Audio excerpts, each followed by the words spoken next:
Check 1 2. That sounds good. Check riggedy wreck. There we go. All right, let's do a test in the chats. Okay, let's check, make sure we are live.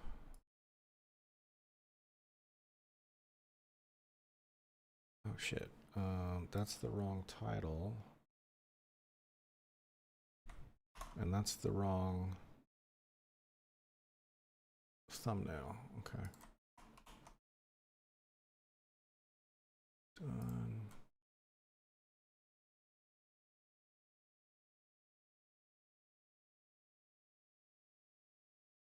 Let me change that thumbnail. Change.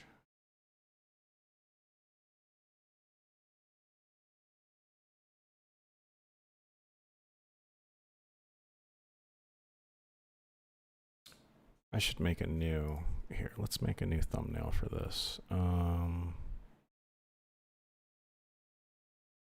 Let's get some music going too. Where's...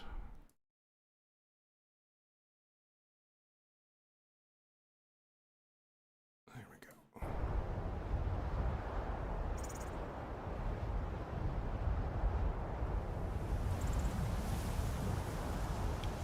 Okay, we need another thumbnail.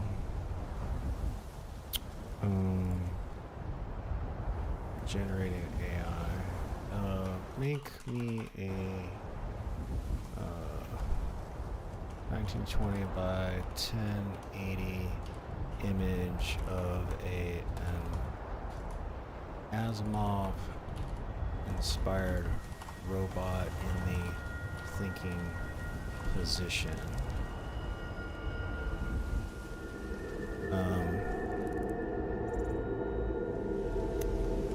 With a bunch of in a data center, data center with plenty of server racks in the background. Let's see what it spits out. I gotta update the thumbnail on this stream real quick.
Oh, here we go. Yep, this is what I'm looking for. It's taking longer than I thought, but look, this is looking good. This is pretty much what I envisioned. He actually envisioned that he was facing the left side, but whatever.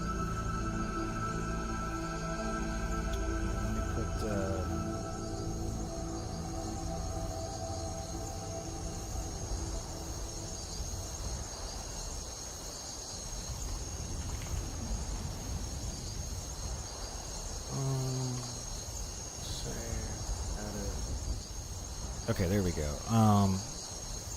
This looks good. Alright, let's get a shot of it right there.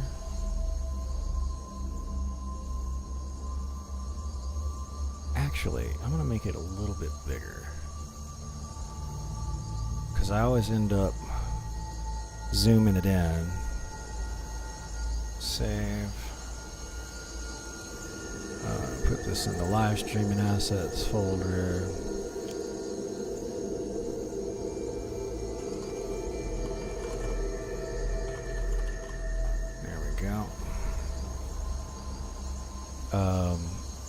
let me find that. I want to find a terminal font. Here, let's reload this real quick. We're going to reload this real quick. We're just making a... Oh, no, English, please. No habla español. Terminal. There we go. Terminal. I'm looking for like a retro... Okay. Computer?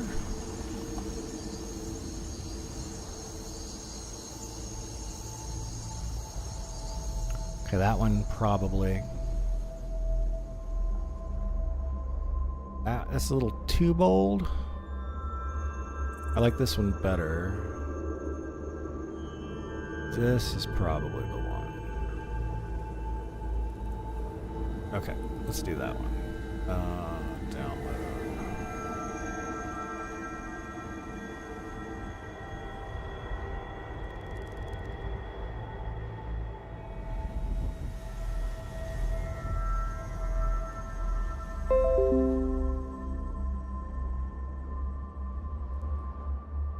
I already downloaded it. Install. Yeah. Install. No, it's already installed. Okay. So this is called Lazen. Okay. So now we're going to load up the DaVinci Resolve right there.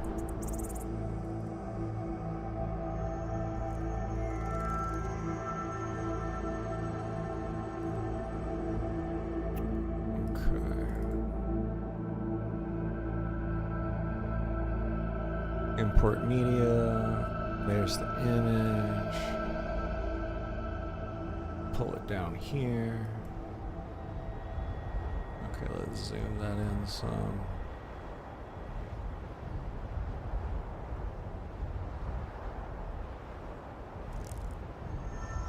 There we go.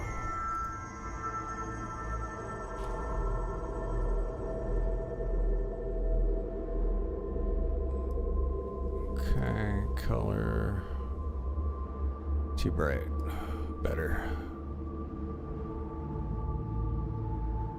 Okay, let's have the color of the outline. White's fine. Let's do a dark green. No, it's too dark. Let's do a light green there. Let's do a darker green here. There we go.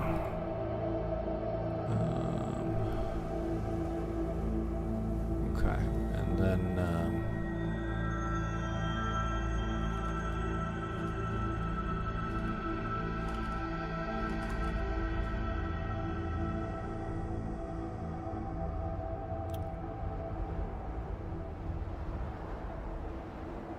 there we go. That looks good. Okay, now that's an appropriate thumbnail for this live stream.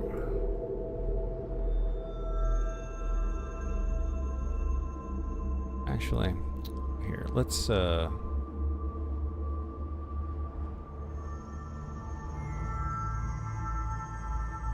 position that up top.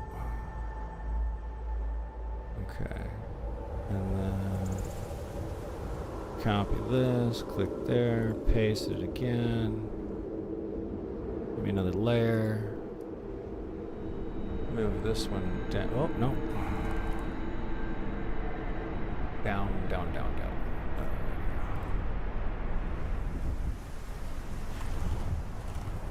Then some gaming. Okay. I like that.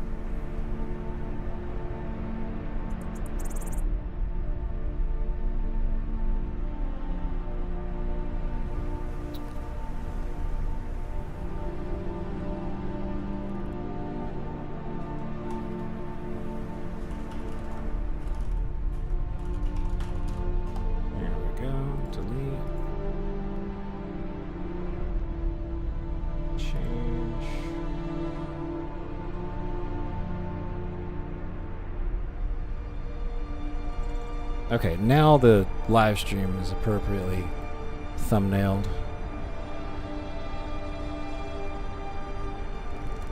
Alright.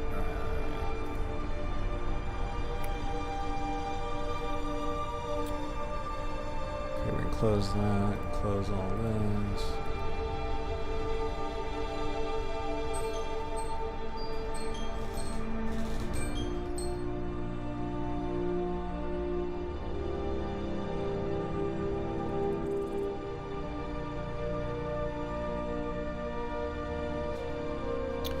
Okay.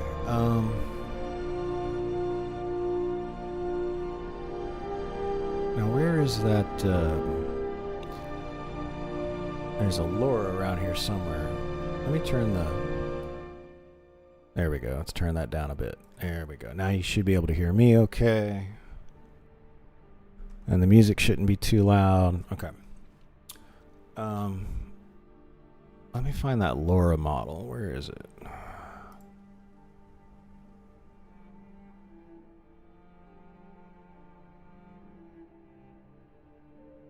Give me just a sec here. I gotta move some stuff around.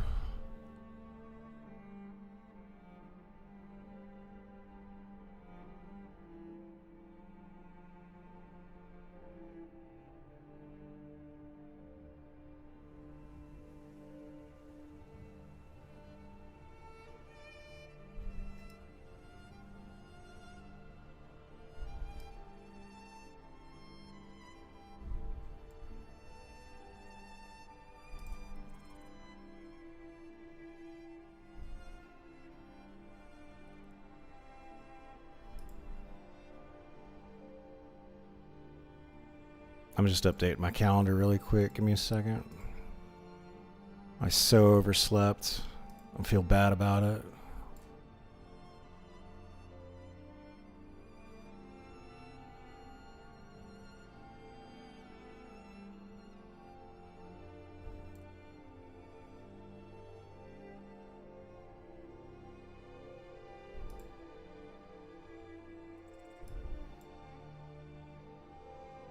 Okay.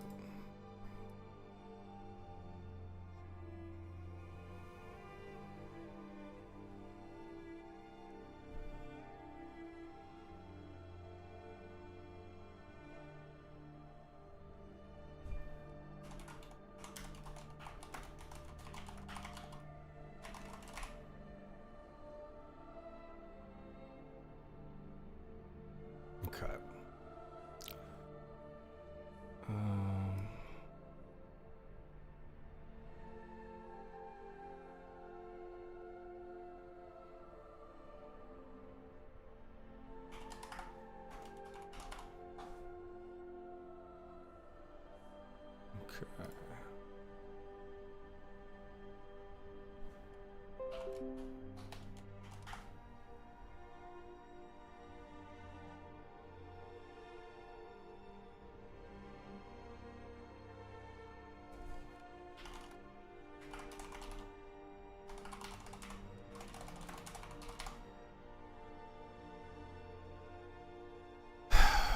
All right. So I think we're good there. So there's a lot of things I want to do with AI, or at least see if I can get it to do for me. That's still a bit loud. Let me...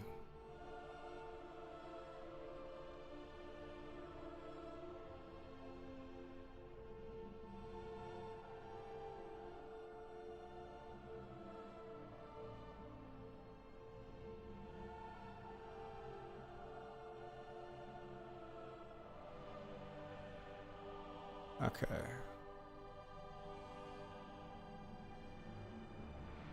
All right, I want to try this thing out. I want to see if I can get this thing working. This is just crazy. Okay.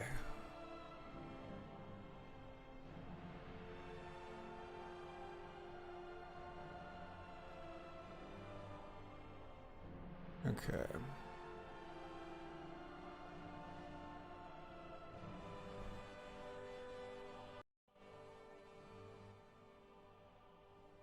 It's a bit much. Okay.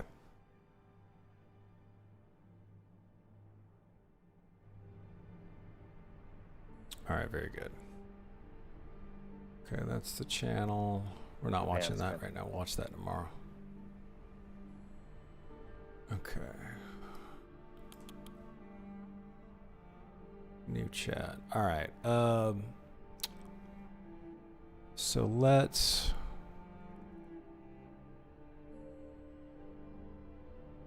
Okay, Laura presenters.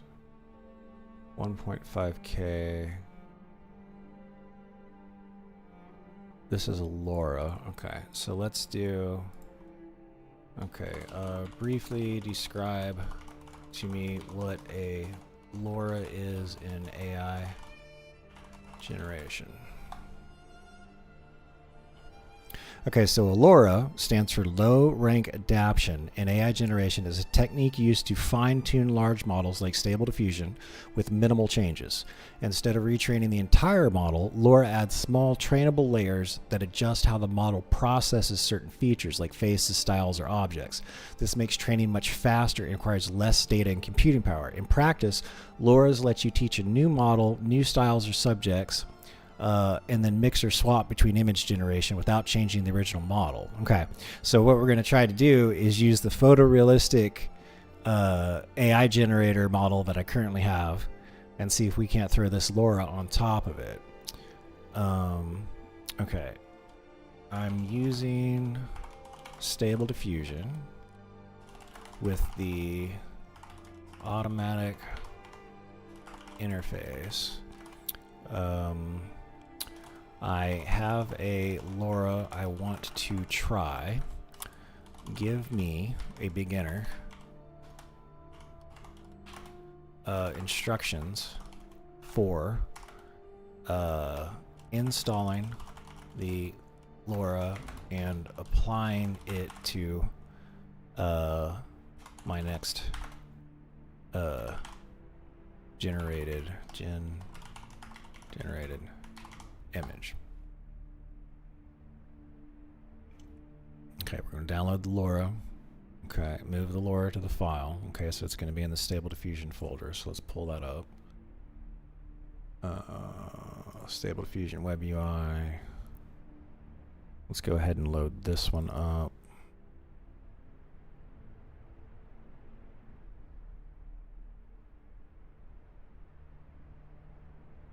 Hello? There we go.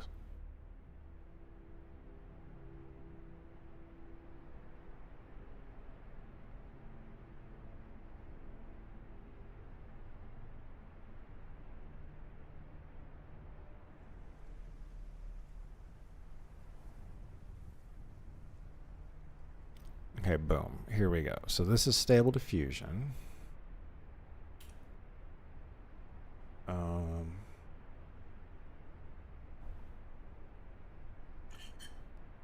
Gotta drink my coffee. Gotta wake up.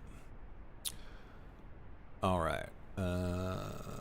Here, let's do this. Let's move this over here. Let's move this over down. Okay. And now, we're gonna download it.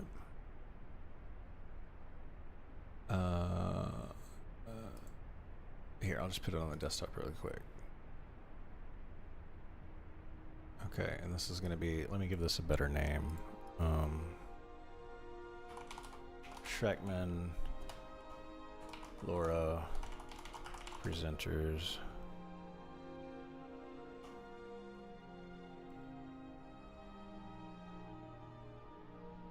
Save that. Okay. Now, here, let me go grab something to drink real quick. I'll be besides this coffee. This video right here was generated with this LoRa. Why is it taking so long to load? There we go. Whoa, whoa, whoa! No music, no music. I'm not trying to get a copyright strike. There we go. Look at this. Look at this crap. It's like a demon cat. This is crazy. All right, let me get something to drink.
Isn't this wicked?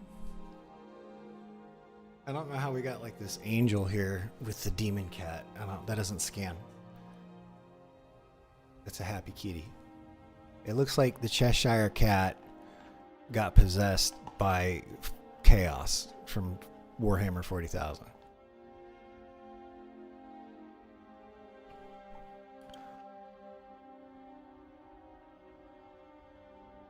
Yeah, this is crazy. All right. All right, let's see here. Okay.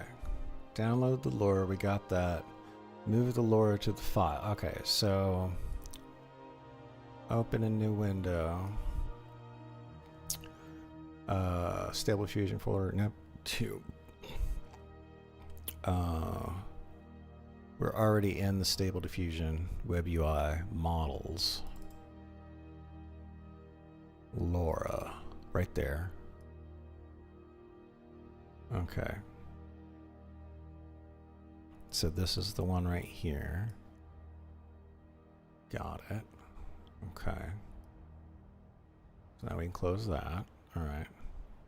Restart the web UI. Completely relaunch it. Okay.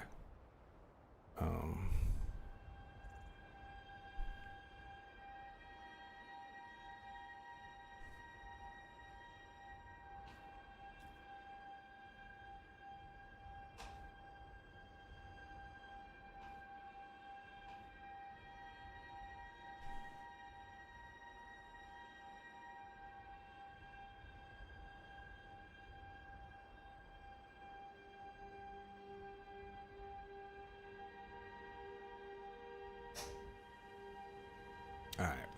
We got it over here. There we go.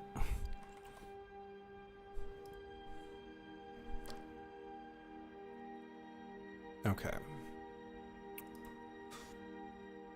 Apply the LoRa to a prompt. In the web UI, go to Text to Image tab. In the prompt, use this format to activate the LoRa. File name is the name of the LoRa file without the weight. Controls how strong the effect is.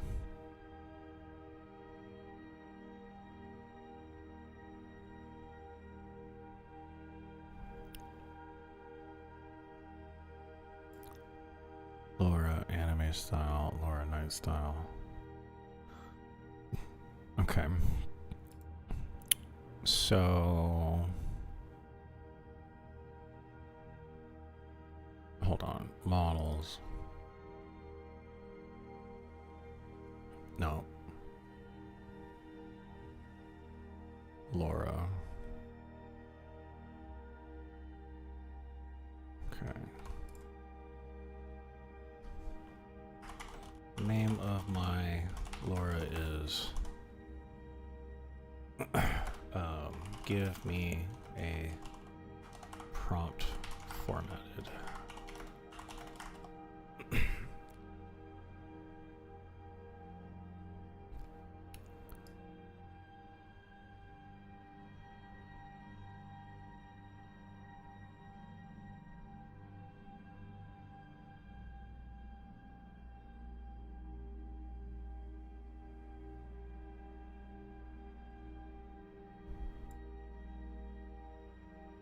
Okay, copy this. We're gonna go.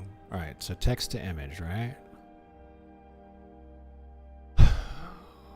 And the prompt, go to the format. Example. Restart the web UI. Apply the LoRa. Go to the text to image tab. In the prompt, use this format. Here's the prompt. Boom.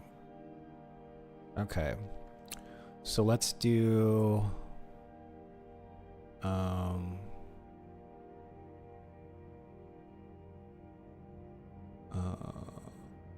Let's do here. Let's see. I actually like the idea of a knight.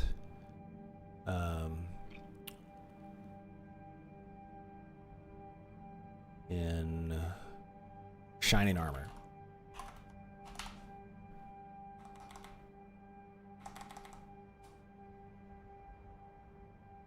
You gotta spell armor right. Okay. Negative prompt.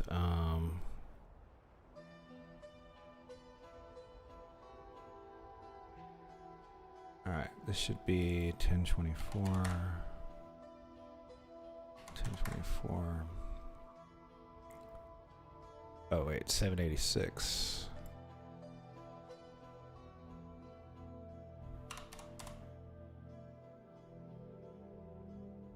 Okay.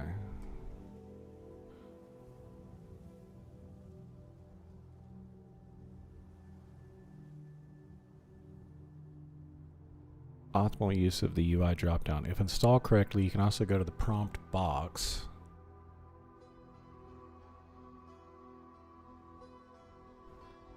Click the down arrow. I don't see it.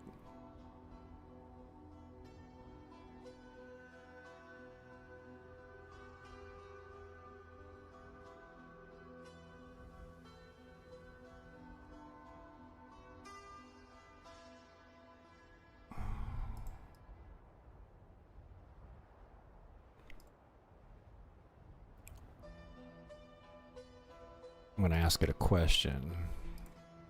Here's the screenshot of the UI. Of the UI. You said I could, quote,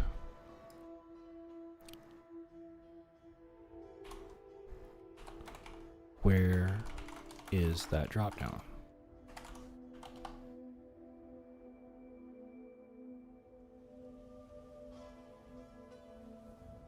Looks like the LoRa dropdown isn't currently available under your prompt field.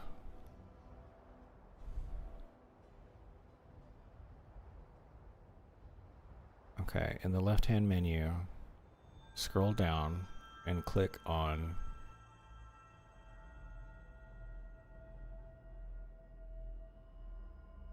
Graph HQ, user interface. Oh, there's a LoRa right there.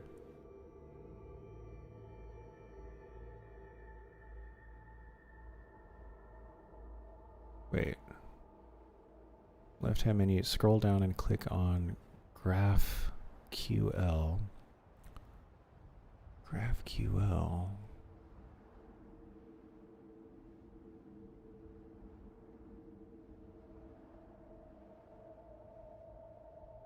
What?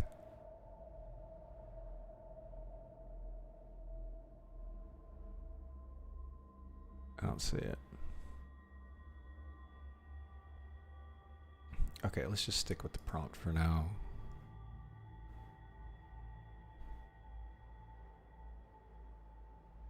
Prompt menus. It would be under settings then. User interface here. Here it is, user interface.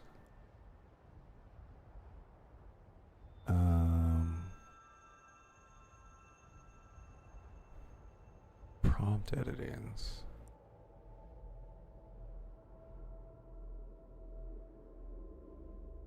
Settings in UI.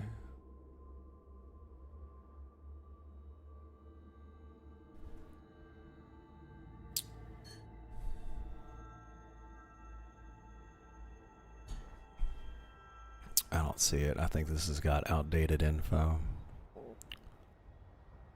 User interface.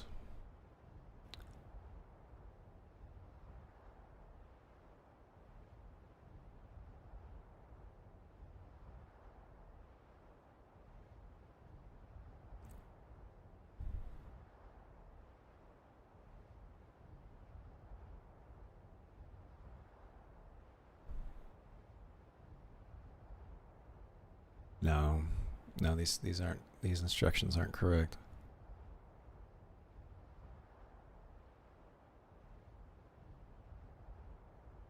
Okay, forget it. Let's stick with the prompt for now. Okay, so we're gonna do a heroic portrait, cinematic portrait of heroic knight in shining armor, ultra detailed, dramatic lighting, and we're gonna tell it to use this LoRa. Okay, let's just see what happens.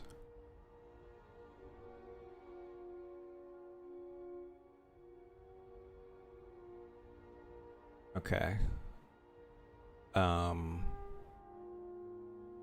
Interesting.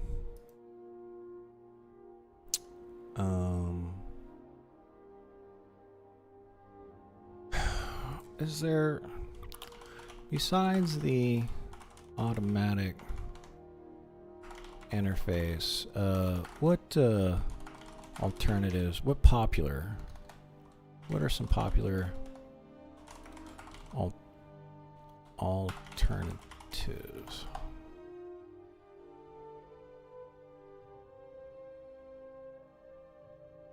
Okay, Comfy UI, node-based.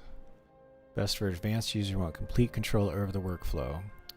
Visual node system for custom pipelines, very flexible, excellent for animation, LoRa chaining, and advanced workflows. Cons, steeper learning curve. Okay.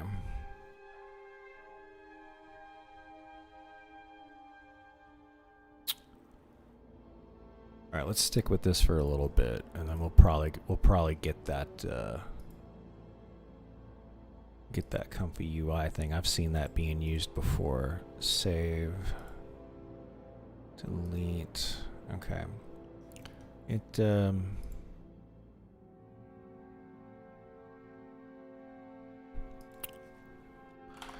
doesn't look like I was expecting. Oh, here, I know what we do.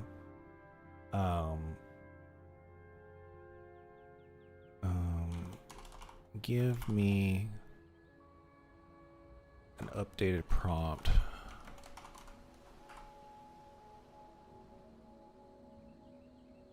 Here, let me look at the file name real quick. That's it right there. 40 Schreckman Laura. Yeah. Doesn't look like I was expecting. Give me a prompt that dials the influence of the LoRa way up.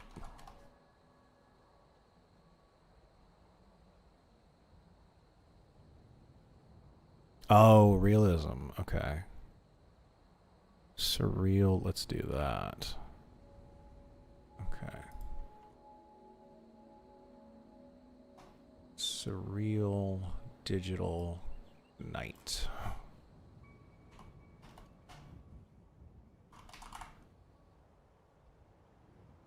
Hit me.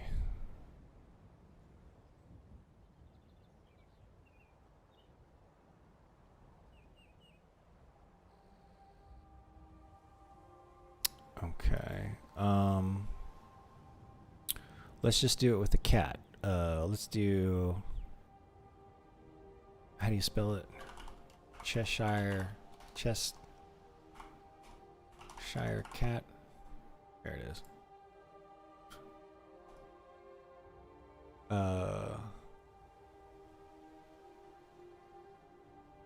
Cheshire cat.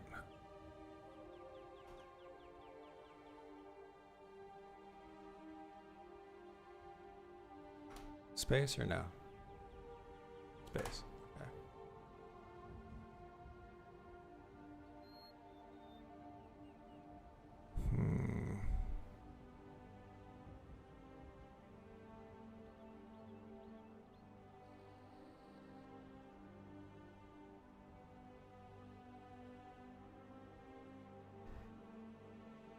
Okay, glitch, digital chaos. Let's add that to it. Oops. Glitch, digital chaos.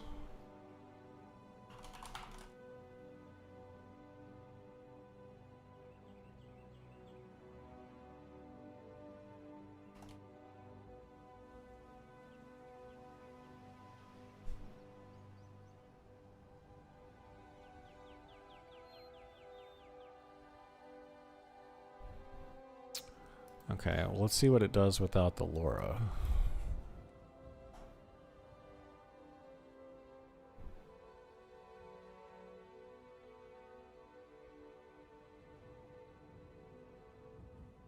Okay. I don't think it's working. I don't think we've got the thing applied.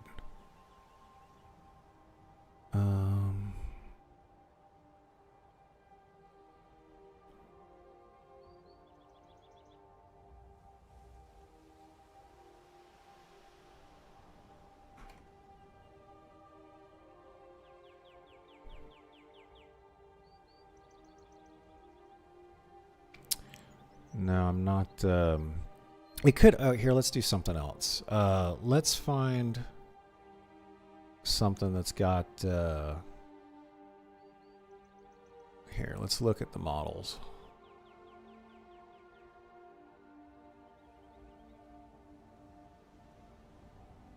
Okay.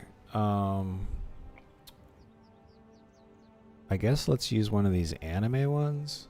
Is there... What filters do we have? Base model.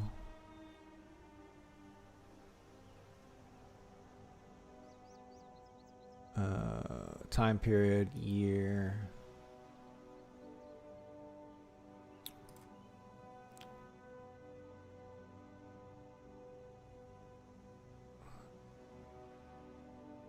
Probably this one, because it's like sketchy.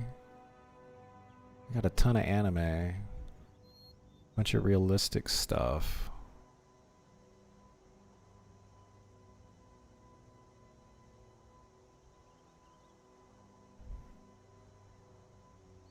So it's you can do realistic or anime. Pick one. Let me search. Art. Okay.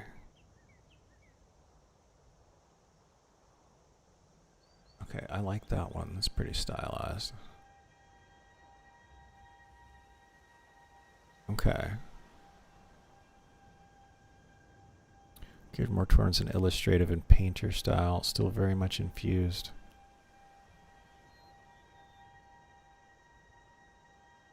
Awesome art-centric model, so many possibilities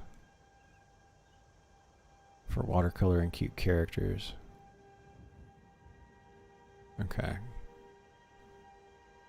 Let's try this one.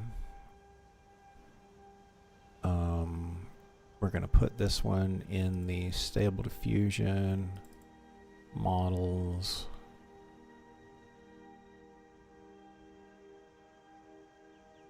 Stable diffusion, this one. Okay. Alright, that one's downloading. Hours? Oh, it's speeding up.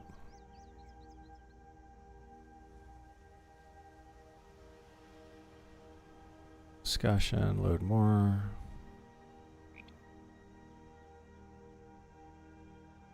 And this is stuff that was made with it?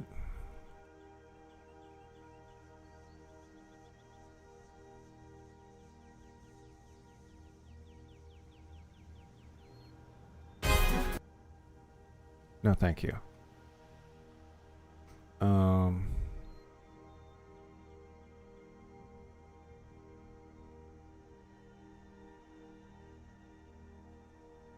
Okay.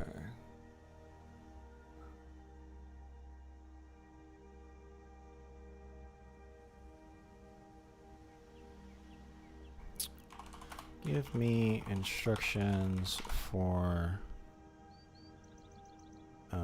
installing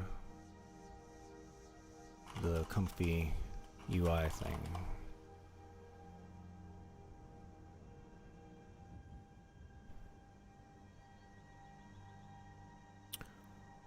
Quick install, portable, easiest for beginners. Scroll down to the releases, unzip it anywhere you like, double click the file. This will download the models and launch the web UI in your browser. Open the browser.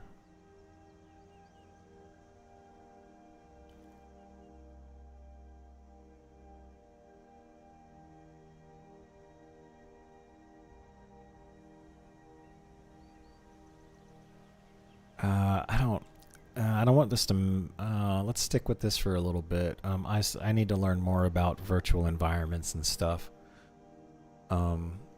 So I can do, so I don't want it like affecting this. I can, there's plenty to learn over here, so I don't need to get ahead of myself. How we doing? We done? 3 seconds left. Okay. Okay, so it's Atrium V20. So what we're going to do is we're going to close this down. And we're going to go back and reload the whole thing. web optimized. We're going to use that.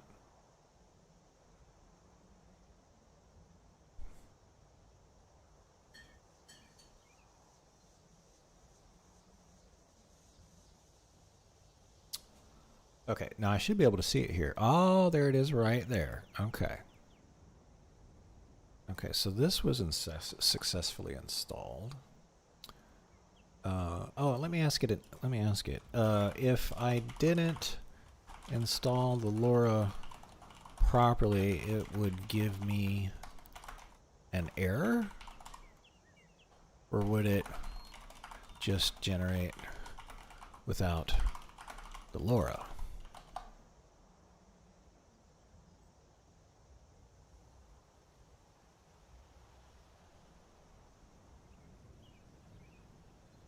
Install properly, you will see an error in the generation log. It will still generate. Oh, okay. Networks with errors. What happens? Now wait a minute. What do you mean that's what my screenshot shows?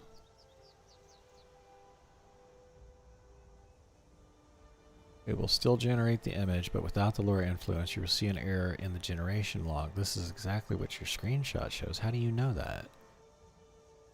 Let me read that error one more time. Networks with errors. Okay, so where is the screenshot I fed you? Oh shit! It's right there in front of my face. Okay. Okay, so we didn't get the LoRa installed properly. Okay. Here, let's do this. I'm going to close this down real quick. I'm going to go back to the models, into the LoRa, and then we're going to rename this fucker to Chaos. Yeah, just Chaos. Just Chaos. Okay. Okay, so we simplified the name. Now it's in models, it's in LoRa. Okay.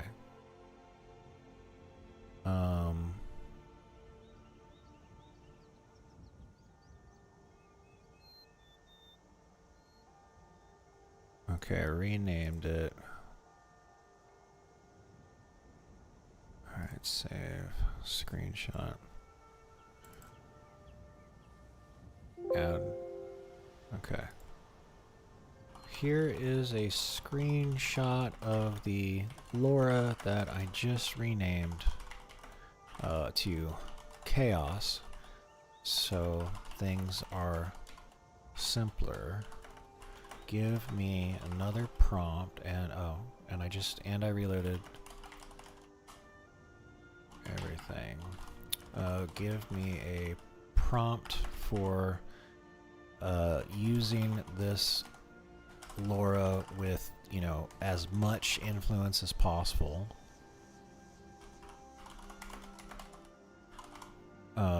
To a Cheshire Cat subject prompt. I want to make some Lewis Carroll glitchy stuff.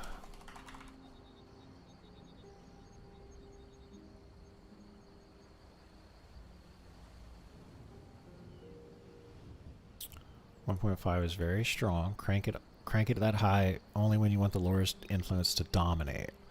Okay, try different samplers. Okay, we'll try that. Okay. Alright, let's start it over. Here's the web UI optimized. Hey Raz! Welcome to the stream, man. I'm messing around with some AI stuff for an hour or two. I need to get another video up on my YouTube channel, and this seems like a good subject. Like, if I can learn how to do this stuff effectively, I can make some great stuff. In fact, let me show you this real quick. Let me show you.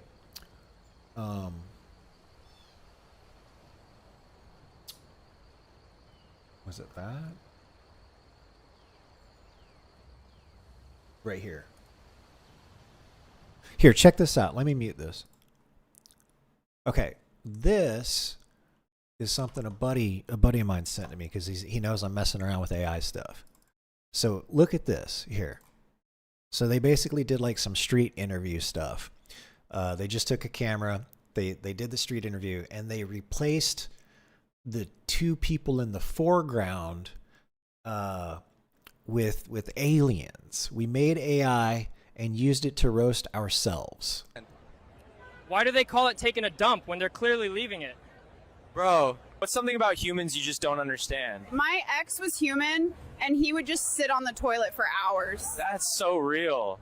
What's something you find strange about humans? They smell food they know is expired, confirm it's bad, then make someone else smell it. That's crazy. Quick question, what's something about humans you can't wrap your head around? Why do they pee-pee when they poo-poo, but they don't poo-poo when they pee-pee? Something about humans you just can't understand. Why do so many of them throw down in the Waffle House? Bro, for real though. What's something you find strange about humans? They watch videos of singing toilets called Skibidi repeatedly, looks good. bro. Something about humans you just can't understand. They invented AI just to make fake girlfriends and Bigfoot videos. What a waste of time, right? Craziest thing you've seen a human do? I was at a restaurant, and when the waiter said, "Enjoy your meal," my human friend said, "You too." Yeah. See, I gotta get good. These guys are good. I want to get this good. All right. So we're back over to Stable Diffusion. Now the first thing we want to do is see if let me give it a prompt here. Let me do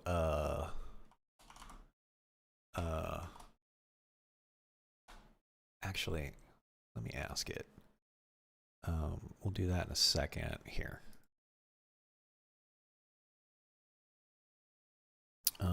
I'm using Stable Diffusion with the automatic 111 web UI. I just installed a new model. I want to test it out with a prompt. I want the prompt to contain instructions for making a pen and ink and watercolor composition of a knight riding his horse to the castle. Here's a well-crafted prompt. Okay, I don't have to put anything special on it because we're not trying the lure yet. All right, so let's do this. Let's grab that. Okay, and let's do width is going to be 1024. This will be 786. And we want 1 on the batch count, and we will start with this model, and we've got the atrium thing. Okay, so this should be different than we're actually here. I want to we're going to do it with this one first. This is the model I've been using the whole time. It's realistic vision. It's supposed to generate obviously realistic looking stuff. So let's do this one. Okay, that looks good. It's a lot more watercolor than pen and ink, but that's fine. Now, since and again, this model is trained to make things look realistic. So this is art. Like this is not the right. In a way, it's not the right model. I mean, it still works, but it's not what the model's been trained to do. Now, this model, the one that I'm switching over to, has been trained for artistic concept stuff. So now, without changing anything at all, I'm just going to hit generate. The only thing I changed was the model. Let's see what it comes up with. Okay.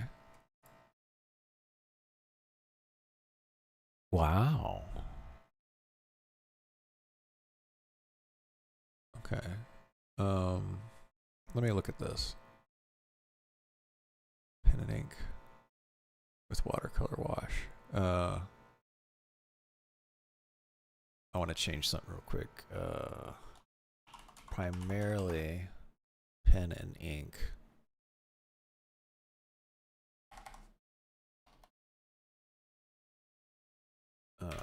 Watercolor. Let's see how this does.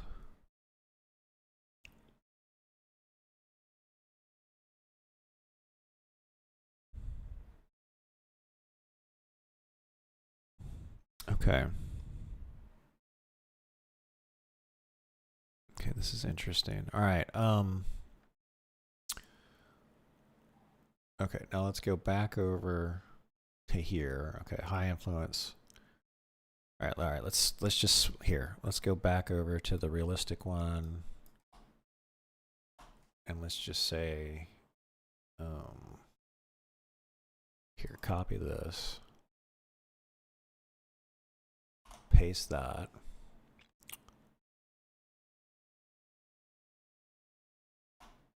Here, I'm going to do it without the LoRa prompt first.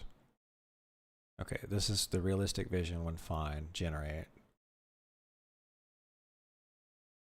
Okay, that is pretty crazy. All right, now we're going to see if we can't get the LoRa on top of it.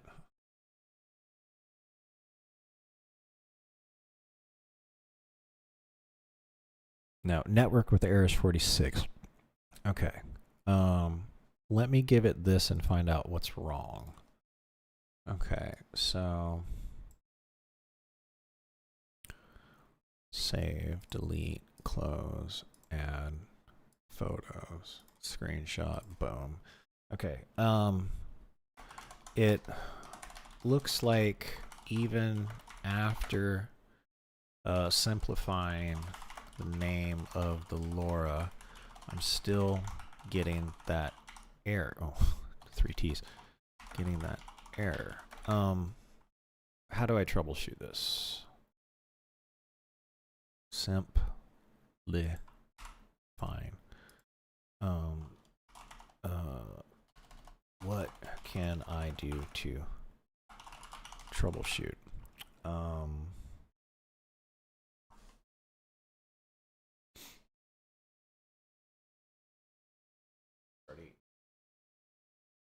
getting cold.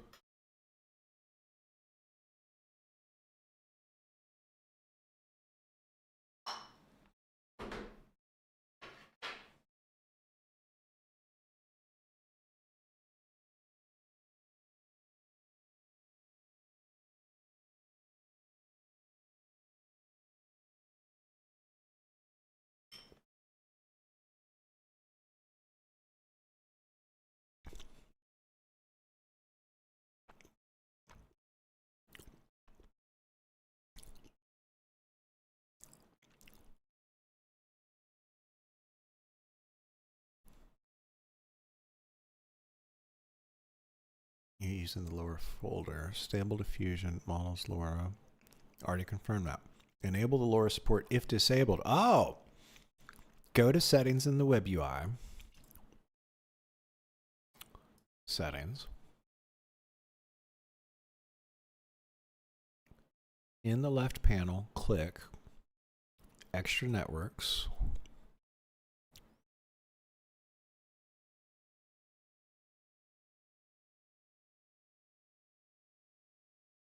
There it is.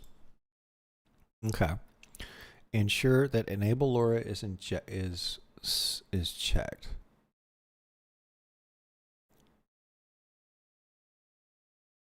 Default multiplier card with extras. Default order. Extra network separator. Add LoRa to the info index. Add LoRa.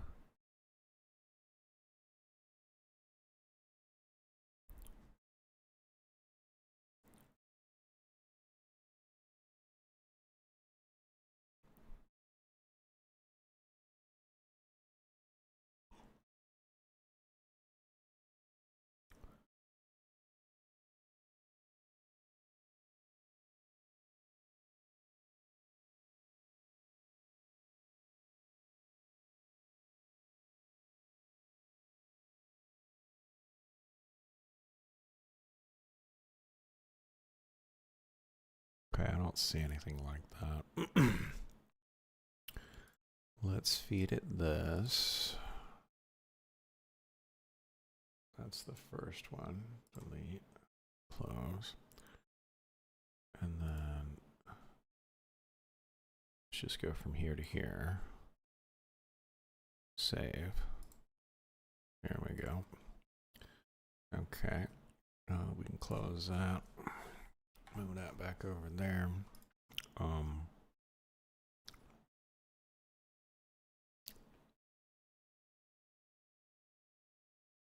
Add photos and files. Okay. Here is all the options I have when I click on, where are we? What did we do? Extra networks.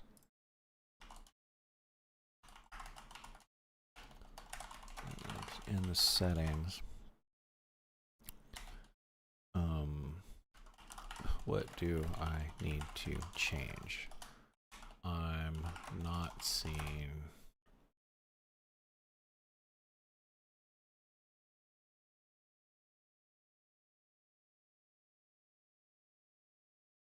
Enable LoRa.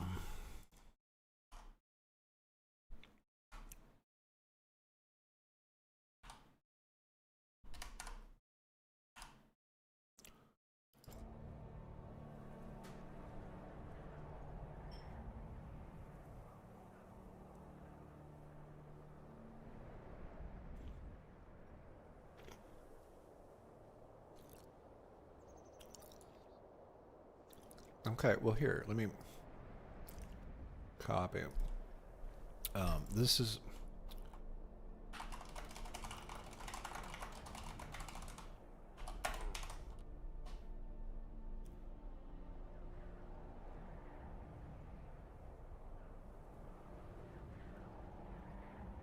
oh, okay. All right, now we're learning shit. This is a real LoRa, not a full model. However, it was trained for SDXL, not base 1.5 models like Realistic Vision, what you're using. That mismatch is why you're getting networks with errors. We're learning shit. We're learning. Here we go. Why it matters. SDX LoRas are not compatible with 1.5 base checkpoints, even if the file loads. Automate will try to load it, but it silently fails. Your fix options. Switch to an SDX based model. Okay. Well, let's get it to, okay. Explain to me, explain things to me. I want to understand what a 1.5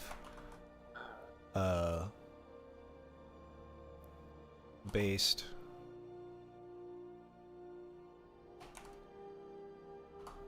model is. I want to understand what an SDXL base model is. I want to understand what the top 10 most popular model types are. Present, present those to me in a table with pertinent information with the information for a beginner like me. I am technical, so you don't have to leave the tech jargon out.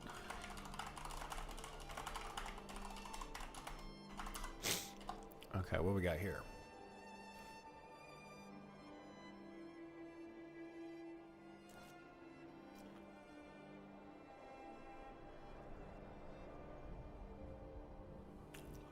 Okay, what is a 1.5 model? This refers to a model that was trained using the weights from Stable Diffusion 1.5, the final and most refined version of the original Stable Diffusion V1 series. Okay. These models use a 512 by 512 resolution base. They're lighter and faster and work with older GPUs. Compatible with most LoRas. Okay. What is an SDX? Stable Diffusion XL is the next generation architecture released by Stability AI. Okay.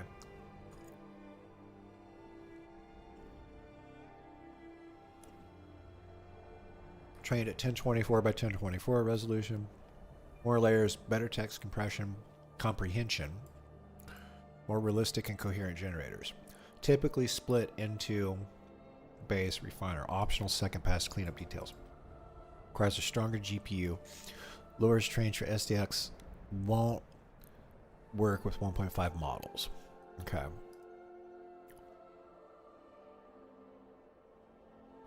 Because the internal structure is different. Okay, top 10 most popular stable diffusion model types as of 2025. Okay, so the base one, we using that. This is the other one we've been using. Anything B5 for anime, artsy, anime waifus. They good for waifus. Oh my god. Oh my lord. It's popular in the anime community. Dream Shaper 8. Stylized realism. Photorealistic fantasy. So I have an SDXL Laura. Okay. Highly stylized realism. Artistic concept art. Okay.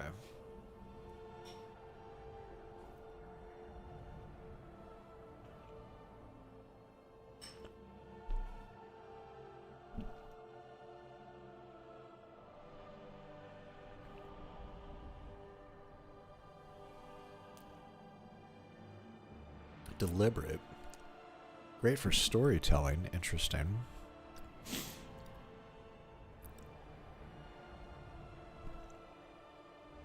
Okay. Let's do this. We need to use the Laura. We need this one. Okay, so we need SDXL base 1.0. Okay.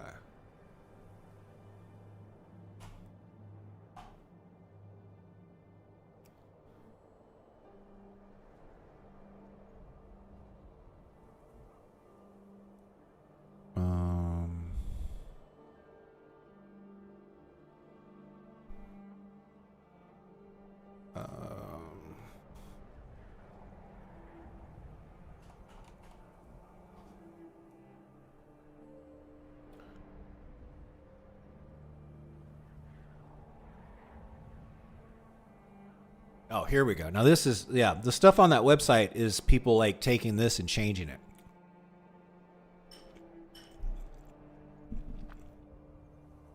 This is the base.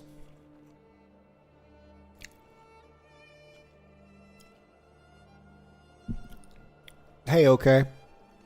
How you doing? I'm going to read this actually. SDXL is a groundbreaking new text-to-image model released in July 26, precursor model. Technologically, SDXL is a leap forward, boasting a parameter count, the sum of all the weights and biases in the neural network that the model is trained on, of 3.5 billion for the base model and 6.6 billion for the second stage refiner. In contrast, Stable Diffusion 1.4, I'm using 1.5, whatever, has just 890 million parameters. Oh, that's all. Aside from 3x more training parameters than previous SD models, SDX now runs 2 clip models, including the largest open clip model trained to date, and has a far higher native resolution. What's an open clip model? Let's ask. We're learning stuff, people. This is what I love using ChatGTP for. You can get it to, you can really teach yourself some stuff with it. What is a clip model in regards to AI generation?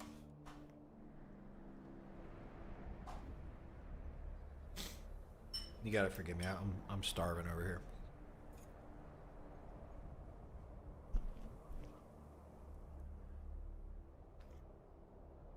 Okay, clip models, short for contrastive language image pre-training, is a type of neural network developed by OpenAI that plays a key role in AI-generated images, especially in systems like Stable Diffusion, Midjourney, and DALL-E.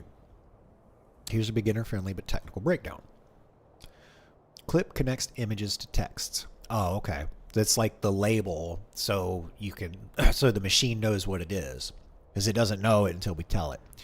It learns to understand the relationship between a piece of text and an image, allowing AI systems to match or generate images based on textual prompts. How it works. Clip is trained on a massive data set of image-text pairs. The image encoder, usually a vision transformer or CNN, converts the image into a vector, a list of numbers. The text encoder, usually a transformer like BERT, does the same for the text. Clip learns to align these vectors. So similar concepts like the text "a cat" and a picture of a cat end up close together in this multi-dimensional space. Okay. This lets it evaluate how well an image matches a prompt. In AI image generation, Clip is used in several different ways. Prompt interpretation. It helps the model understand your text prompts semantically. So it's how you basically it is how it knows that when you type "a cat," it can draw a cat. Guidance during generation. It steers the output so the generated image matches the meaning of the prompt. Okay. When generating multiple images, Clip can score them based on how well they match the prompt. Okay, common confusion. Clip is not the image generation itself. Instead, it is a alongside diffusion models to guide what should be drawn, provide feedback during training or inference, rank or refine results. Summary, full name. Contrastive language image pre-training. Okay.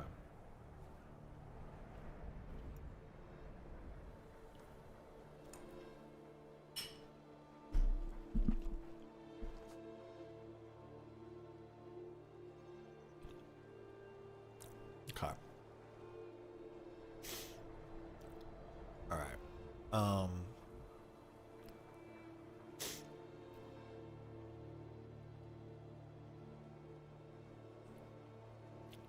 Best versions.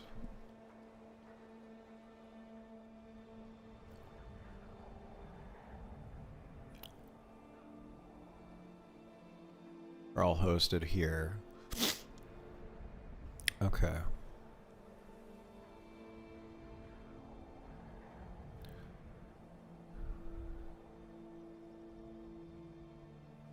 Okay. Give me a link. I'm just gonna... Can I click on that? Best versions. Okay. Hold on. So there's SDXL base model and refiner model. I want to download and use.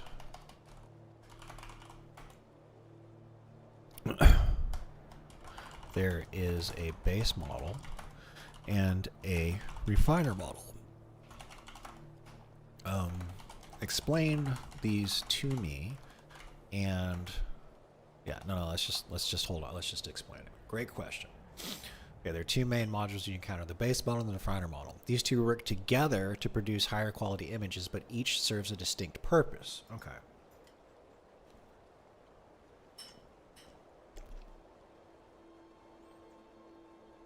The base model generates the initial image. Oh, so it like makes it and then it gets another pass with a different model. Generates a complete image on its own. Works well for conceptualizing structure, layout, in general. Limitations. Sometimes lacks fine detail, textures, faces, small objects. May miss photorealism or stylistic polish. You must use this model. It's the foundation of SDXL.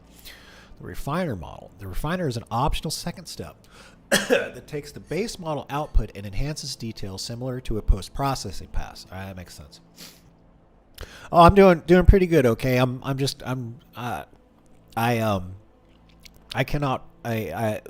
really excited to learn this stuff because I think I can make some amazing stuff. I really do. Like I just showed. Where did that go? Like I don't know if you were around when I played this, but these guys like have their own AI model, and they kind of made like aliens on the street doing street interviews, and it looks really good. So this is inspiring. I want to be able to do stuff like this myself. I'm technical enough. I should be able to figure it out. I hope. So right now I'm just teaching myself the ins and the outs, all this AI stuff, and I'm still learning like the names of things, all that kind of stuff. So we're doing all this now, and then give me some time. I'm gonna learn this stuff, and then we're gonna start making some really cool crap. Okay. Strengths, improves texture, lighting, detail. Okay, I get it. Okay, how they work together, the base model, and yeah, okay. Workflow. Prompt base model generates initial image, can be low or high res. Yeah, so this is like the outline or the structure or whatever, and then this is all the detail. Do you always need the refiner? No. Refiner makes a big difference if you're doing stylized cartoon, abstract art, concept thumbnails. You can often skip it. Download in the models. Make sure both the SDXL versions, both are SDXL 1.0 versions and installed in the correct model folders in your UI. Let me know if you'd like help setting up automatic levy. Yeah, definitely. Yeah, man, I'm so excited. Like this should really help me make videos. I think it's going to help out a lot. Especially, I'm sorry. I'll be done stuffing my face in a minute. I think, like I read the other day, I could draw like stick figures. Like I could draw a stick figure doing this, and then the stick figure doing that, and you can give that to the AI, and it will draw the thing that you want in that pose, right? So if it can do that, then that saves a lot of time on animation, right? So I just got to learn how to get all this stuff working together, and then I can make some stuff. It's going to be great. Oh, here, like here, let me give you an example. Hold on, let me see if they Star Wars Theory. Star Wars Theory. This guy's really big in the Star Wars community.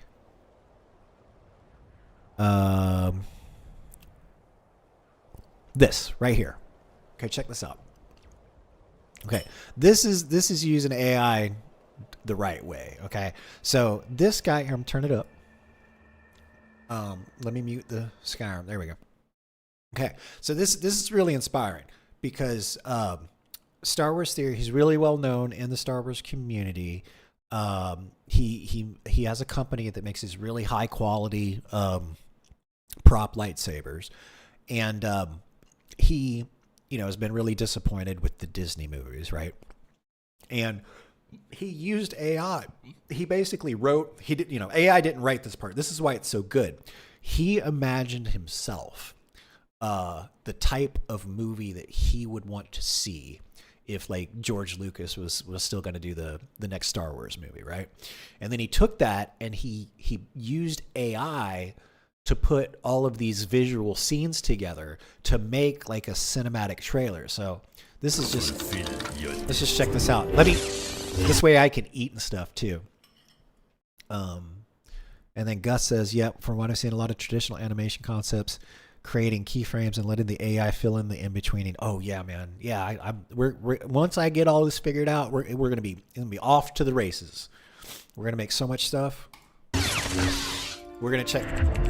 So here's an example of AI done right, of somebody who's creative and wants to use it to help. Like, he wouldn't have been able to do this, or he could do it, but he would have probably had to, get a bunch of 3D artists and animators and stuff together to do some of this stuff.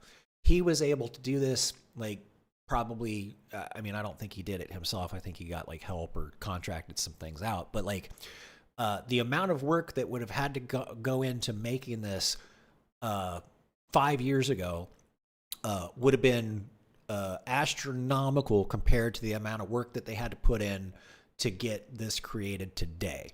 So I'm going to actually play this, and that'll give me an excuse to finish stuffing my face. So let's check it out, and I'll mute my mic. TheorySabers.com.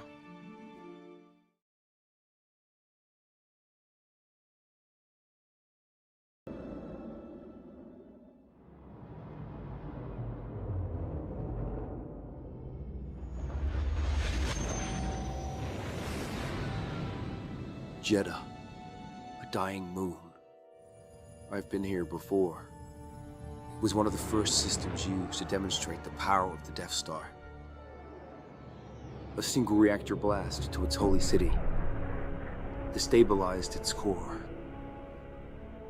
For centuries, pilgrims came to Jeddah, drawn by the Force. The Empire wanted to erase faith with fire. Now, this world is fractured. The air is thin. And with each passing year, its surface, now filled with death and decay, breaks apart a little more. And yet, the Force remains.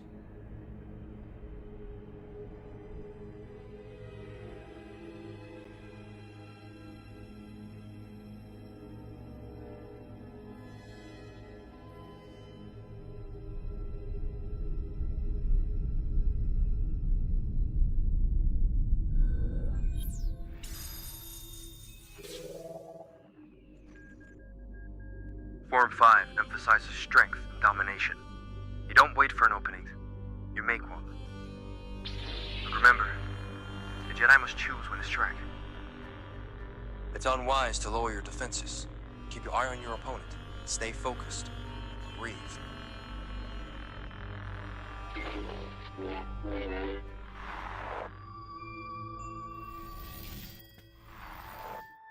Of how far he fell. He died in my arms. Not as Vader, but as my father.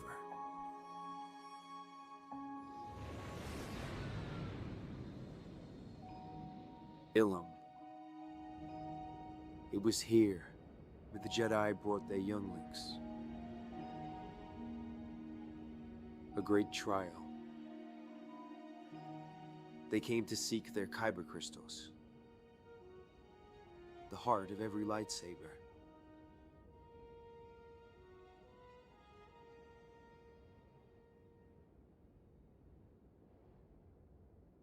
Younglings! Younglings! Perhaps someday, I will bring my own students here. Each piece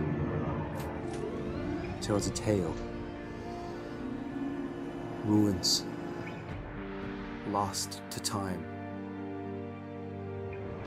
The Jedi were never perfect. With each world I learned, not to rebuild what was, but to forge something new. The galaxy doesn't need legends. It needs teachers. Where hope once began, so will we.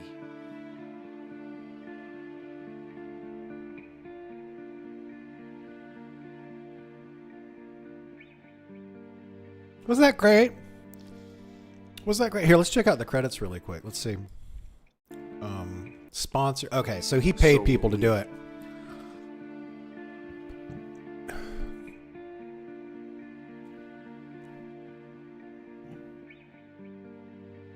Yeah, he paid people for it. Created by Filmic Crossroads. So you had a 3D artist, sure you would, but like they used AI. See, that those were all the people that made it. So you had like one person pay for it and 2 people work on it. And, you could do things like, where's that opening scene? To restore the order. Here, where is it? Let me find it right here. See, like this kind of stuff. This looks, it is 3D generated. But this might be this might be the 3D model. So you get somebody who's good with 3D modeling. And then you can use the AI to blend all the stuff in. And instead of needing like an army of digital effects artists, you can you can film some things and then use the AI to fill in the rest. Like these are obviously AI generated folk, but where's that scene where so this right here. So he's got the hood on and stuff. They could have filmed this, You could have fit, but this would be all green or blue screen, and then you put the guy with you got your subject with the hood over and stuff, and you just have him walking by, and you can add R2 in post and all that stuff. These shots right here, you could get these shots with an actual camera, but I think the majority of this was done by like a really good 3D FX artist. And some people that really truly do love Star Wars. So this is really cool. So I want to get to doing stuff like this. Careful with streaming others. Oh well, no. I saw all that stuff. I get it. I don't go to theorysabers.com. There you go. See, he won't be mad now. I advertised his site. Go to theorysabers.com and get the most realistic, best ever Star Wars lightsaber prompts. Theorysabers.com. Don't sue me, please.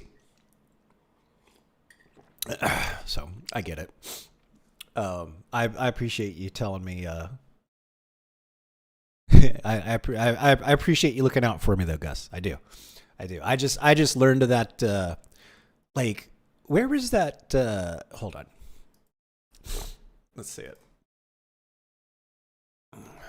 Aspen Gold. In fact, I never even finished it. Let's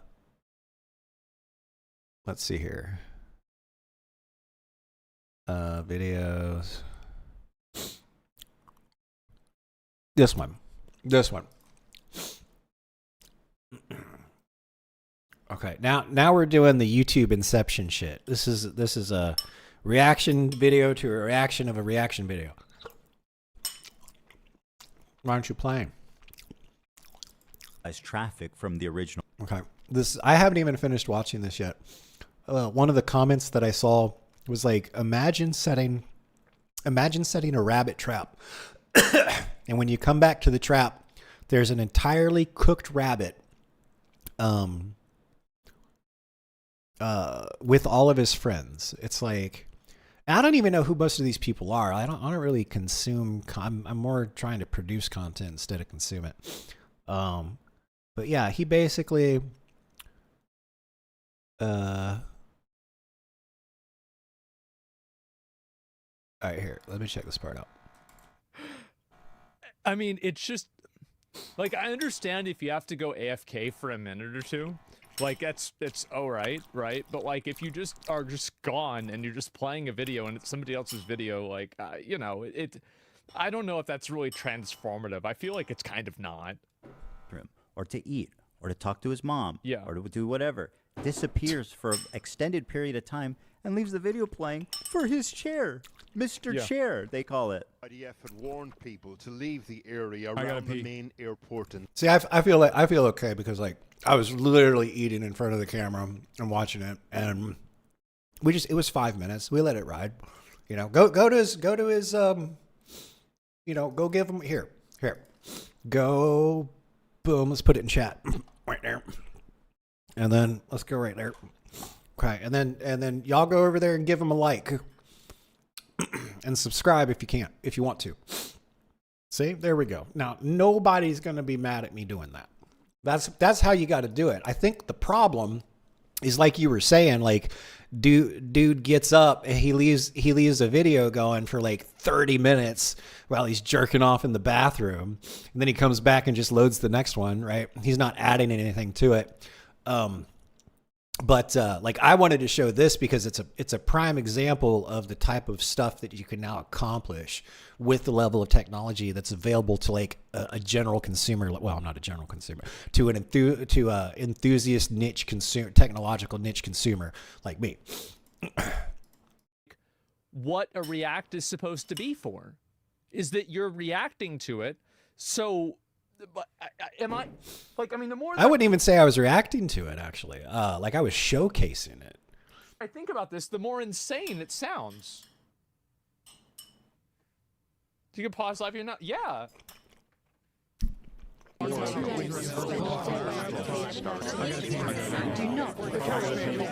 way.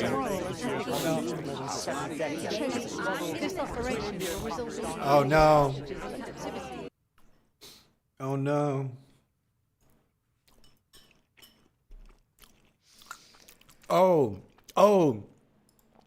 Oh, they put, it was like broadcast on the, they just left like the news up and running and then just got up and fucked off for half an hour.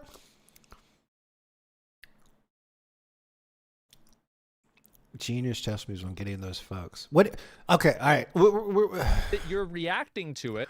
I do want to get back to the AI stuff, but this is super interesting now that we started talking about it. So let's see. Let's react. Asmongold ain't gonna sue me for watching his video. Let's do it. So, but am I like? I mean, the more that I think about this, the more Asmongold, please don't sue me. Insane it sounds. You can pause live here now. Yeah. No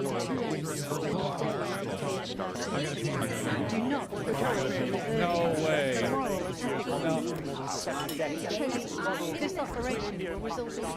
Who is the guy that made this video? Is he like a big dick producer or something? Were those things? Did he like have the rights to these things? Or is he representing those people? The worst part about this is that he's not even suing Hassan. Hassan isn't even the worst one. Yeah. AFK gate. I just saw the chat. AFK gate. That's funny. That's what's so insane. Well, I've been seeing the worst is that's only one video. About that. And it was in this setting that I formulated an idea. Oh, What here we if go. I could make a long-form, irresistible piece of content that I knew that these streamers couldn't resist? They couldn't avoid the temptation of watching it the second it was published. I don't fucking Apple, bro. The Apple in Eden. Oh my god. It's not that I wanted these people to steal my. What was the video?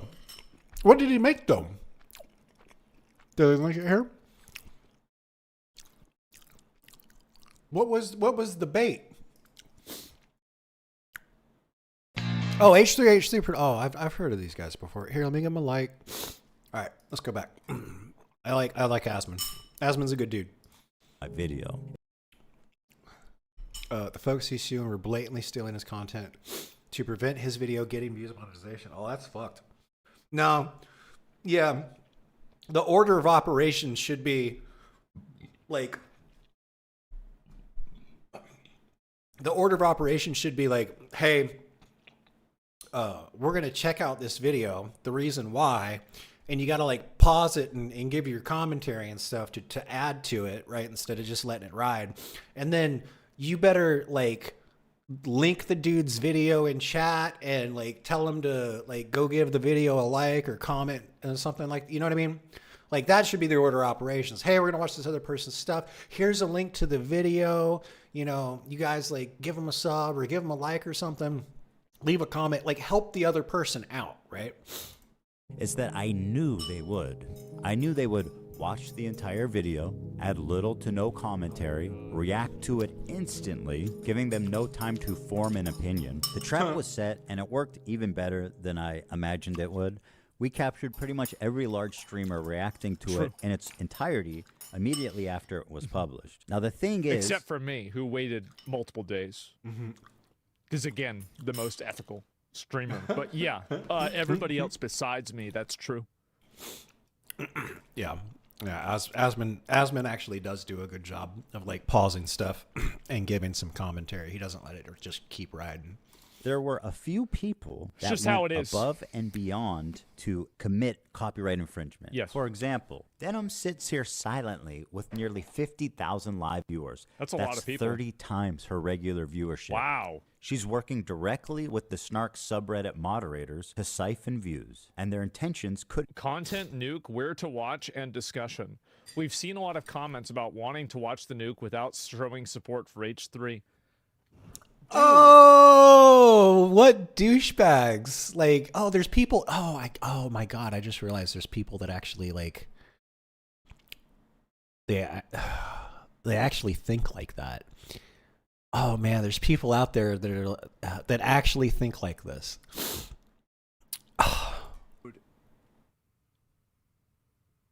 Why do you do this? Like It's because they don't have anything else going on in their lives, apparently. Like, if this is the thing that you're worried, like if you're so hung up on not wanting to give, like, all you got to do is watch the video, and they see showing support as watching the video. I guess in a way that is. But it's weird to me that there's people out there that like refuse to even go to like the person's channel to see what's something, especially if it's topical and everybody on your forums talking about it. Just you're setting yourself up to lose. Like, it's like this is like, oh, where to steal something. Like, how do these people... Oh, that's a good comment. Now he hit the nail on the head.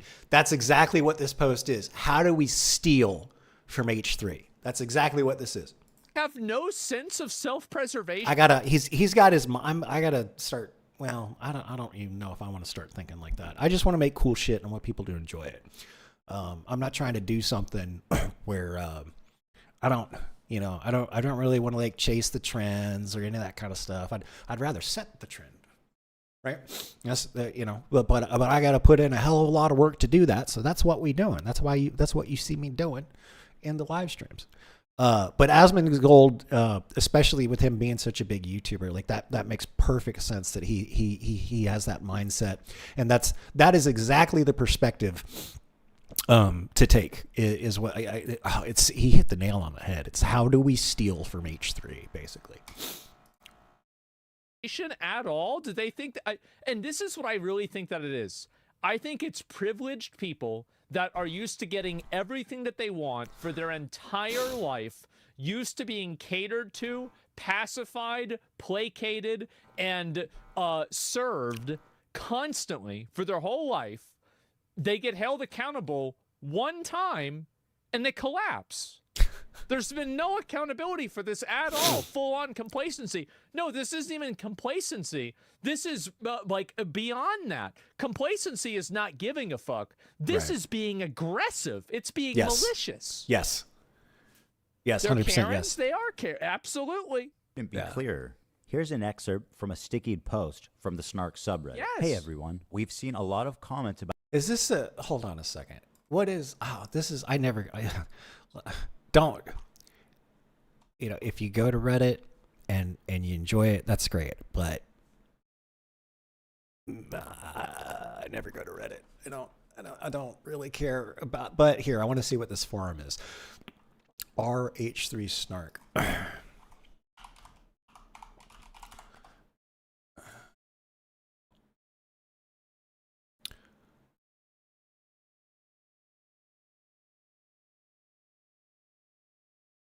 What is the criticism of... Oh, it's a hate subreddit. Dude, imagine... there's 40K fans. That's a good number. 40K is a good number. Imagine joining a forum community to talk shit about something.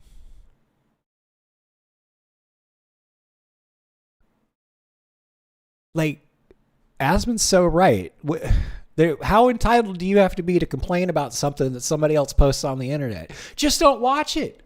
Just there's a lot of things that I don't like that I don't go to the website. Why would you go? So they're actually like following what they're hating on them. Like, how empty is your life that you have to worry about what somebody's posting on YouTube? Get the fuck out of here. About wanting to watch the nuke without showing support for H3. Here's a list of creators who have supported our sub, either by engaging with us directly. Oh, you hit the nail on the head, Gus. It's definitely tribalism. If that's what you meant. A while back they called Child Protective Services on H3 just to get his kids from different. Oh, Jesus, man.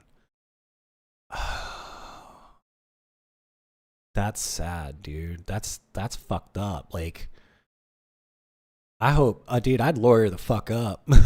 Like, somebody, like, I don't have any kids or whatever, but I got plenty of friends that do, and like, I would donate money to their legal fund to get, people that do that deserve to be in jail, man. Whoever, the people that did that and called SWAT on somebody, you call SWAT on anybody. If you SWAT anybody, like, you deserve to go to jail. You could get killed, right? That's or citing our post in their critique of H3. Here they're all. Wait, here's a list of creators who supported our sub either by engaging with us directly or citing our posts in their own critiques of H3. If you're planning to watch along with any of them, we ask that you carry our. Oh shit! This isn't how do we steal from H3. This is here is how you steal from H3. That's what this post is. I don't know why any of these people would have done that. I feel like it's such a massive possible intentional one. I love you, This Asmund. is the I love you. Infringer. That's how I knew when this video came out. Hold on, let's go. Where's the thing? See, and then Asmund puts it in the link right there. See, Asmund does act ethically. He's really snarky about it, but he does act ethically. All right, now where are we?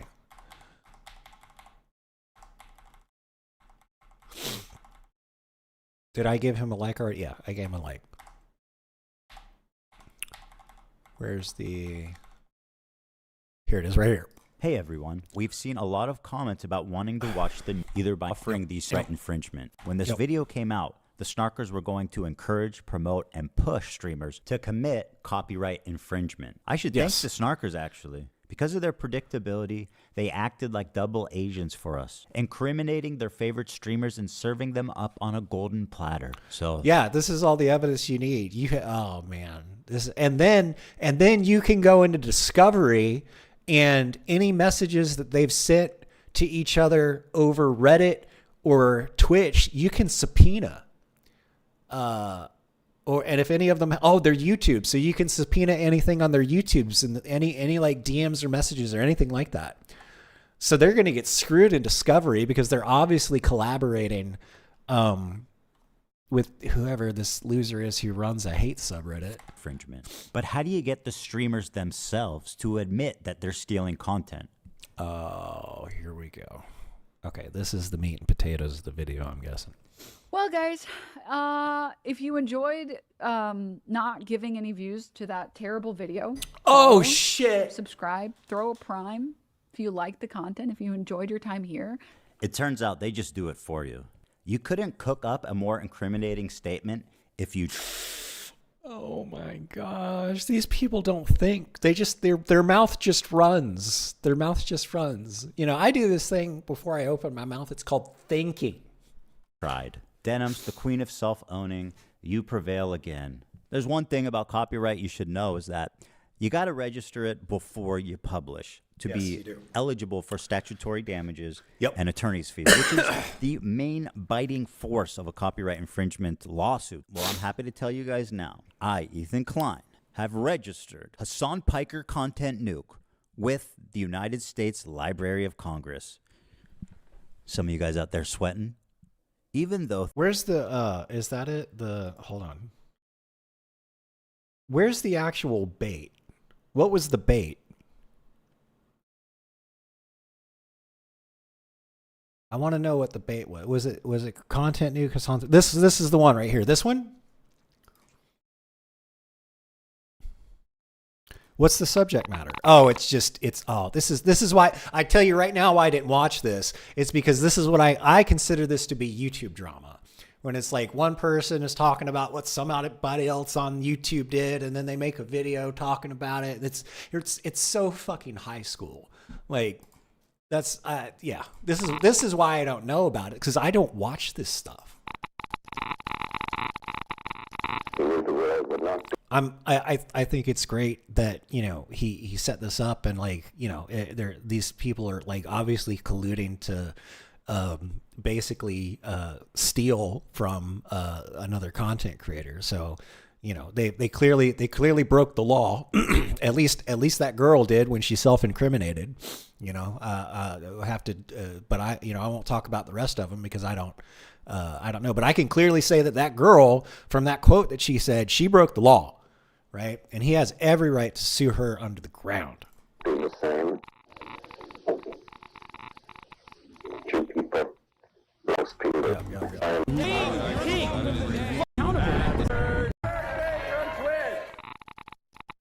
What? Hold on a second. I've heard of H3H3. Let me just see something real quick. Hey, man. What is the type of content this guy makes? I'm suing 3 creators. My response to iDubbbz content. I can't believe. Oh, it's all YouTube drama. And Mario's gone way too far. Oh, he just, yeah. That's why I'm not familiar with who this is. It's just I just don't watch this stuff. I get that there's a lot of people out there that like it. You know, that's fine. I'm not judging. But I'd much rather like learn to teach myself how to use AI than watch this type of content. Now, you know, again, no offense. I'm not knocking anybody that likes this kind of stuff. It's entertaining to them, right? But this kind of stuff just reminds me of high school. Yeah. Okay.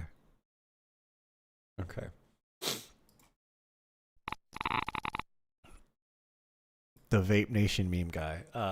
Hold on.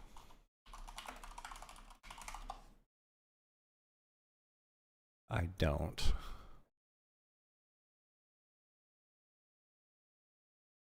Vape Nation is a satirical comedy sketch. Okay. Emerging subculture of vaping among stoners. Well, oh, he's making fun of vapors. 2016. Yeah. That's when the big box mods were coming out, and you'd see people like post videos of like blowing the jellyfish kind of thing, which I thought that was pretty cool, you know. And I used to vape. I use the lozenges now to get my nicotine. But I used to vape, but I wasn't a douchebag about it. And that's what this is. It's about the douchebag vapors that like blow clouds in front of people, right? It's like, dude, like that stuff was in your lungs. Be a little considerate. I don't even need to watch this to know what it is. He's making fun of the douchebag vapors, right? Okay. Prologue. Why am I making this?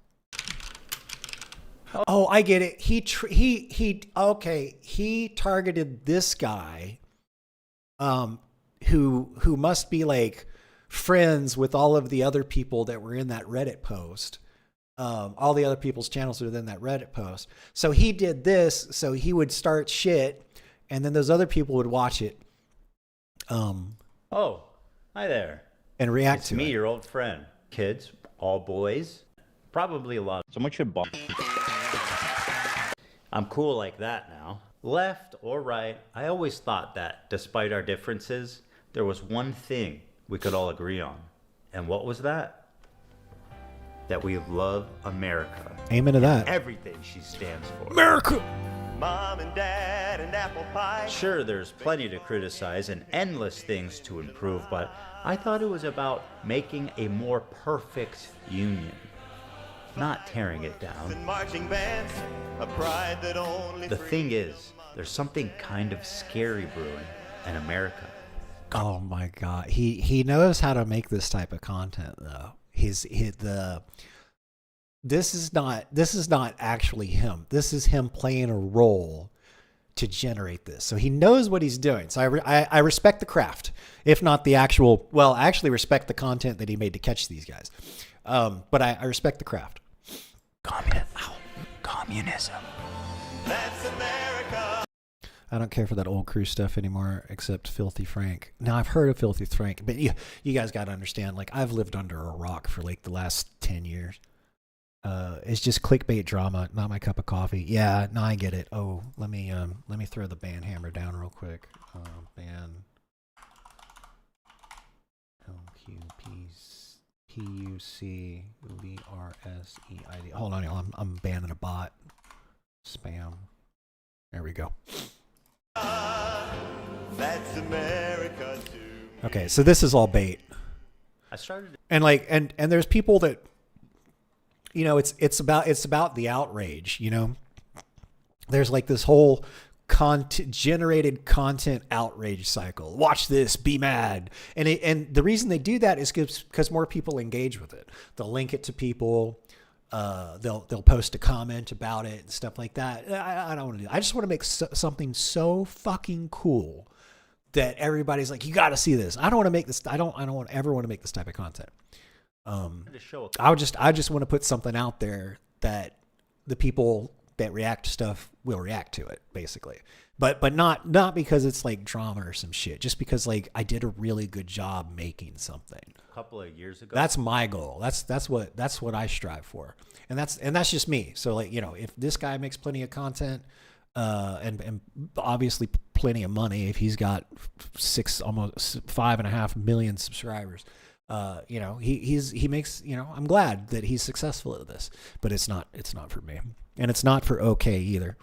With my acquaintance Hassan Piker, you might remember him from such classics as America deserved 9/11, dude. Fuck it, I'm saying it. Yeah, kill them. Kill those motherfuckers in a video game. Sorry. Holy shit. That's not what I said. You dumb cracker bitch. And of course, the Leftovers podcast, which was our show, which we made broadly to goof on the antics of the right. Now, to be clear, I knew about all these edgy and controversial jokes at the time we made the show together, because who am I to judge? There is Ethan Klein being a delightful human being. I was just gonna say, if there's another Holocaust, if they start rounding up the Jews again, I hope Ben gets.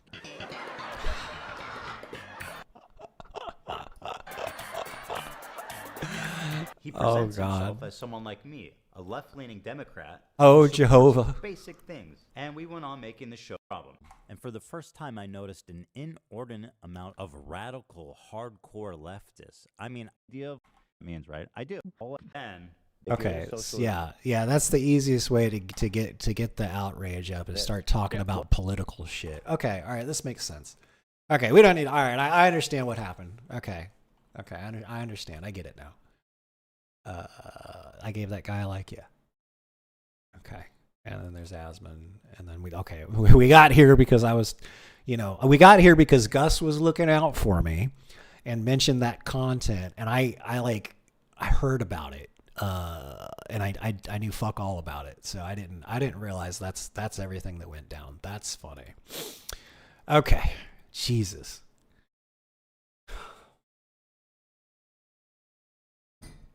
Good Lord. Oh man. All right.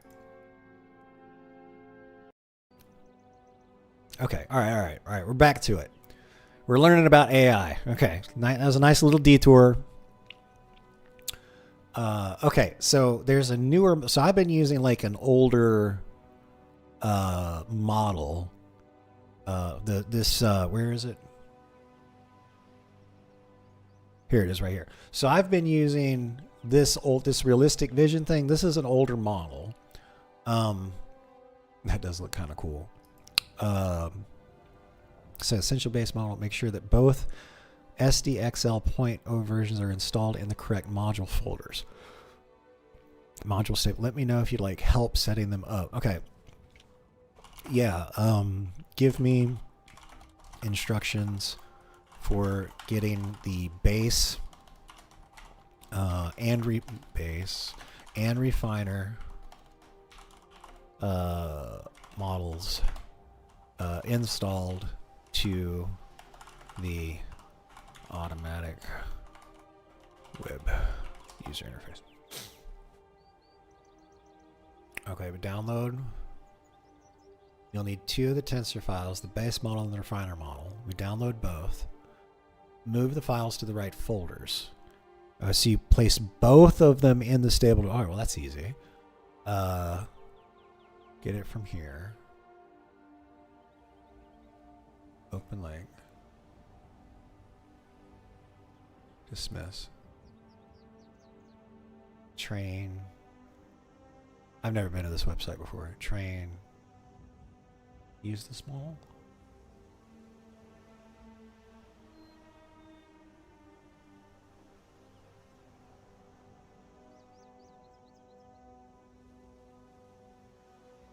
This is some advanced shit right here.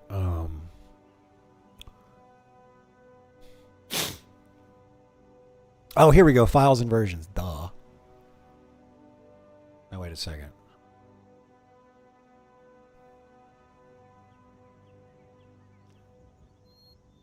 Almost 2 years ago, over 1 year ago. Stable Diffusion base.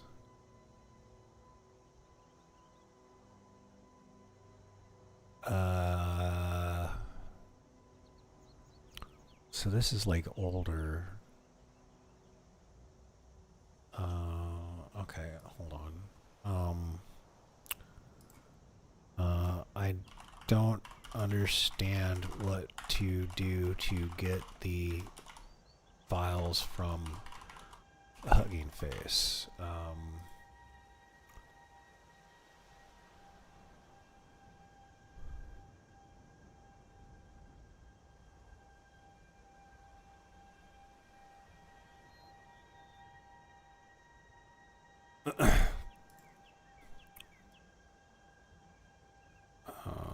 Upload. Here is a screenshot of a bunch of files.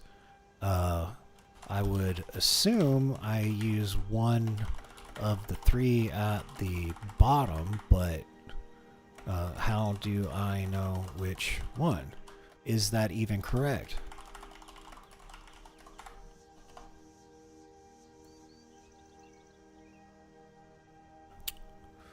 Okay, it's a repository. I recognize that. Actual model weights are. Here's how to pick the correct file. The three files at the bottom, what they are. Base. This is the correct one for most users. Okay. Safe model. The same model but uses different visual autoencoder. Okay, and then this is a LoRa fine tuning. Okay, what they do. Download the file. Click that to begin to download. Move the file. Once downloaded, move it to the thing. Okay. Alright, so we get this one here. So it's this one. Yes. Okay. Let's put it in the right folder for starters. So that's going to be models. Stable Diffusion.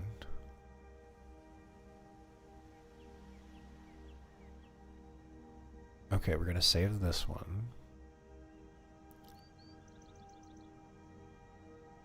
Yeah. Okay. Download the refiner model. Go to this page. The refiner. Okay. No, hold on. Okay, here's this one. Files and versions.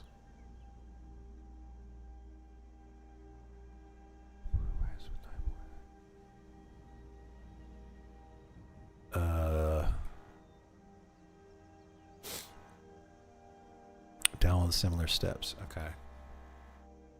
Add weights. Added 1 point. Okay, well, here. Which one do I get, though?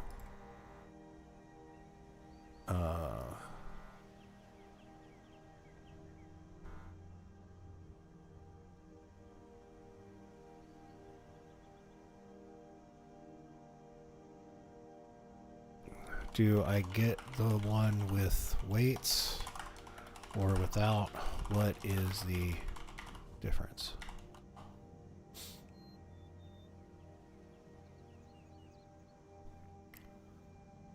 That one, Refiner 1.0. Okay, without the thing. Specific workflow explicitly requires 0.9. The non-0.9 version. Okay. Refiner, this one, download. Refiner, save.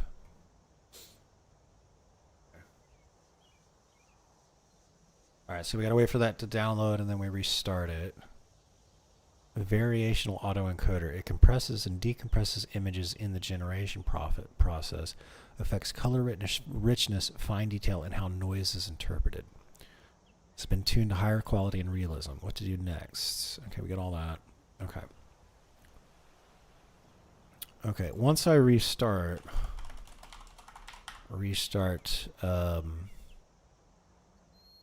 hold on just a second, y'all. I think, let me look at something. I need to, there we go. What is this? Okay.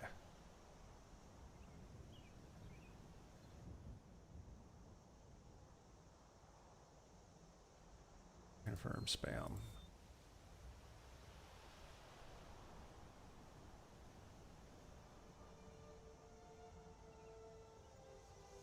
Delete. Okay. Sorry, I didn't want to, I got a message. I didn't want to, I thought it was, it wasn't important.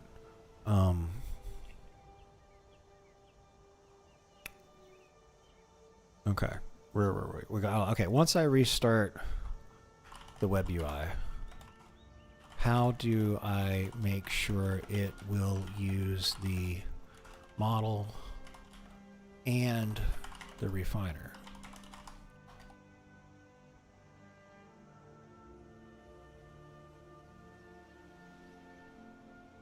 Enable and configure the refiner. Okay, select the base model. Okay, enable and configure the refiner. Go to the, scroll down and look for the SDXL options. You'll see a checkbox. Use refiner model for second pass. Okay, all right, that makes sense. Do we got it? Okay, we got it. So now we can restart. Nexius confirmed React channel. I mean, yeah, like I could react to some stuff. I don't think it'll be YouTube drama stuff though. We could react to like some Warhammer stuff. Okay, let me do this. Is it this one? Yes, we're closing this down. Okay, we're closing that down. We're reloading it. We got everything downloaded. It's in the right folders, right? Okay, yeah, here's all the models. Okay. Go back. Load.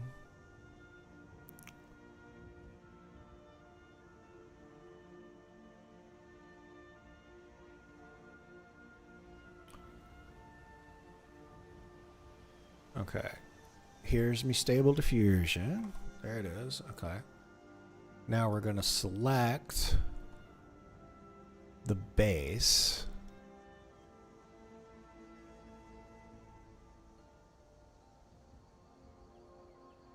Okay, now what? I'll move that over there. Go to the here.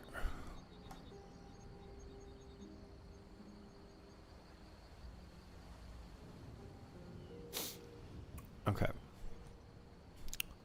This will be the base. Okay, enable and configure the refiner. Go to text to image tab. Okay, we're here. Scroll down and look for the SDXL options section.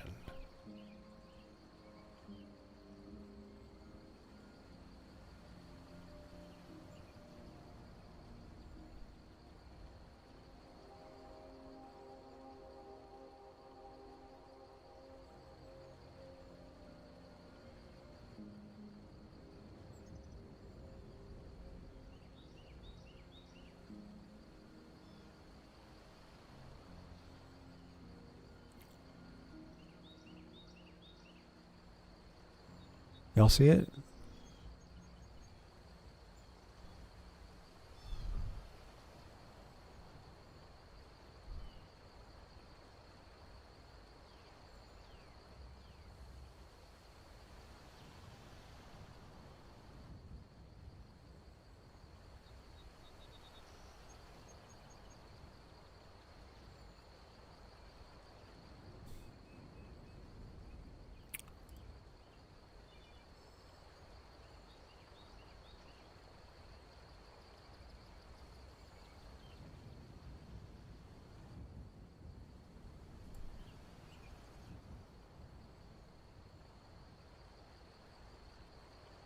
Where is the SDXL?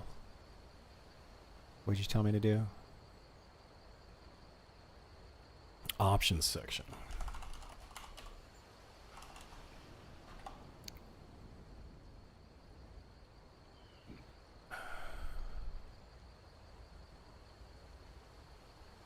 Suggest the following is missing or out of date. Update to the latest version. You're on 1.0.1. Oh, okay. It's V1.6. Oh, geez, we've been using outdated version this whole time? I'm glad we figured that out. How to update. Now, okay, here we go. Command.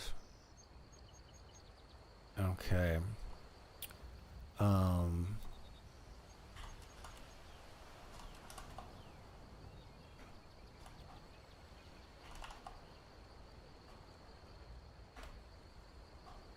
Okay.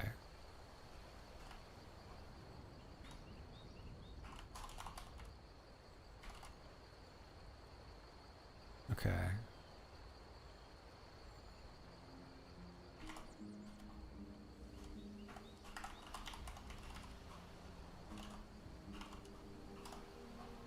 Okay, that's it. Now we're there. Okay, so we're going to do git pull to pull the latest version. Already up to date. Oh.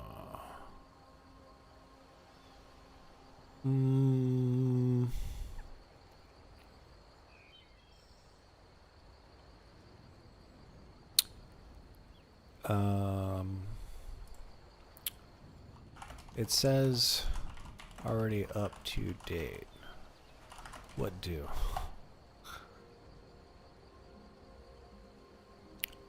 That means the repo is pointing to an older or locked comment, or you're on a custom fork branch. Let's fix that. Yes, please. Okay, cool. We're learning stuff, man. Like, I'm so happy we're fixing this right now. Let's fix that. Force it to update. Okay. Step by step. Force update automatic to latest version. Before proceeding back up. No, we're fine. We're fine. Check your branch. In the stable diffusion world, get branch. Okay, so get branch. Make sure it shows master, which it does. If it shows anything like or custom name switch.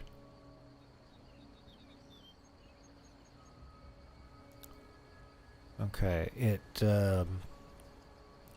I ran get branch and it says star master. Something is blocking updates despite git pull saying you're up to date. Let's troubleshoot and fix that. Clean local changes. Optional, but say if you modified files in the folder, this saves your changes safely. I mean, force reset to upstream master. Okay.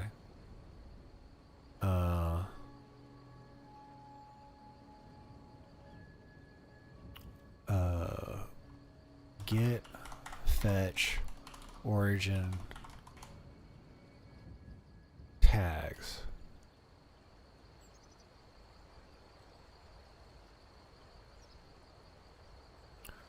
Git reset hard origin / master. Head is now at, okay. I think that did it. Okay.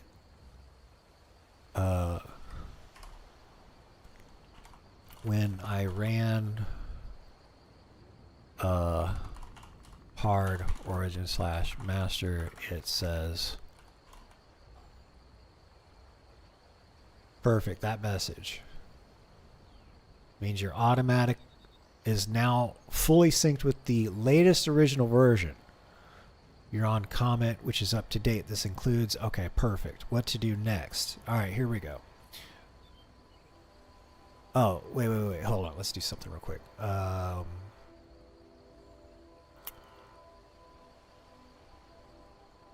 want to run that version thing again. Where's that command?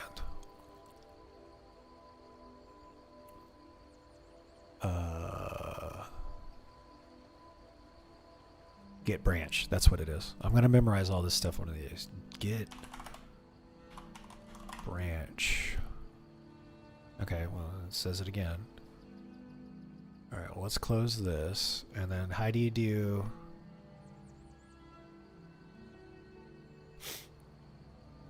Okay. Restart the UI.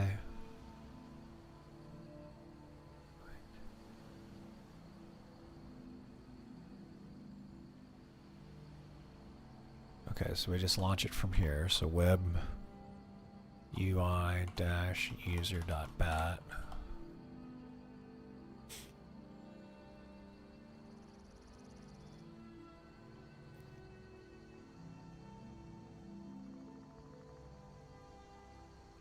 Okay.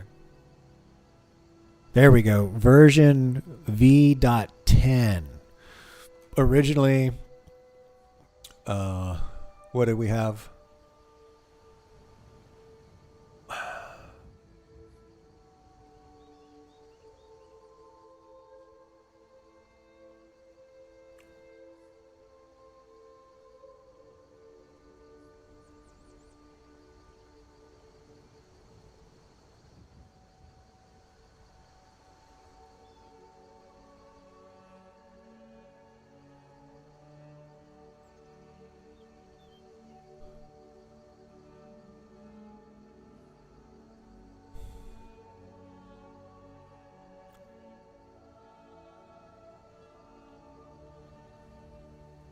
V1. No. Something's not right.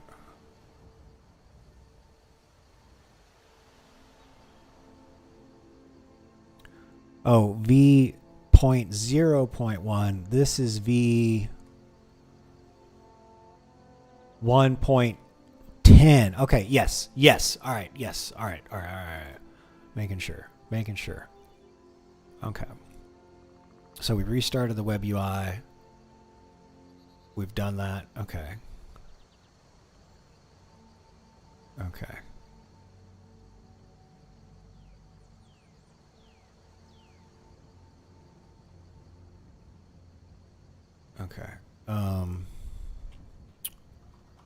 It now says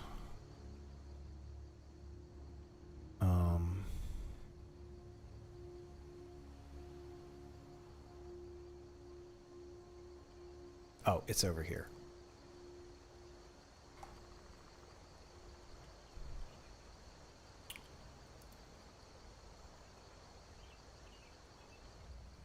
Now says v.10.1. Oh, v 1.10.1.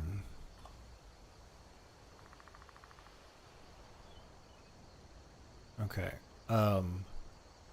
Now that we know I am on v 1.10.1, make sure you give me instructions for this version. Understood. Okay, excellent. All right, let me take here. 5-minute break. Bio. Okay, boom. Okay, I've my cup of coffee has gone through me. Now it has. All right, so let's do this. Go here. Let's go here. There we go. Let's move that right there. Okay, cool. Give me 5 minutes, y'all. I gotta take a quick bio break, and then we're gonna finish knocking this. Now that we know we're on the right version, we're gonna start to cook. All right, give me 5.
Hold on, y'all. Just getting a cup of coffee. Be right back.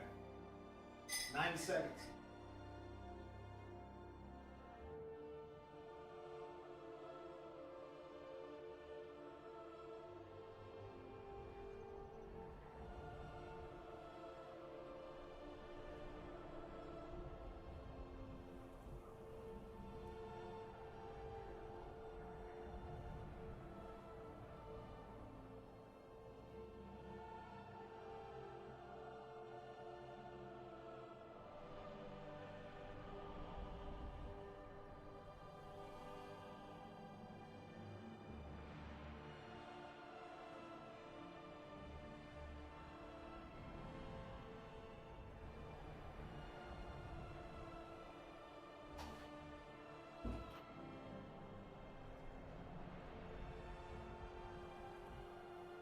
Okay. All right. We're back. We are back, people. Okay, all right. Now where were we? Okay, so we finally got the latest fucking version of this thing.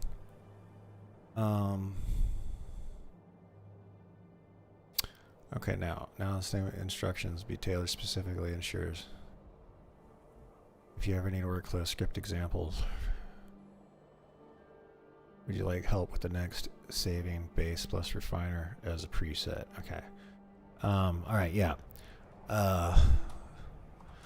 Okay, now that we are on the latest version, I want to make sure I'm using the, what did we call this? SDXL base and the refiner. Give me instructions for that. Excuse me. My food's settling. Okay, we did that. Enable and reconfigure the refiner. Go to the text to image tab, okay?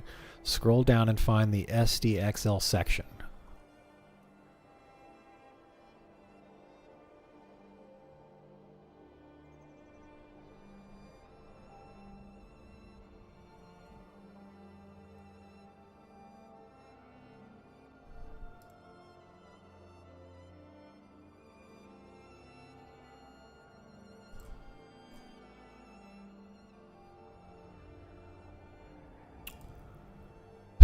This is what I see on the text to image tab.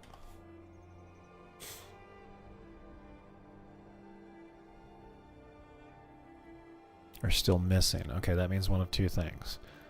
Refiner support not detected in UI, even though your version supports it. Okay.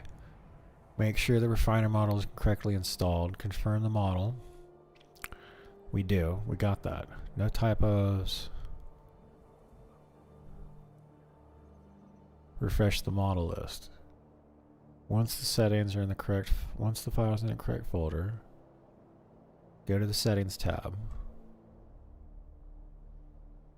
Okay. Scroll to stable diffusion. Here we go. Refresh checkpoints.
I go to the settings tab. I don't see the refresh checkpoints option. Here are the options I can click on under the stable diffusion header.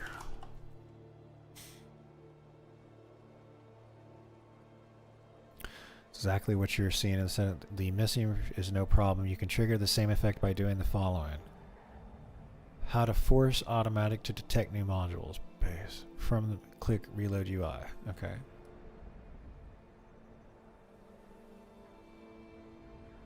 Say his name correctly.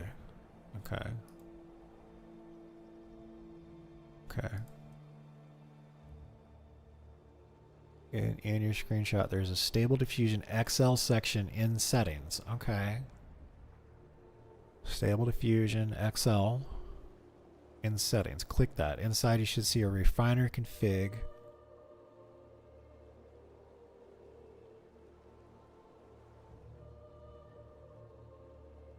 Detecting your XL refiner safe model. If nothing works. Okay, so delete. Okay, save. Delete.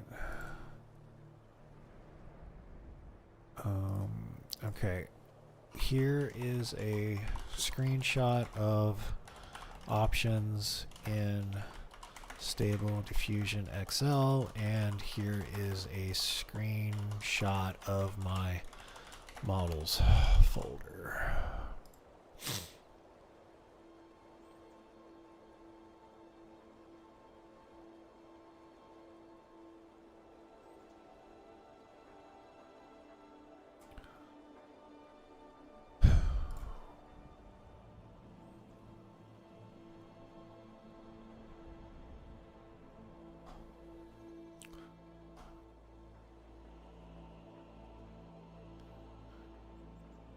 What's still missing? You're still not seeing the UI controls, meaning something is blocking the refiner model from initializing the UI. This is not user error. This is likely a configure compatibility issue. Manually trigger model detection. Scroll of the sidebar and click System. Okay. System. Unload SD model to VRAM.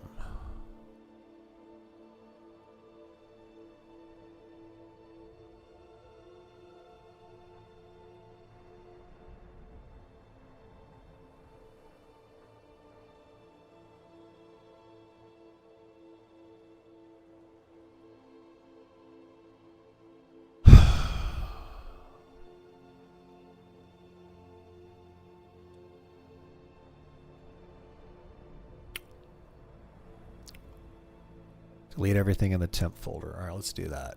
Close this. Okay, navigate to here. Temp. Goodbye. Let's go ahead and create a new one. Whoops.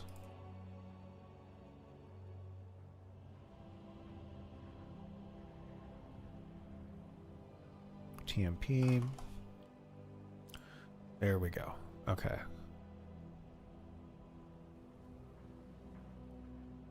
All right, let's try that.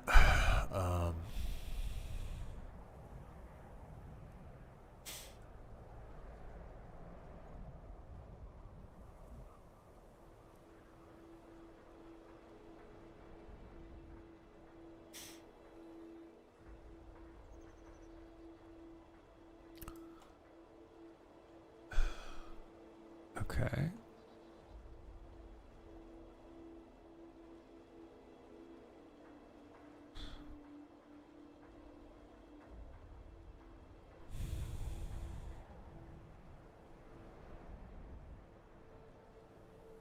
I think we're going to switch over to a different UI, y'all.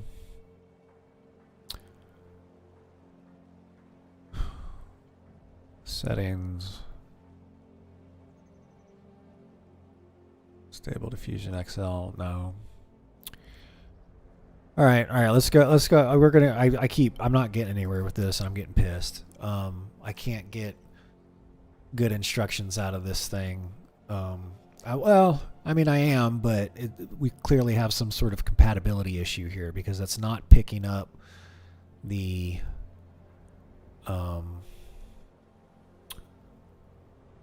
It's not picking up the settings. Okay. I still don't see the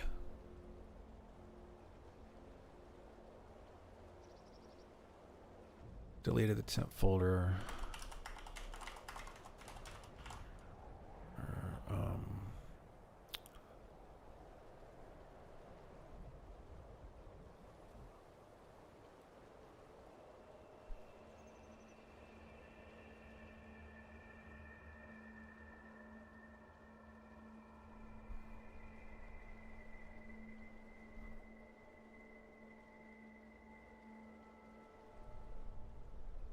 This is the latest one, yeah.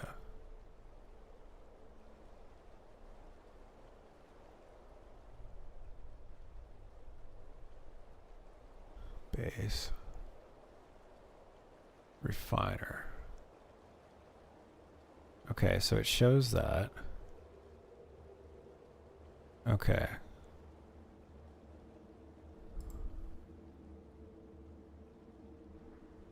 Alright, we're gonna give this one more shot. At least because it is loading it in the terminal. I deleted the temp folder. Reloaded the web UI. It says it's loading the refiner.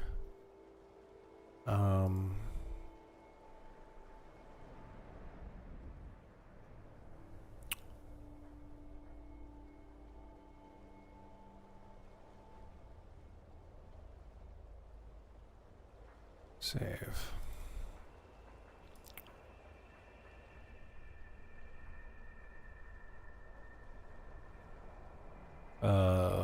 When I go to the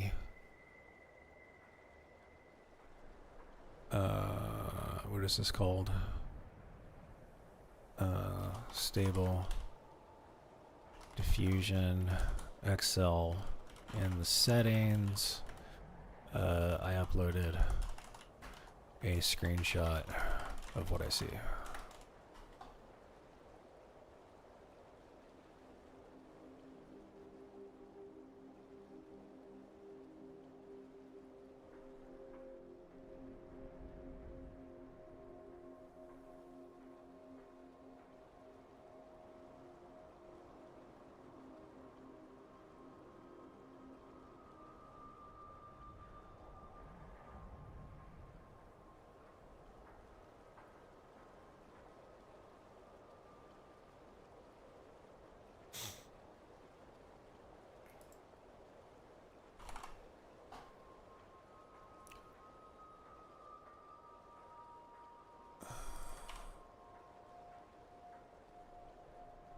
Paste the following, save the file. Make sure the file name matches the base model's name exactly. Just with YAML.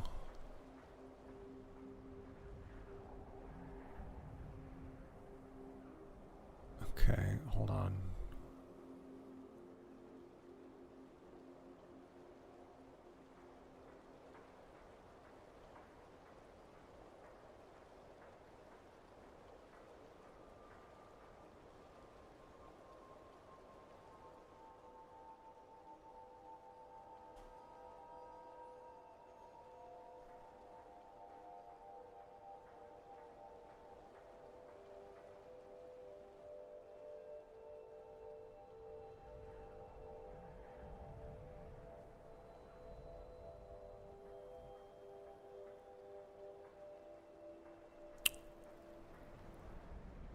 Okay. File. Save as.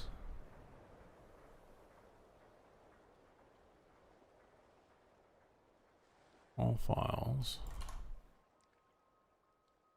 SDXL base YAML in the same folder.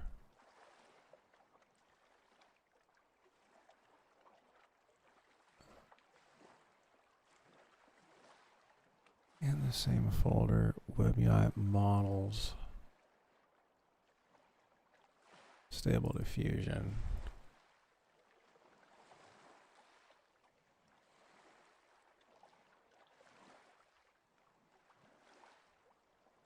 Save. Okay. All right, now. There's the YAML. Okay, got it. All right, so now we're going to restart it again.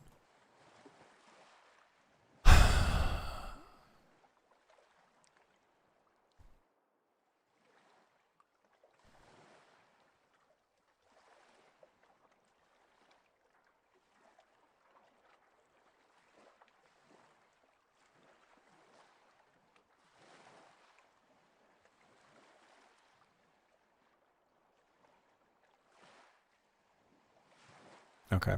All right.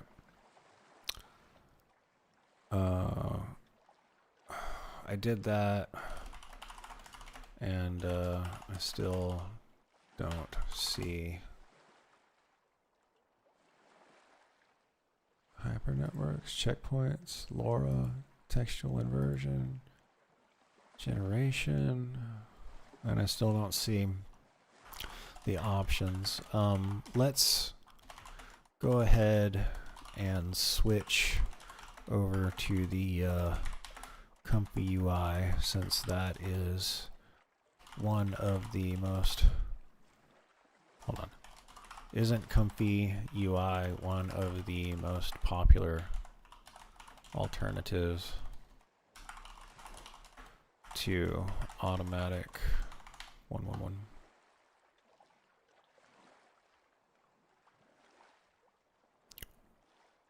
Okay, so this has a node-based workflow, refiner, and that's exactly what I want, is the refiner integration. I should have the option to set the refiner in here, and it's not letting me do it. Okay. All right. Refiner handoff, exactly. Okay. You're working with video or image to image signal. Okay, yes. You're generating high-res magazine post. You want to experiment with custom workflows. All right, cool. Downsides. Learning curve. Fuck you. I'll learn it. No prompt history. You need to manually manage your workflows. Fine. Fuck off. Limited out-of-the-box features. Extensions and PNG metadata reading aren't built in. Fine. Fewer plug-and-play install tools. Less ready to use than A for people who want immediate generation with minimal setup. Okay.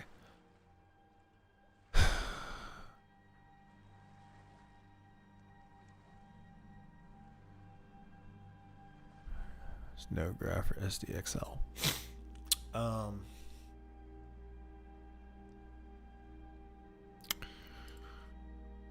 Give me instructions for getting Comfy UI set up.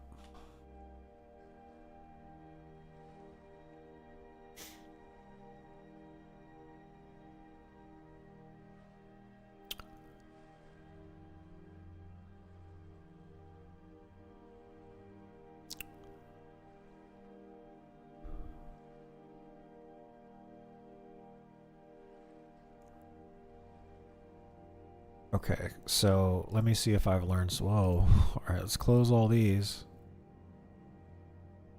Okay,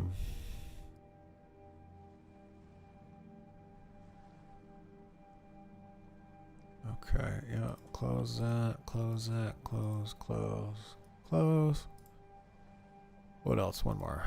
Okay, close it. All right.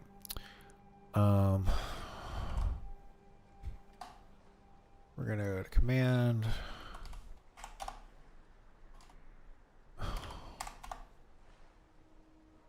CD space AI.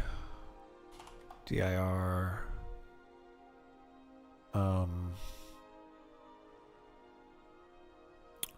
Make directory space Comfy UI.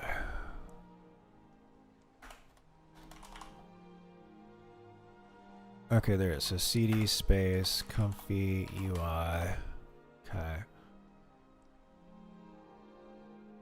Click code or use git clone https // github.com/comfy anonymous /comfy UI .git. Okay, so now if I go to AI and go to comfy UI right there. Okay, that looks like it's installed. Okay, is there a bat file?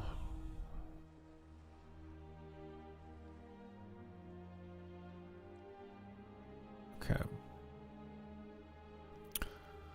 Okay, extracted there. Run the setup script. And the comfy UI folder that you extracted. Run NVIDIA.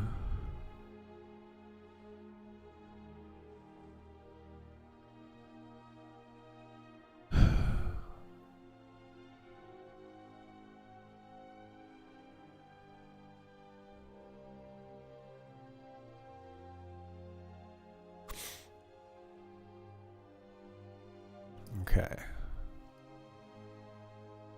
I ran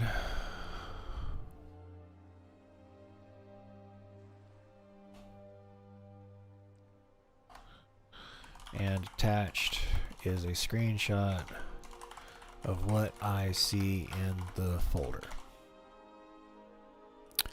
Oh, I made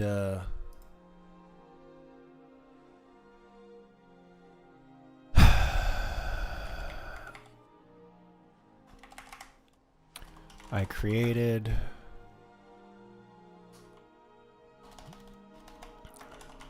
directory, I ran, I attached a screenshot of what I see in the folder.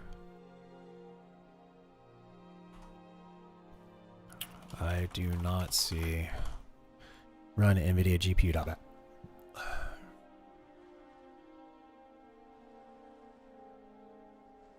The core engine only, not the full Windows Ready version. Okay, the bat file is in a separate repo. Oh, recommended fix, a step-by-step clean setup. Delete your current. Okay, my bad. I didn't realize there was a. You had to do the Windows version. Okay. Okay, go here. Oh.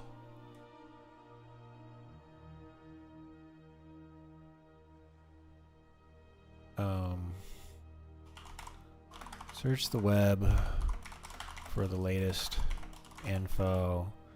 I used the link you provided and it says 404.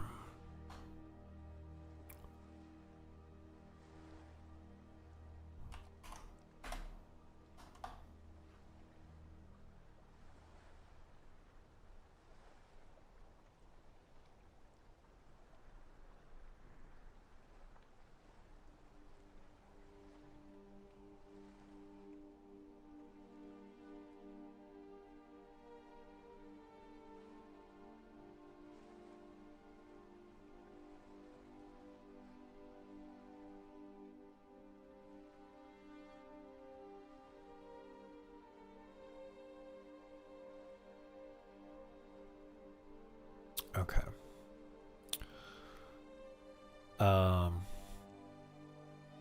Okay, so here we are. Download the latest.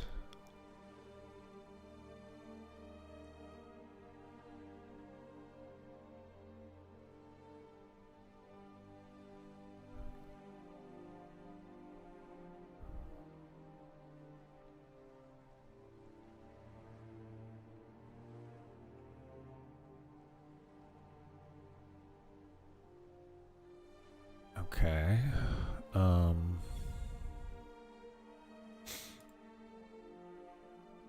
Save this one. Desktop, new. Comfy Install files. Save. Save link as. Comfy install 2. Alright, now we wait. And then we're going to put those in this folder.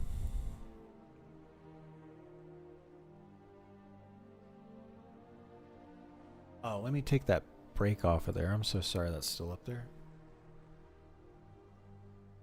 I just dove right back into it.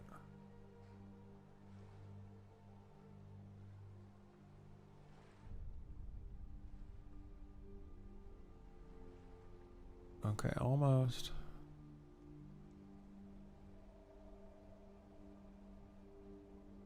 There we go.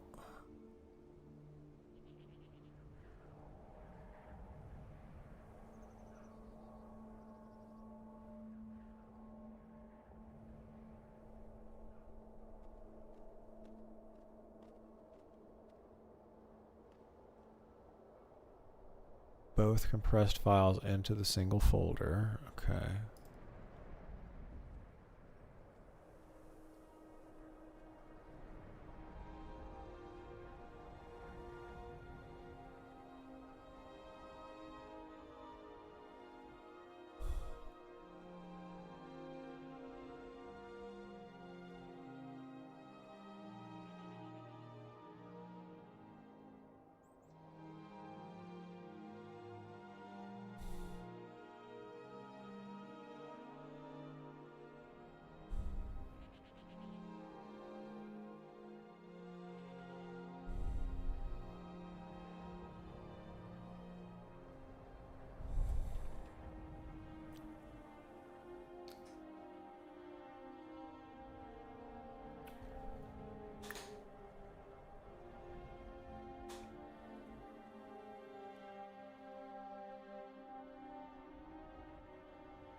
Okay, there's that one.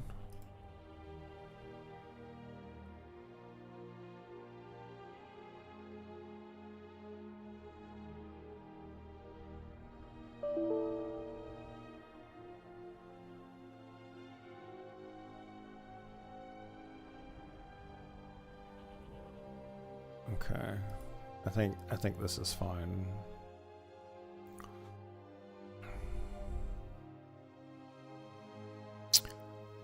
Okay. Some of this is in, I think this is Chinese. Delete, close. Okay, problem. Some of the files are either in a different language. Can I rename these?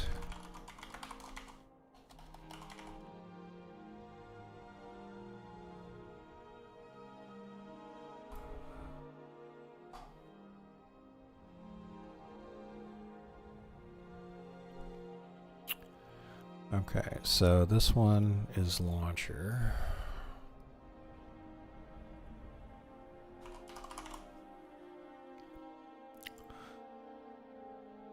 This one's force update.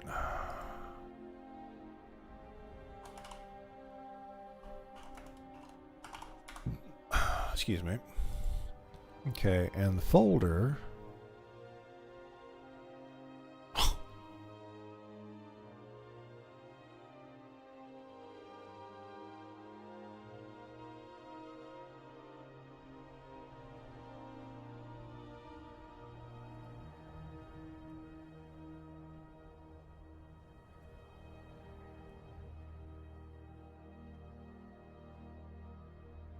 Okay. Well, then let's do it. Run launcher.bat. No, that's fine. Run it.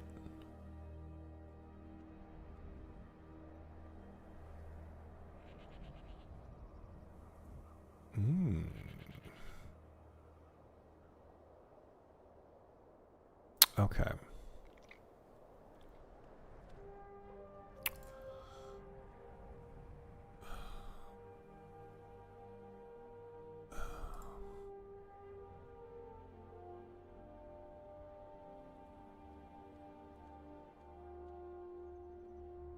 Okay. I did, and I see this.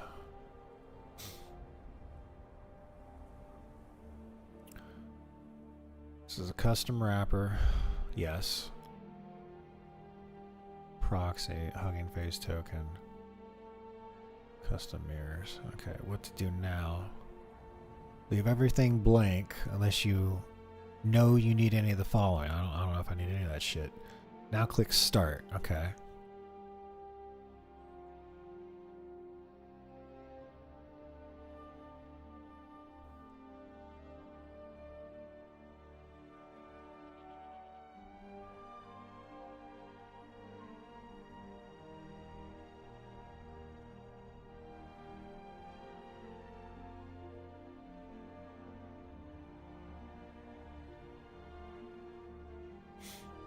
Okay, it's recognizing all the VRAM it has, so that's good.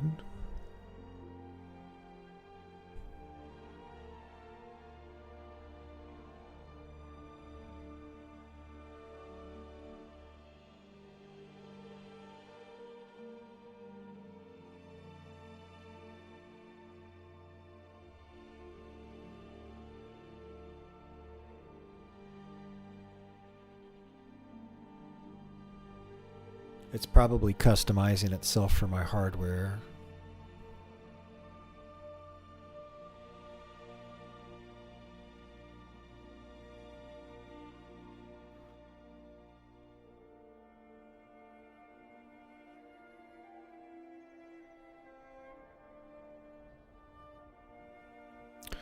Okay, it looks like it's downloading stuff. It's updating some JSON files.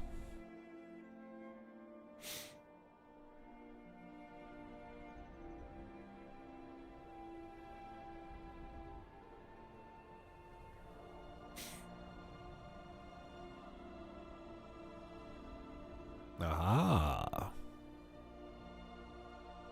What we got here?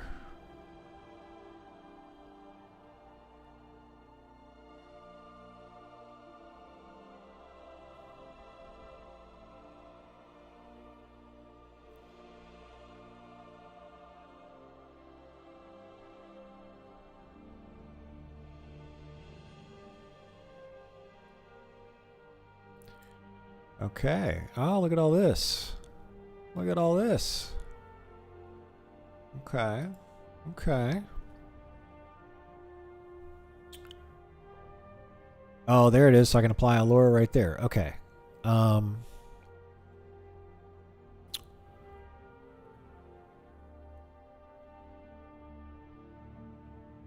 right. Save this. Delete. Close. It is alive. Yes, I think we're cooking now. I don't want to speak too soon. So, okay, this is what I see. The first thing I want to do is make sure I have the SDXL base and refiner in the right directory to use in Comfy UI. Next, I want to make sure the... Give me a sec. Oh, let's move this over here. There we go. And then we're doing models. Laura, I want to make sure that the...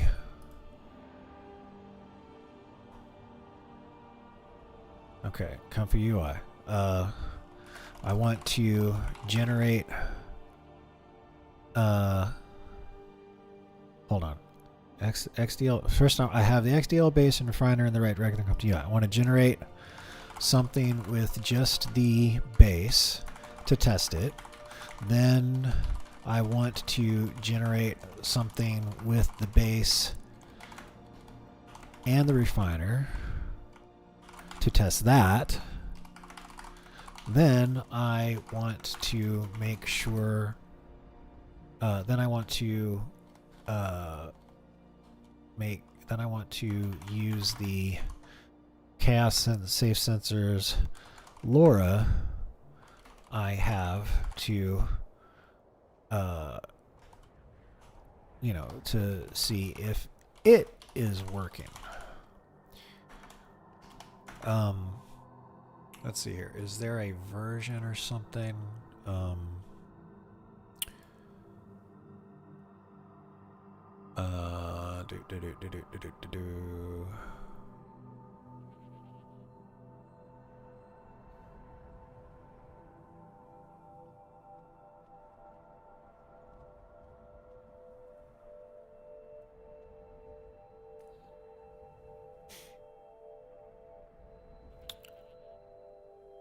All right, let's just see.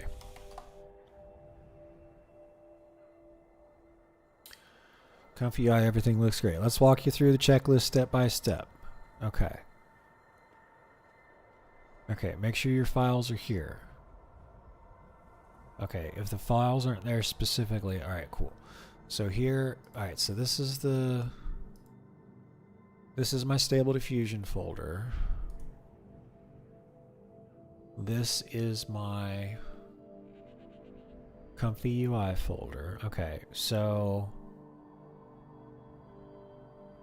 comfy UI models checkpoints. Okay, so comfy UI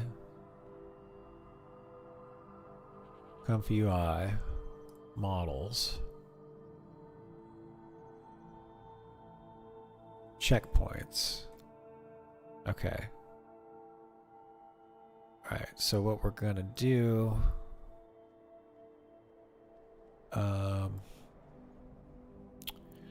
this is gonna unnecessarily use double space, but I'm not ready. I don't want to walk away from stable diffusion just yet. I want to make sure I get this thing working. So what we're gonna do is, this is the stable diffusion. There's this one, and what I want to do is take. Let's delete that. I want to take these two. Okay, so these two and this one. And let's go ahead and grab Realistic Vision 2. So this is going to be 11, 12, 13, 19 gigabyte. We're duplicating 19 gigabytes of data. But that's okay. Here, let's do this, because I can't get the refiner. Let me make sure I'm putting it in the right spot. The refiner, yes, it's going to the checkpoint folder. Okay, so what we're going to do is we'll move the refiner because I can't use it in this web UI. So what I got to do is checkpoints. We're gonna move the refiner. Okay, and then we'll copy everything else. So we'll copy this one. Copy this one. Copy this one. Okay, copy. Paste it in here.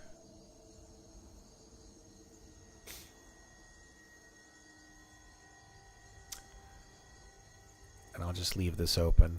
That'll remind me. Okay, cool. Alright, so we got those three in there. Alright, now we want to move the LoRa out of the stable diffusion one because I can't use it in this thing here. Models. There's the LoRa, so I'm putting chaos in the model/LoRa's file. Yes, move. Okay, perfect. Okay. Generate image. Okay. Okay. Before I go into step 2, do I need to reload comfy UI with the launcher. If I do, give me an updated list of instructions. If I don't, just say no, and I'll scroll up and follow the rest of what you've provided already. Okay. It auto scans every time you load the drop-down menus. Perfect. Okay, that's refreshing. Okay. Okay. All right, so here we go. Generate image using the base only. Use the template from the startup screen.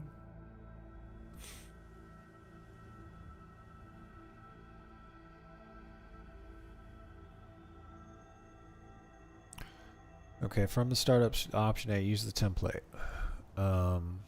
From the startup screen, basic image generator, basics, image generator.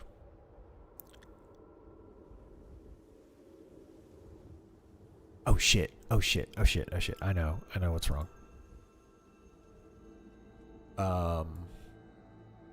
This is the comfy UI. We need to go to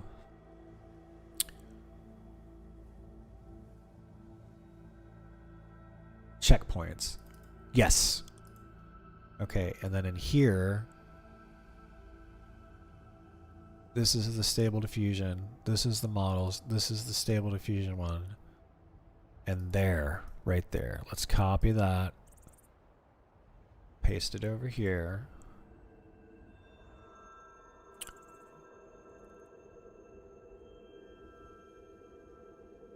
Now, why does that say it's 4 gigabytes big? Shit. Hold on.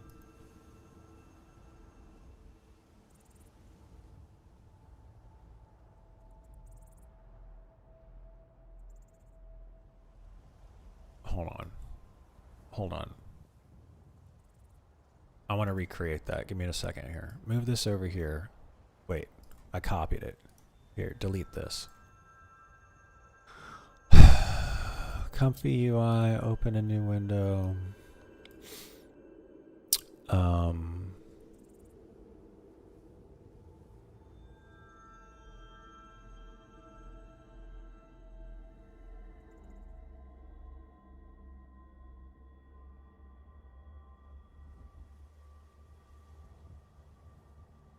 Run launcher. Go ahead and start.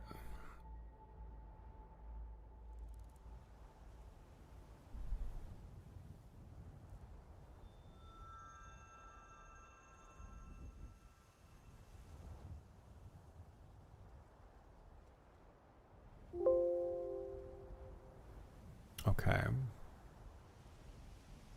Close.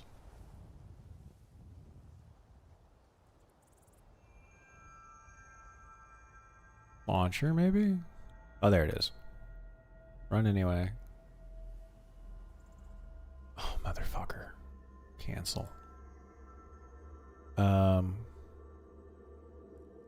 launcher.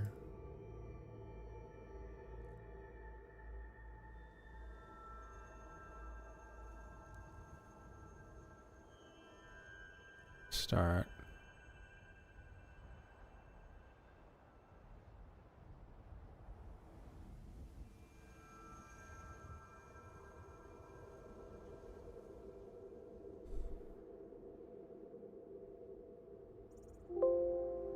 Program completed successfully. Okay.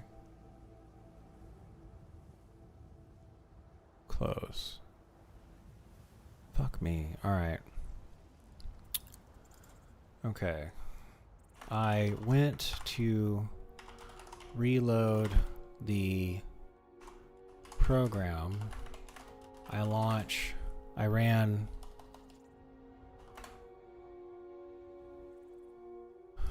run launcher.bat.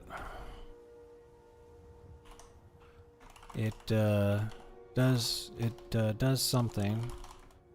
Says it's loaded, and when I click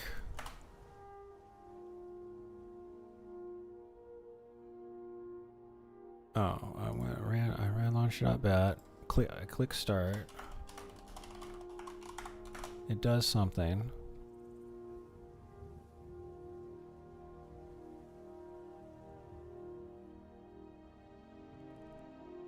Oh wait. Here, just are you sure you want to stop? Interruption can corrupt data. No. Stop. Are you sure you want to stop? Fuck it, yes. Close. Close. What else we got open? Any of this shit? Let's close that out. Anything else? Alright, let's try it again. Start.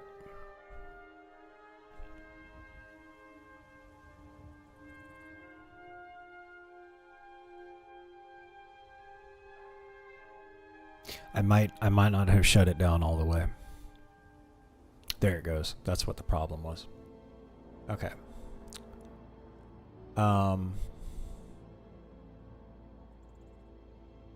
Browse templates. Here we go. Okay. All right, we're getting back to it. Okay, now generate image using the base only. Image generation. Missing modules. Okay, now let me look at something real quick. This is the stable diffusion. This is this, but it doesn't have... This is 4 gigabytes. This is only 2. So I'm going to hit download.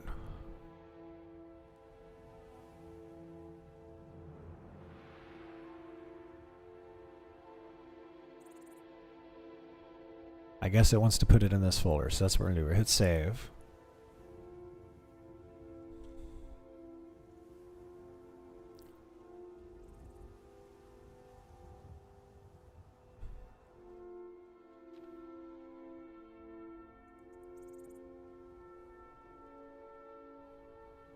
Okay. I'm going to close that.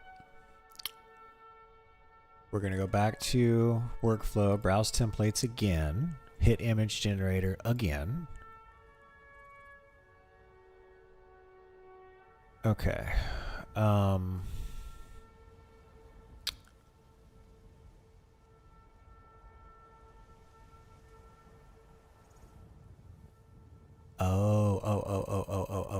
Okay. We go here. So it downloaded it for me, but it didn't put it in the right folder. It put it in just the thing that I was downloading it to. Okay, so let's do this.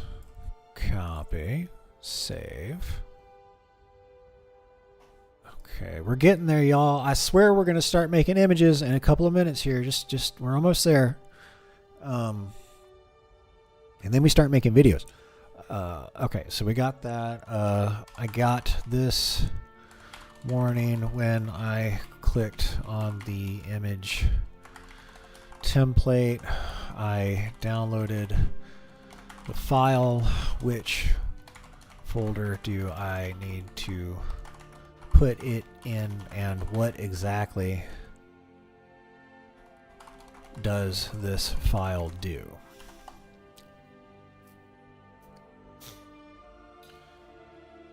Template you loaded was originally built using the Stable Diffusion 1.5, which is basically 1.5D checkpoint, not SDXL. A lightweight pruned version of the model trained by Stability AI.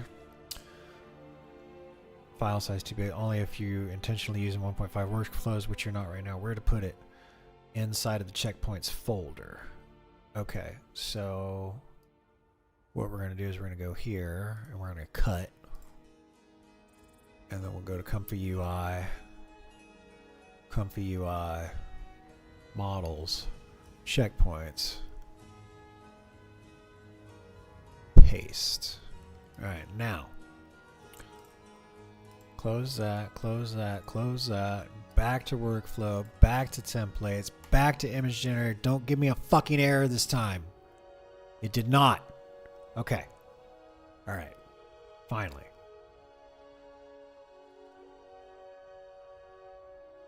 All right.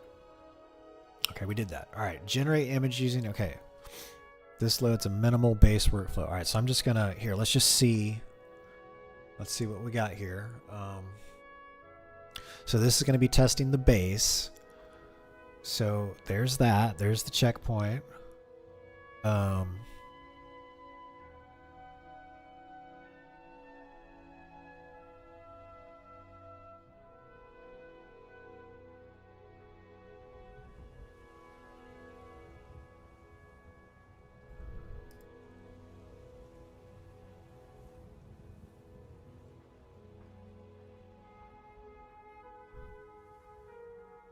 Okay, so the checkpoint that we're going to do is the base.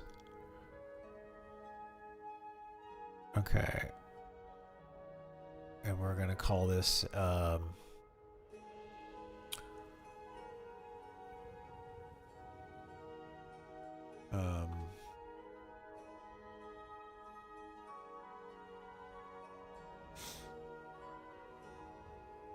me a sec.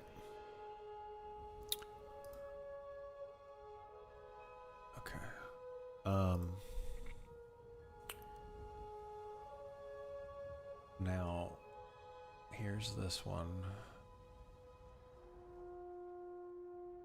Oh, I see what's going on. Okay. Kill that. No. Oh, nope, nope, nope. Don't want to save it. Don't care. Kill it. No. Kill it. Kill it. No. Okay. So... One more time. Workflow. Browse templates. Image generation. Okay. So there's the pruned thing.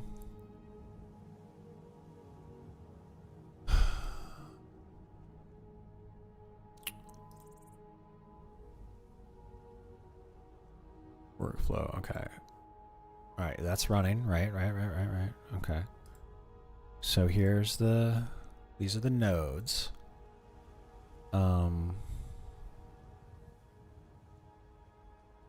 Batch count.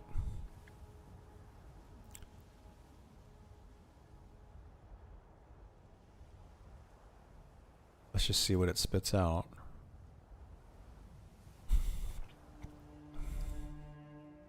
Okay.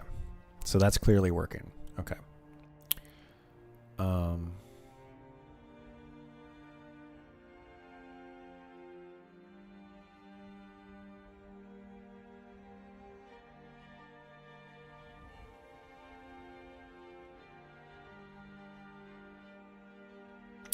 Okay, so now we do the same thing. So we're going to close this.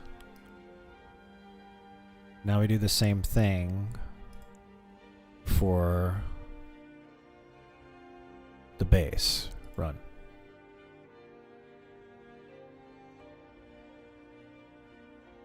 There we go. Okay. So that's where so that's the base. That's what I expected. Okay. Add the refiner. Okay. All right, now we're cooking. All right, here we go. Add the refiner. Right-click, add node loaders.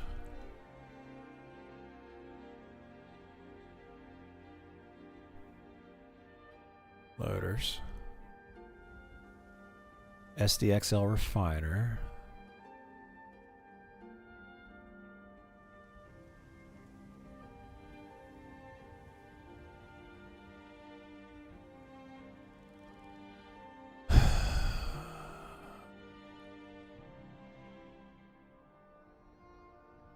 What, I'm in others here? Loaders? Right click. Add node.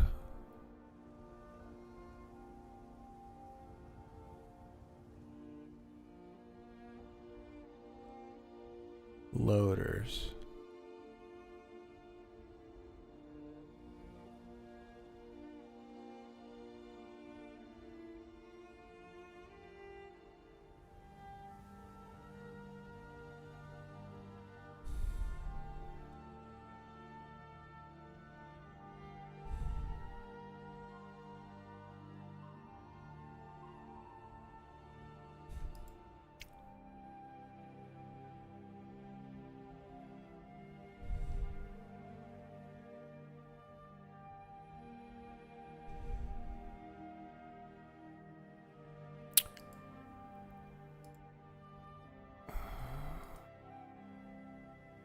Okay.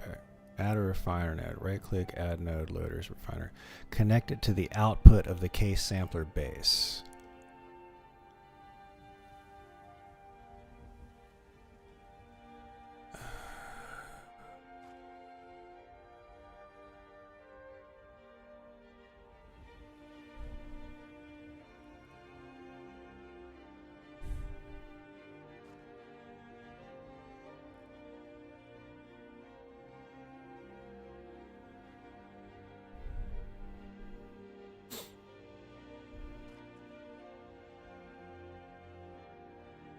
So there's not a refiner thing.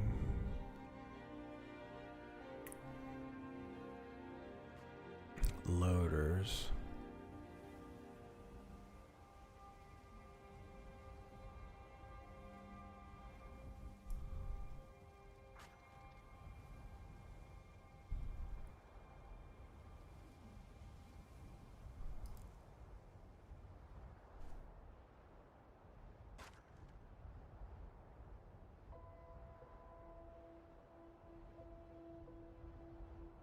Okay.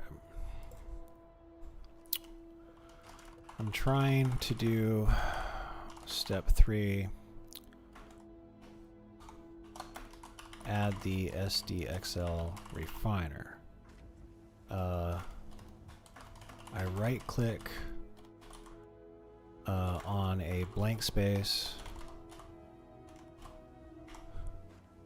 Mouse over. Oh my god. Add node.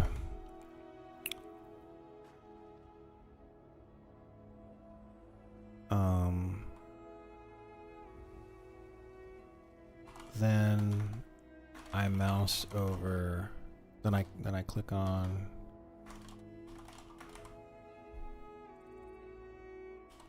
loaders.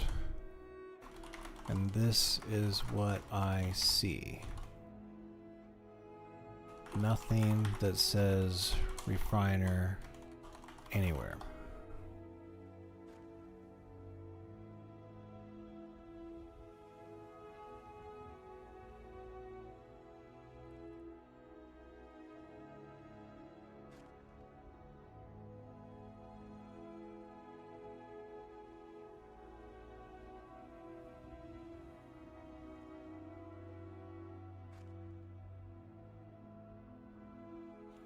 Okay, checkpoint loader sample node for SDXL base.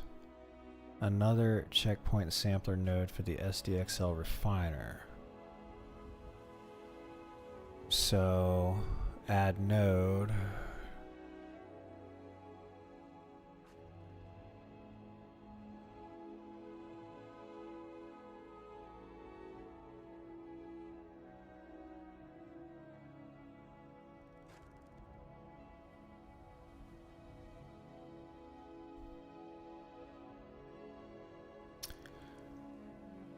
Okay, give me the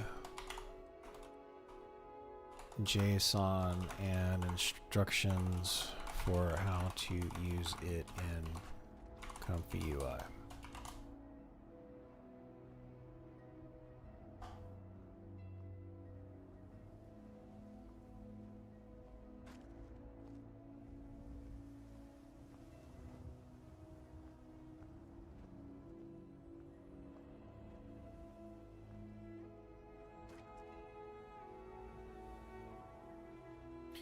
Download the JSON. We could drag and drop the file into the Comfy UI window.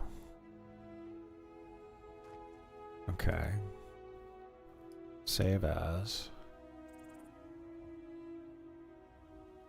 Here. JSONs.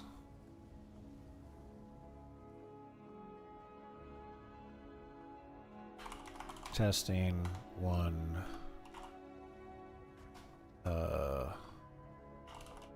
Refiner. Okay. Uses the base for the base generation. Passes the output through to a refiner. Uses a detailed text prompt, decodes and saves the image. Output image will be saved to the output folder with file name starting base refiner output. Okay. Okay, so that means I can click here. And I can go to the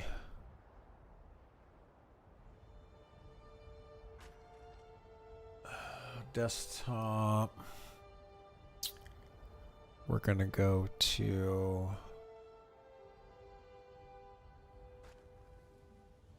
comfy JSON.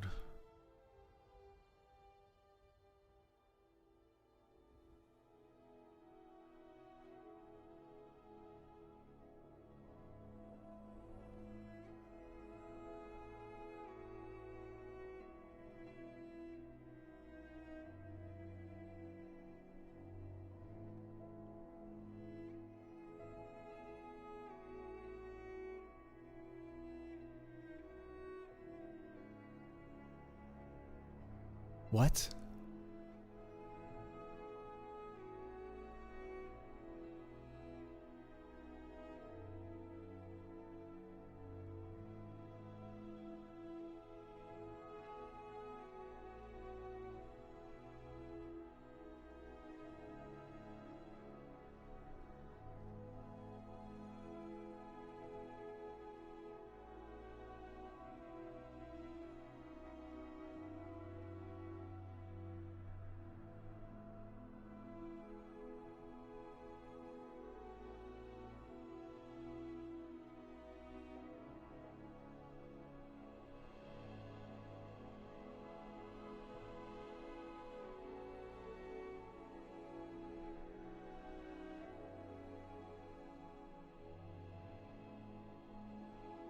I think what happened,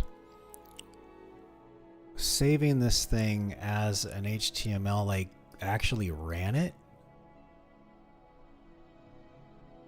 I don't know why, like, it's got like my profile picture in there and stuff.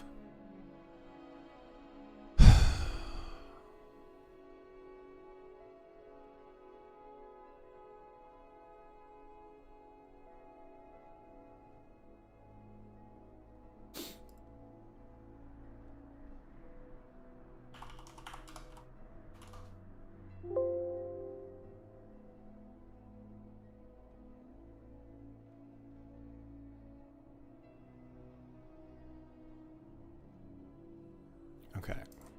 Boom.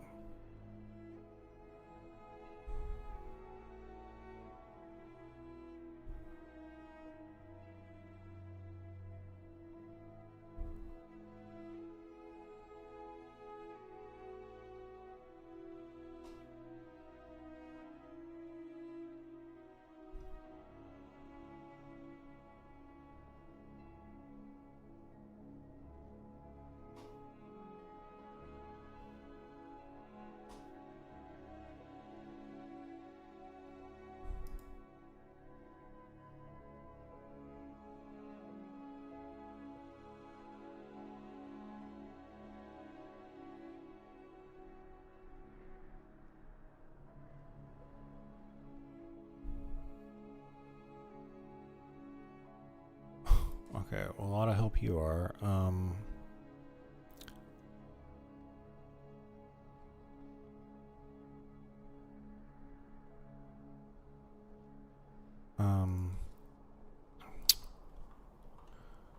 So the browser only lets me download the thing you created as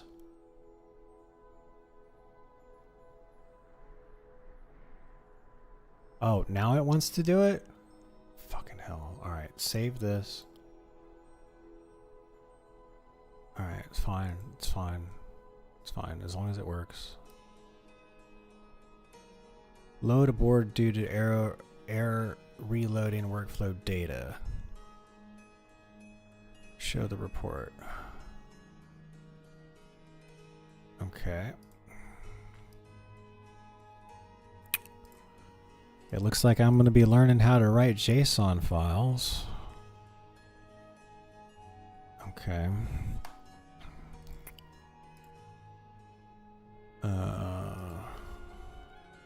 When I drag and drop to the grid, to the window, it gave me this error.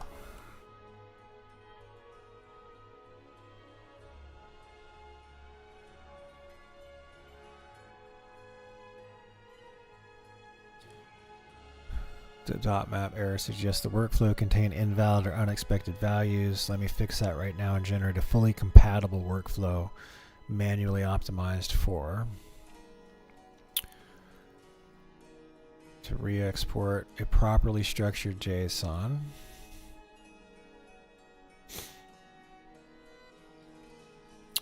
Here is the fixed fully compatible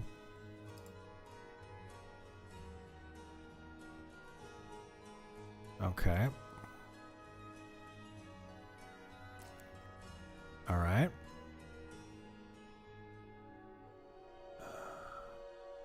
Here's the one that says fixed, so we drag and drop. Show report.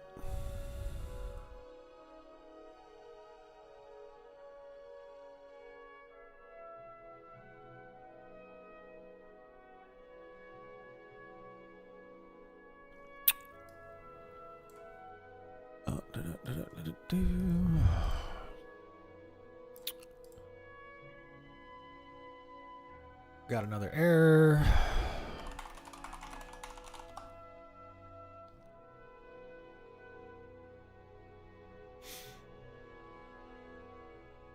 Is too outdated to support newer JSON window structure. Well, why did we get... Oh my god. Update comfy UI. Okay. You're on... Latest comfy UI be able to support the JSON. Okay, go. Alright, fine. Fine. We go here. We close that. Leave. Fuck it.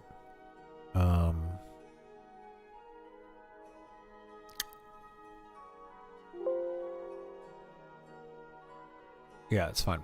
Okay. Alright, so. Back to the command prompts.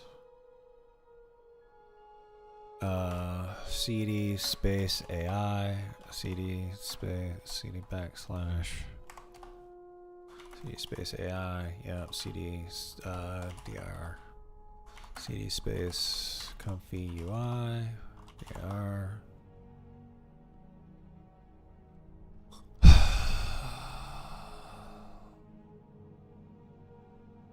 Okay, so get pull, not a get repository. Oh, because we got the Windows version. That's why. Okay.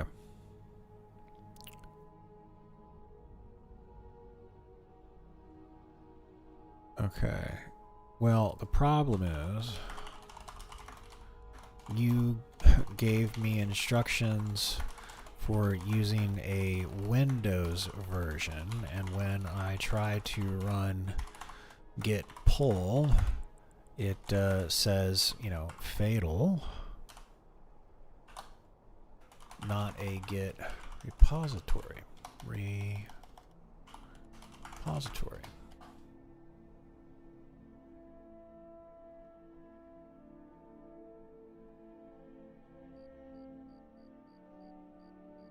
No, we're not going to do that.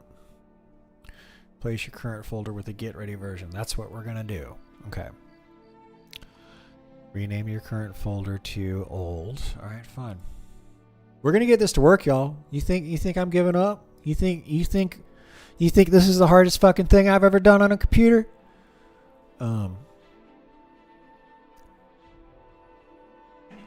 Let's see here. If you want to manage ourselves, we do. So we want to.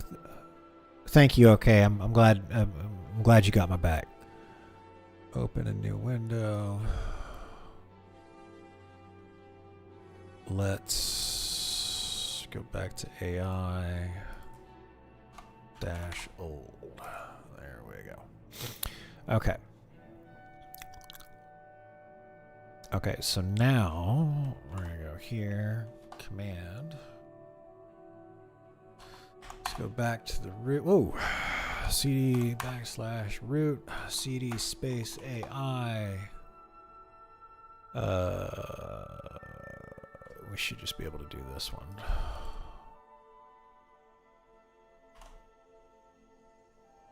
There we go. Okay. Okay, fine.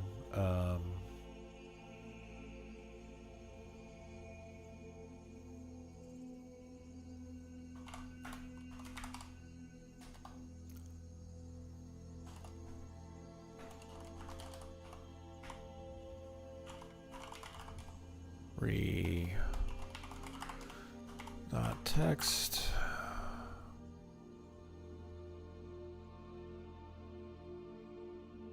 Oh, yeah. Pip install -r space requirements.txt.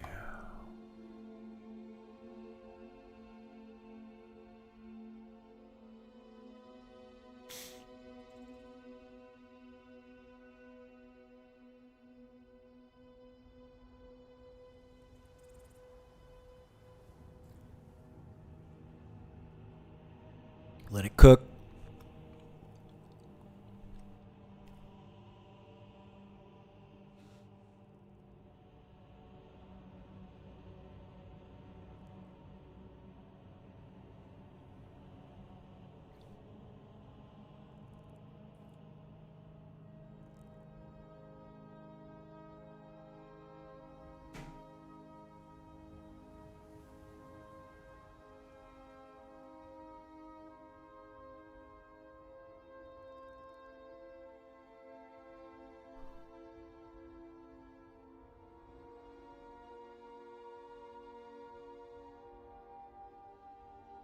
Oh, okay, I understand what's happening.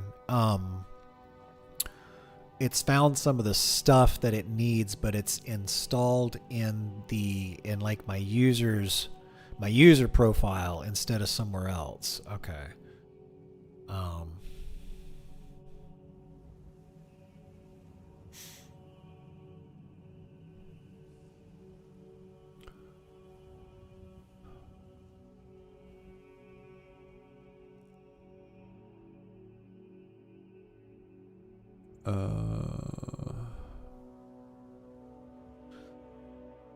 We'll ask it what the best step is.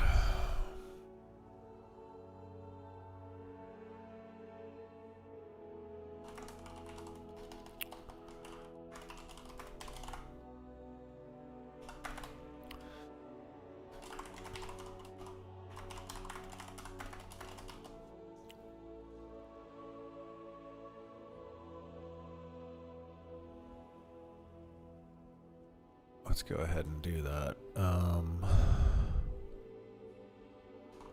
python.exe-m space pip space install -- upgrade pip.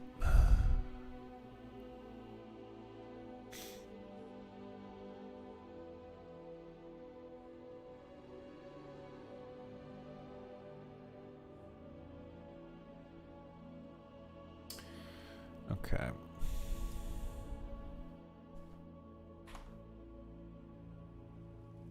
I ran the pip install -r requirements.txt and it worked, but I get a warning. What does this mean, and do I need to fix it?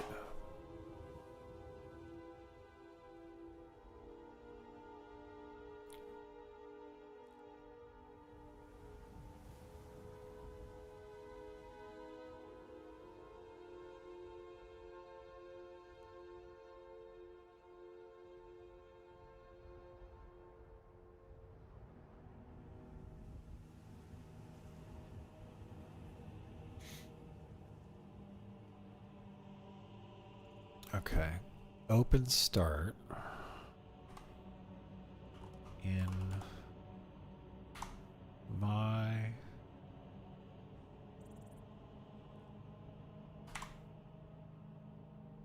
environment variables. Okay, edit the system environment variables.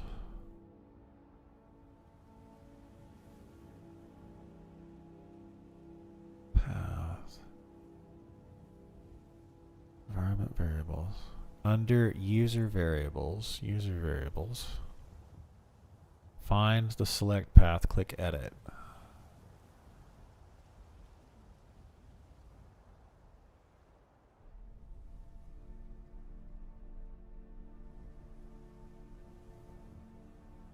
System properties window, click environment variables. Variables, find and select path and edit.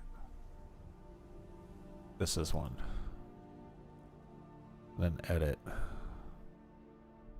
Click new. Paste this.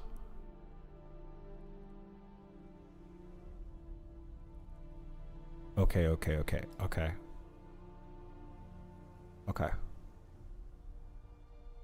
Now you can run pip from any directory. Okay.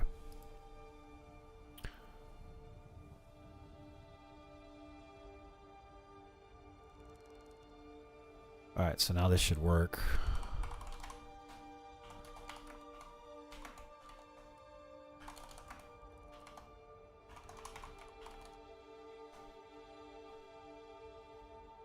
Boom! No warning, no error, just done. Okay. Okay. Already satisfied. Okay, perfect. Okay, we fucking fixed it. Alright, now. With your new Git installed. Okay. Alright, here's the new one.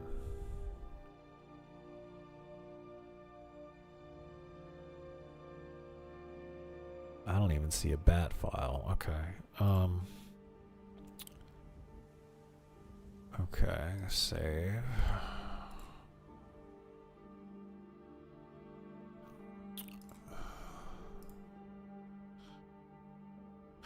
Okay, so I followed the git install instructions.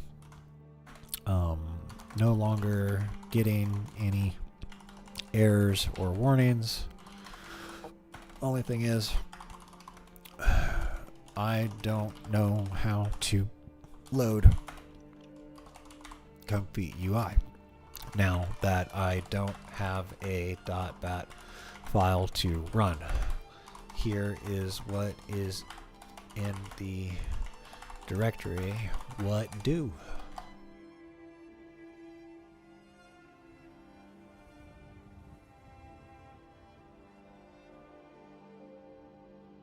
Okay.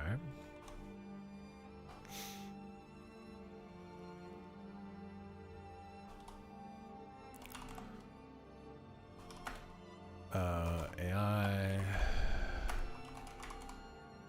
Comfy UI Python space main.py.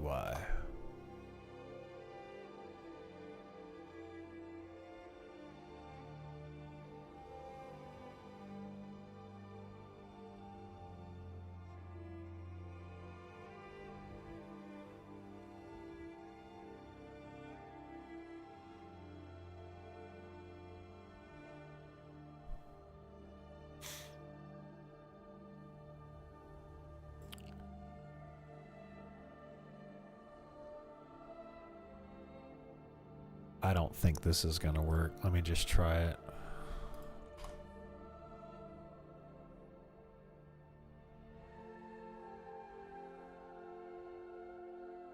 Okay, I typed Python main.py from the C whack AI whack Comfy UI directory in the command prompt, and I get this.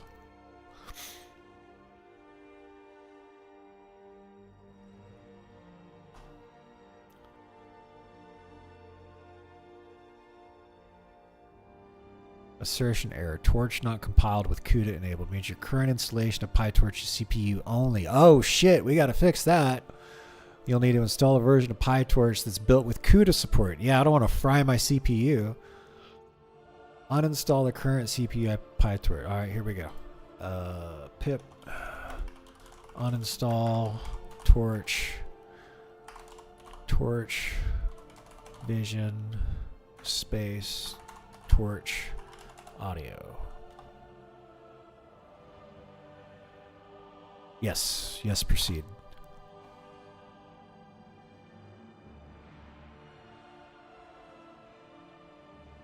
Yes.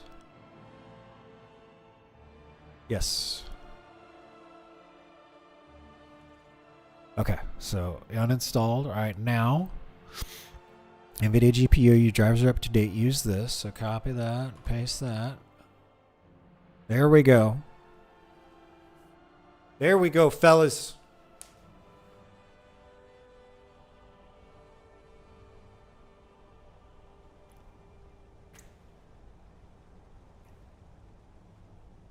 The crap you gotta do, man. I can't wait to make a tutorial video to show people how to do this. I'm gonna make the easiest to follow tutorial video that ever existed for this shit. Believe me, bro. It doesn't have to be. Now that I'm learning how to do this, I'm gonna make it a hell of a lot less complicated for everybody.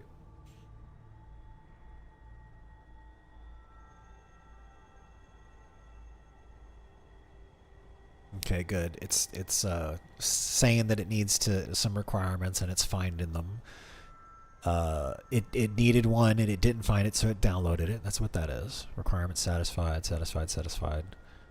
Okay, now it's reinstalling Torch, but to use the CUDA cores instead of the CPU. For those of you that don't know, the CUDA cores are on the GPU, and that's what we want. I'm doing all this because I got a 4090.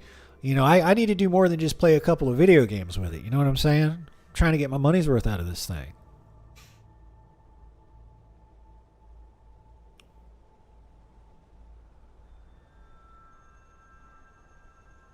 Can we make this a little bit bigger?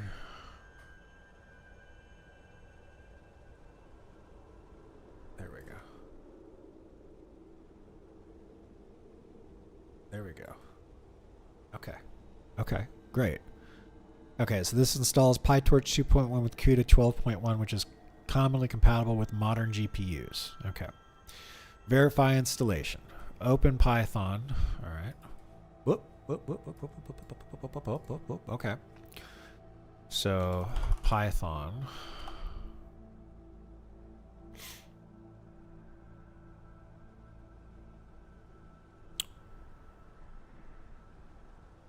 Okay, so we're in Python right now. Okay, I get it. In the command line, we are inside the Python thing. Environment? I think environment's probably the right term. Where's Phoebus when I need him? Phoebus, I need you to tell... Phoebus, are you watching? Phoebus, you know all this shit, man. What's the timestamp? 3 hours, 44 minutes. Let me just make a note of that.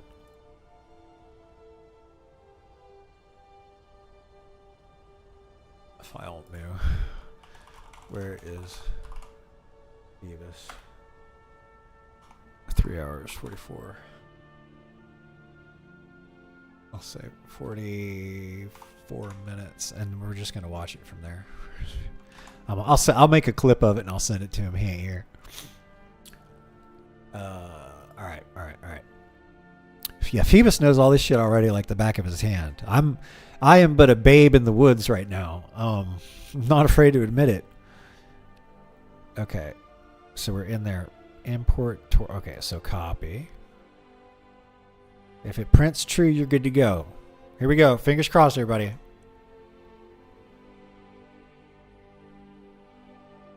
Bam. Okay. All right. And I'll walk you through restart. Okay, we good. I got the true. It looks like I'm still. Okay. I still. It says true. I still have the command prompt. I did that in open. It looks like I'm still in the Python environment.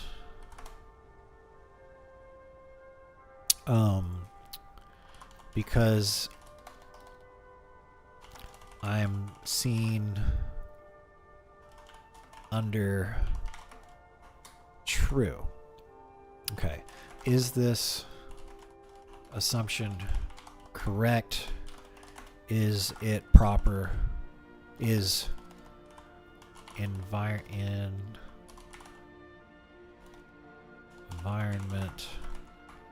the proper term?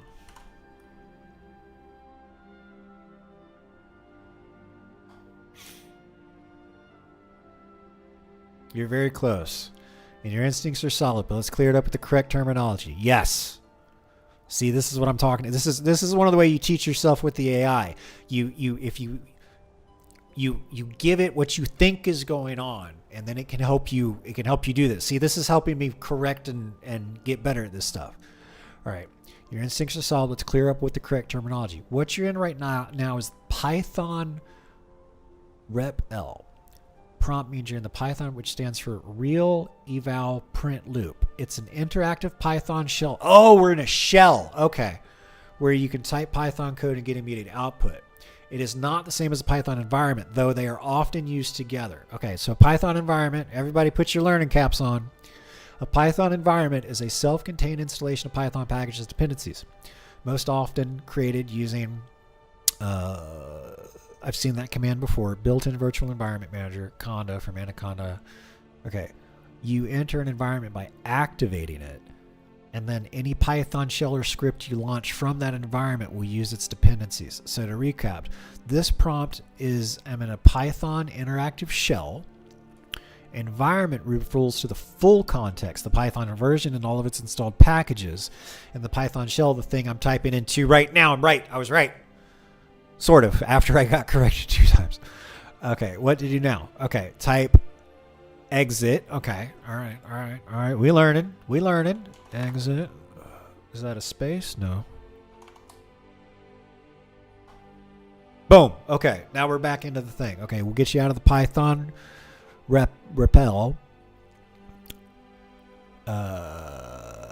Is it pronounced repel? And back to your regular command prompt. Yes. Okay. From there, you're ready to launch the Comfy UI again. Okay. So Python main.py.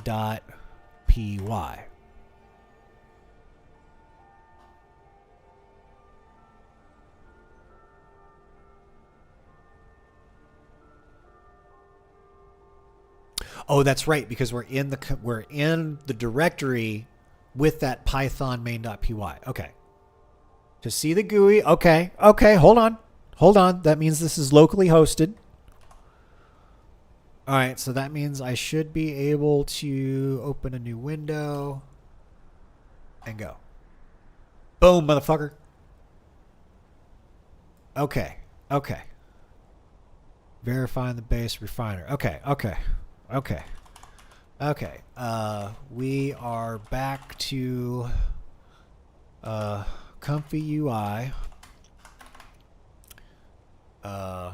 Looks like I got a blank canvas.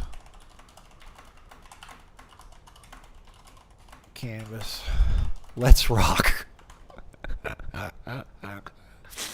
Oh, I love the future. Oh, the future's so cool. I did not have this shit on my bingo card. I had flying cars before I was going to get to do shit like this. All right. Confirm the model is in place. Okay. Move the soft tensors to... Oh, shit. That's right. Here's this one. This is the new one. Here's the old one. We got to move all those things again. Okay. All right. Let me... Okay. All right. This is going to be the Comfy UI. Here's the models. It's going to be checkpoints right there. Okay. So I'm in Comfy UI. This is the new one. Here's the models. We're going to checkpoints. Boom. Okay. This is the old one, so we can just delete that. Okay, and now we can move all of these bad boys over here. Perfect. Okay, now we're going to go back to models. Okay, where's that Laura? Right there. Okay, and then we're good. This is all because I want to get this. It's all because I want to use this. I want to play around with whatever the fuck you want to call this. This thing looks great. This video is freaky deaky. So, yeah, I want to use this. All right. So, all right, we got all right. So do the thing. We'll leave that there. Models. Here's the old one. There's the Laura's. There. I named it Chaos. We move over here. Okay, so all right. So we migrated everything over to the new installation. Yes. Okay. Load a template. Check everything for basic gem. Okay, I know how to do that. So we go here, workflow, browse templates, image generation. Right there. Run that bad boy. Okay, boom. Okay, there's our output for that. Okay.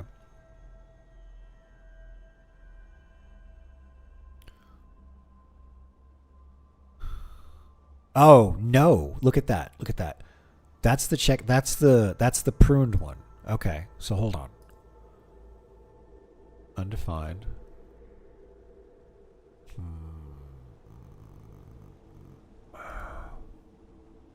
No, don't save it.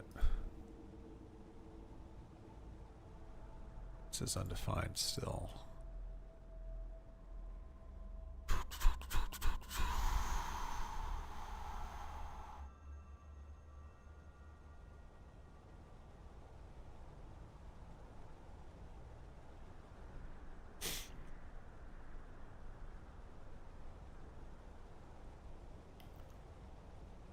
Okay. Let me make sure. There's the models. Here's the checkpoints.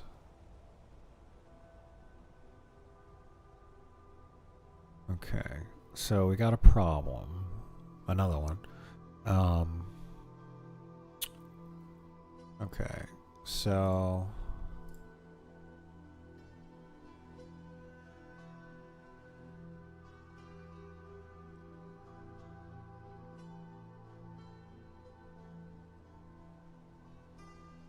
undefined. Interesting.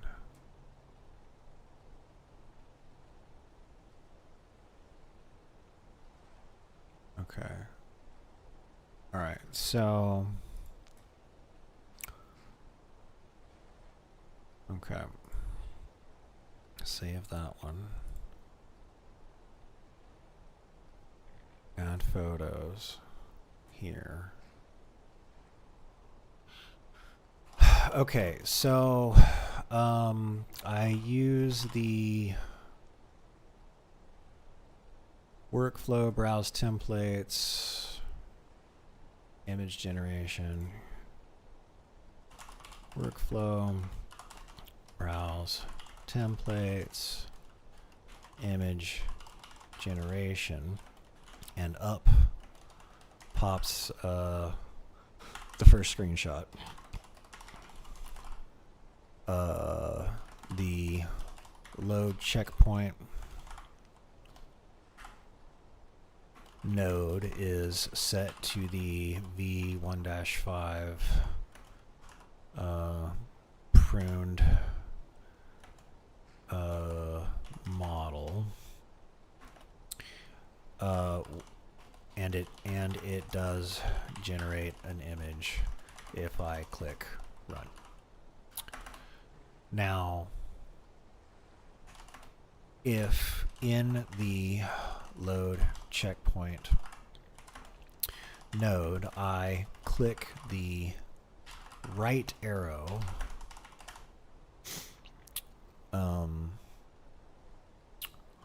before we did the reinstall,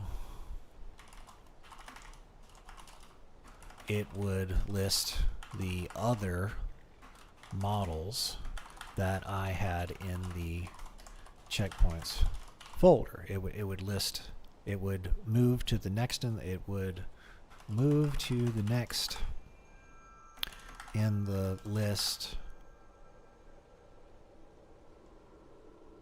of of other models that I had in the checkpoints folder. Now, when I click it, it says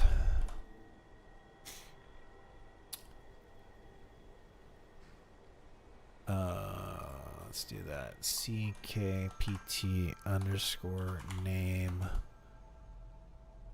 undefined. Here is also a screenshot of the checkpoints folder in the new directory that we just installed. What is going on and what do I do?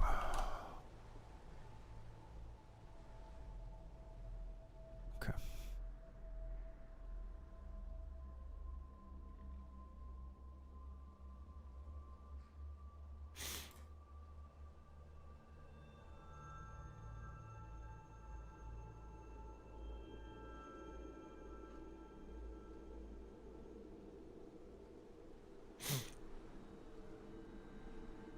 You're nearly there, brave knight. The issue you're encountering with check name undefined typically means the Comfy UI doesn't yet see the new models in your checkpoints folder. This is likely caused by either an outdated model index or cache. Okay.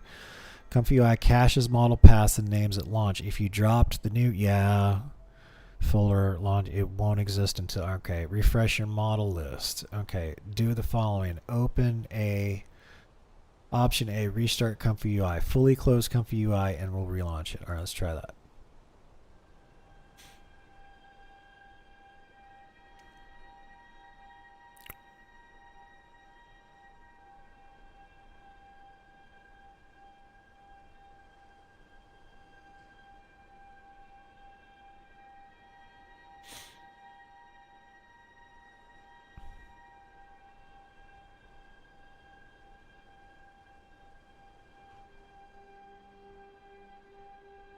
I'm looking for anything that says Python or Comfy.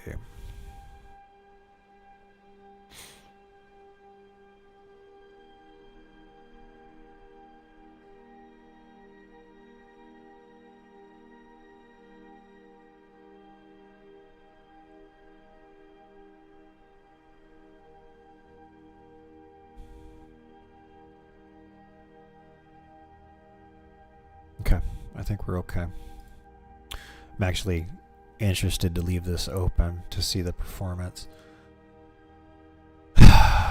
Okay. Again. So, command prompt.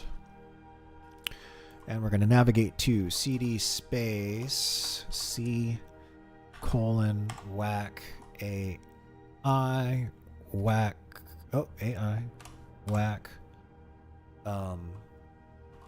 Comfy UI. They're good. Excuse me. There it all is. Okay.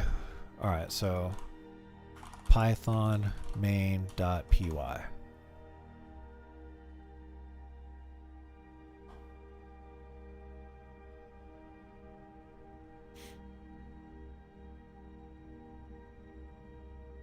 Okay. All right.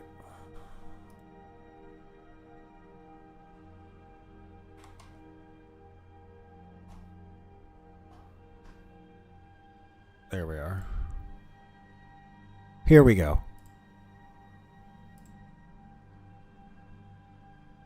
There it is. There it is. There it is. There it is. Okay, okay, okay, okay. All right, we're cooking. We're cooking. All right, now hold on. All right, so we did that. Now hold on.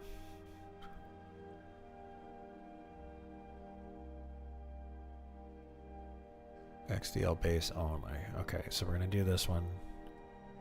All right. No. Workflow. Browse templates. Image generation. Default. Okay, that's the pruned. We know the pruned works. We already did it. That's the refiner. Here's the base. Okay. Run.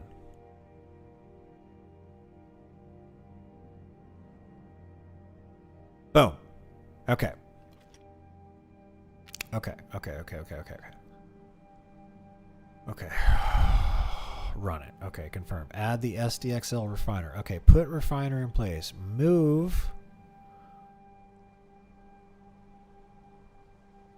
to the, we did that. Create the sample graph, or I can give you a JSON. Add 2 checkpoint loader sample nodes.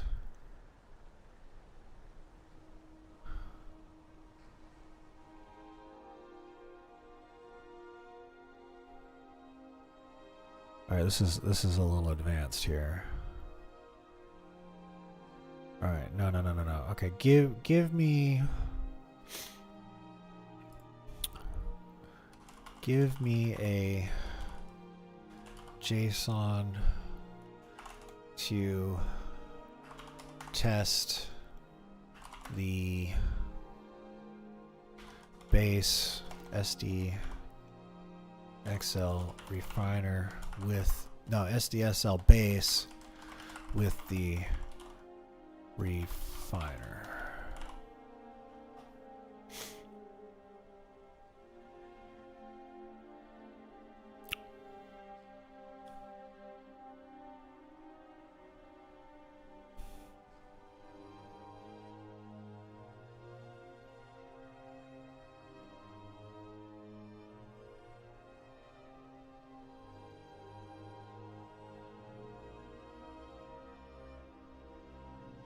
Okay.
Okay.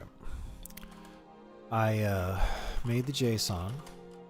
I uploaded it to you to check. Here is also a screenshot of the error, and then below I will paste everything that was put on the clipboard after clicking copy to clipboard in the lower right corner of the error message. Okay, copy. There you go. And then here,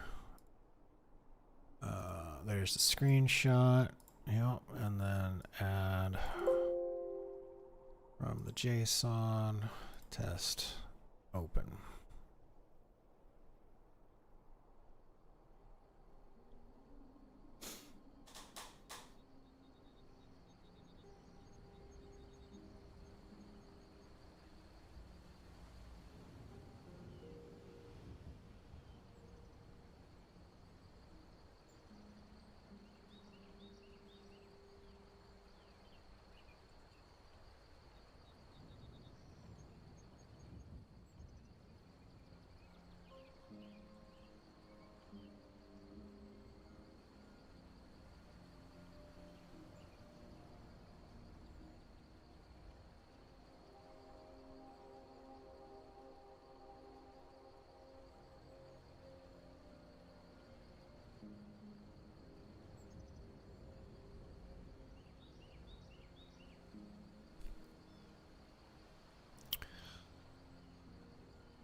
Okay. Save as. All.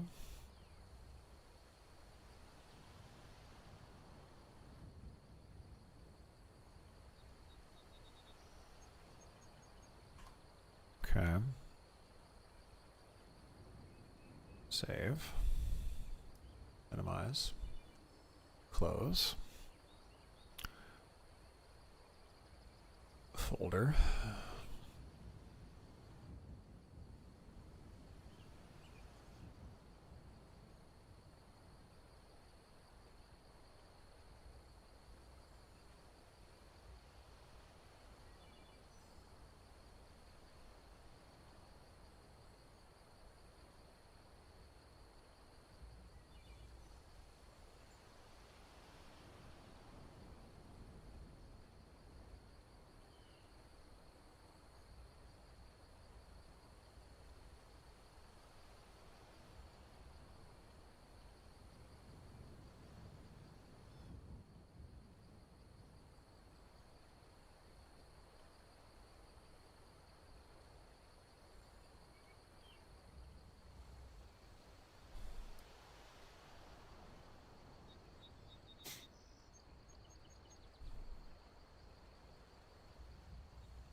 Okay, so it gave me, let's just do this. We're just gonna actually no. File new. Paste. File. Save as. JSONs. This one. Workflow. Workflow underscore v2. Save. Okay. Close. Workflow, open.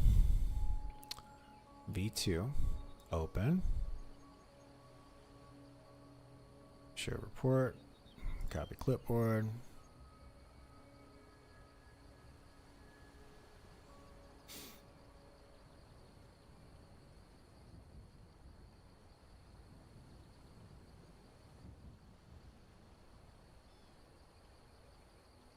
Okay. You think this one's gonna work?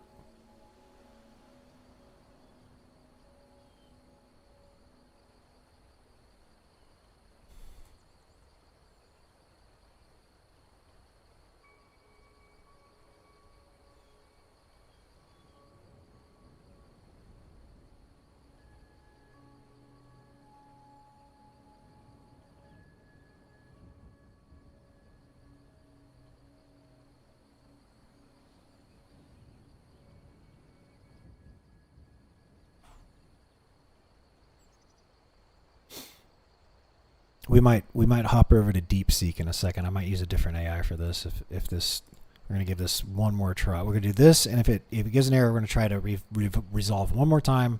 And if it still doesn't work, then we're gonna move to DeepSeek.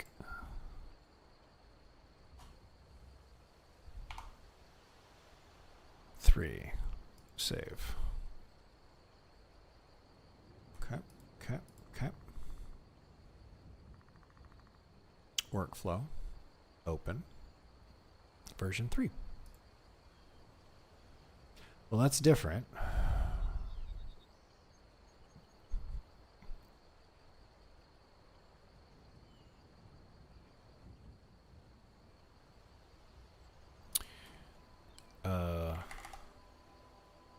There.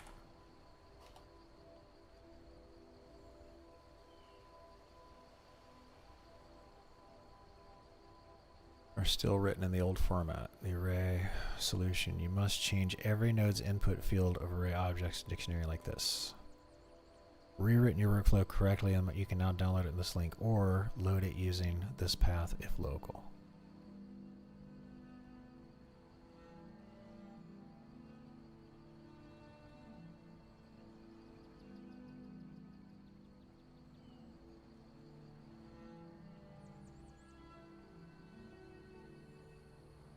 Okay, let's do this.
Okay, let's do this. What did it say?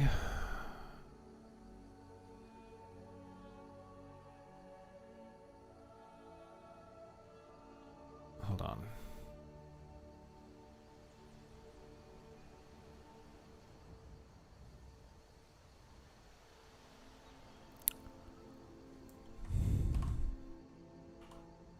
Write me a whole new JSON from scratch and ensure it is formatted to work with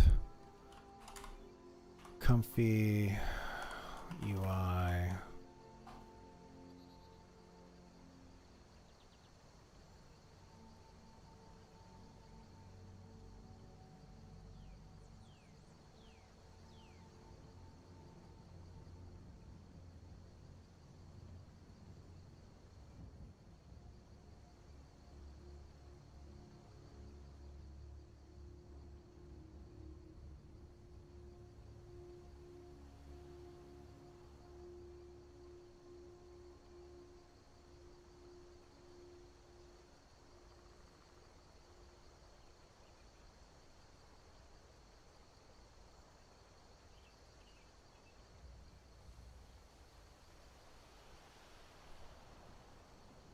No, here, let's do this.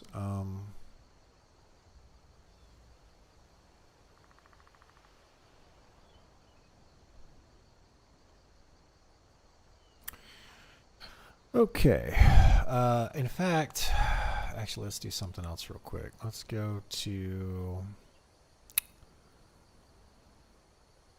GPTs. This is called Comfy UI. Comfy UI Assistant. 25K.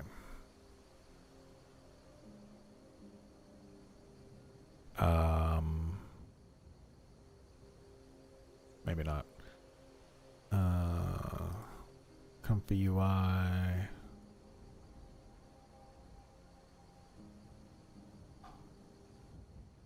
Multilingual Comfy UI. Yeah, workflow builder, nodes and images. Okay.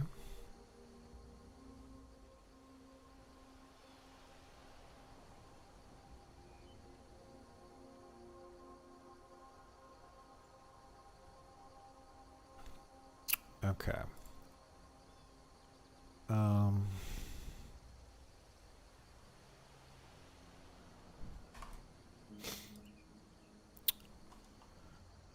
Can you write a compatible JSON?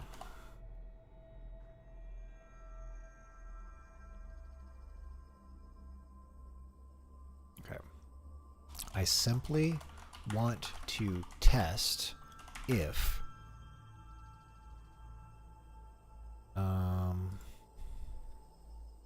I simply want to test that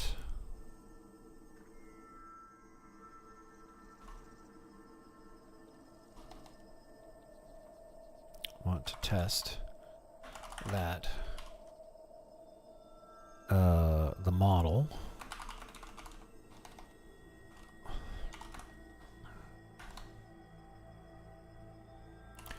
is working.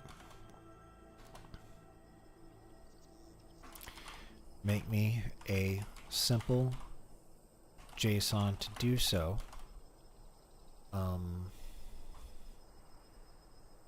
Actually like the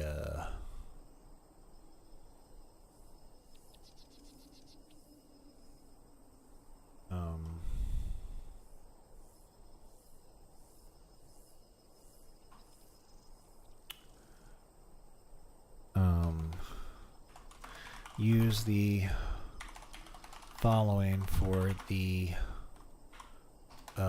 clip text encode prompt.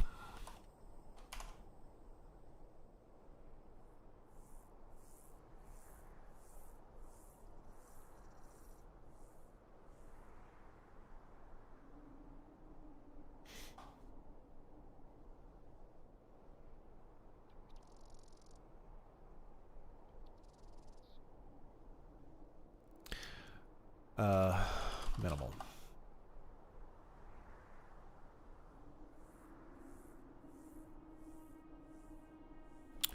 Saved disk.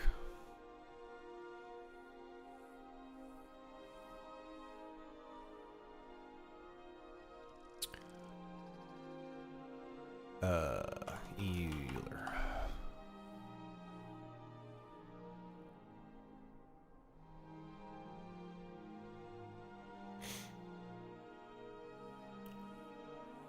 Okay.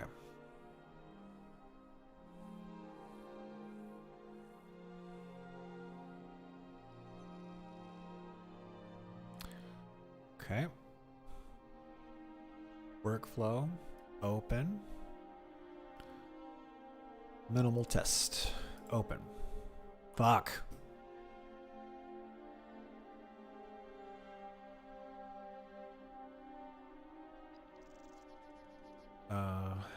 I get this error.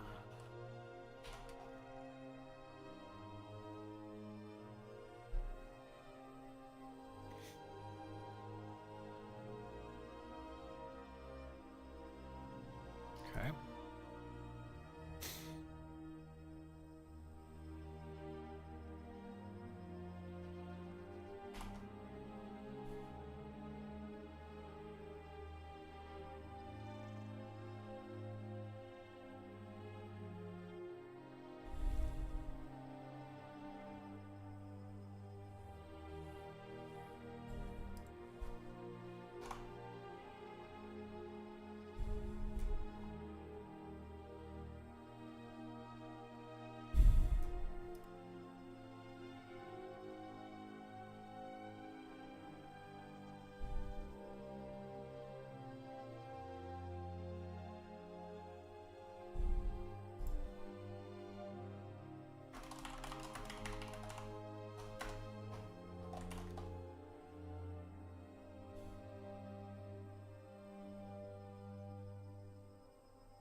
Okay. All right. It's time to try DeepSeek. I am using Comfy UI. I'm trying to test that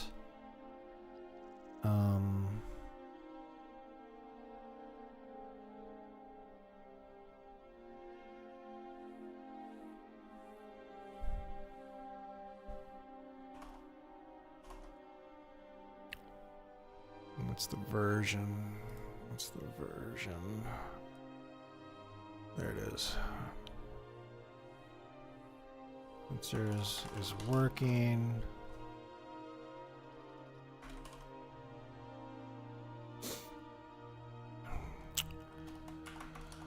I've used other AIs, but they can't produce a working JSON.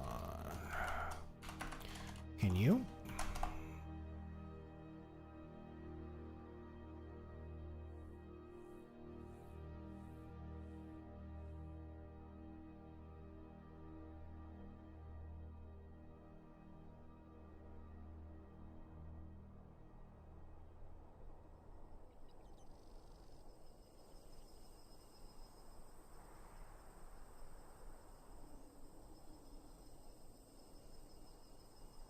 Well, this seems a lot more comprehensive than what ChatGPT was spitting out already.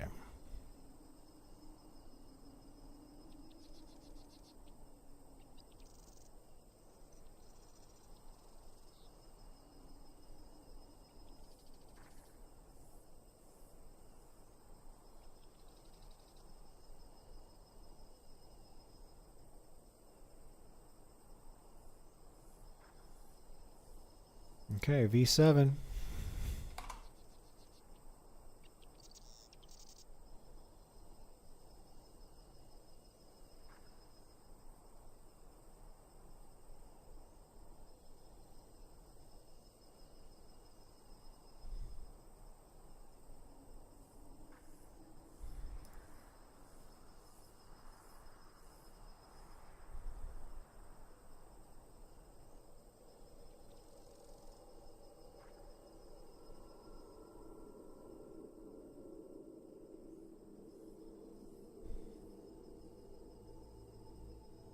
Okay, well, this is different.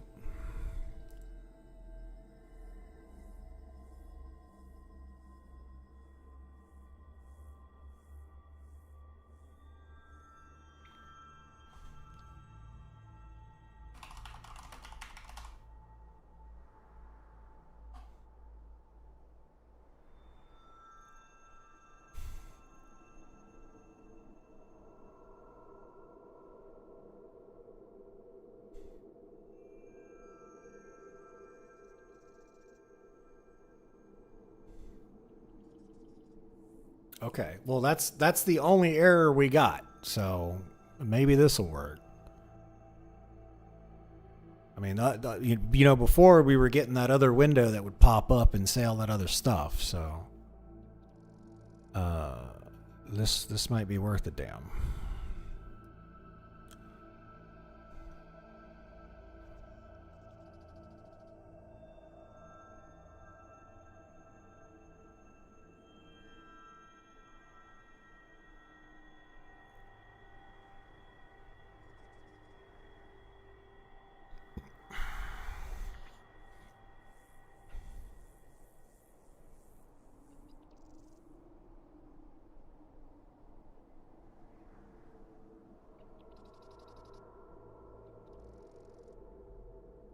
What do you mean exact file name?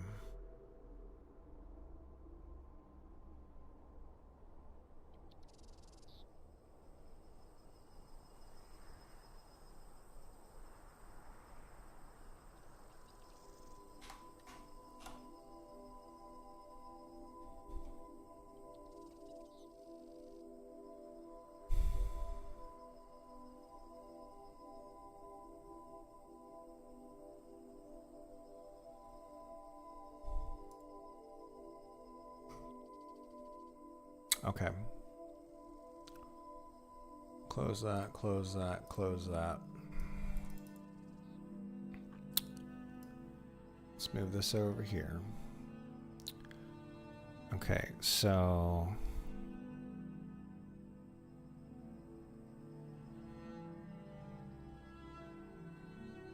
this should just this is the pruned one. Here's the base. I should be able to run this. Perfect. Okay. Now, here's the refiner. Oh, we can't just run that. Let's see if we can't go browse templates.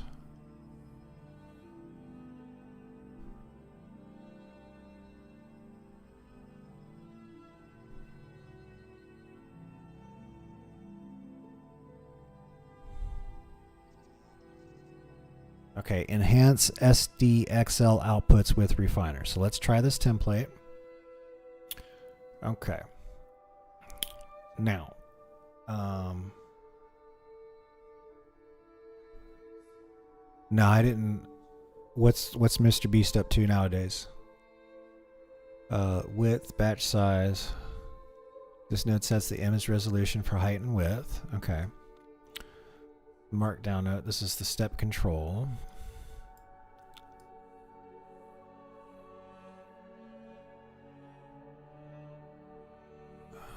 Value 25. Okay, there's the base. There's the refiner right there. We're just going to use this fucking template. I don't know why I didn't do this earlier. Okay, here's the thing. Okay, yeah, so here's... Yeah, this is going to take it into here. This is steps at end of step. Okay, so yeah, so steps here. This is the first one. And then when that's done, end of steps. See, I can read nodes. It uses this, and then it's going to... There's the refiner right there. Okay. And then we're giving it virtually the same prompt. Okay, there's no... We're not adding noise. There's no noise seed.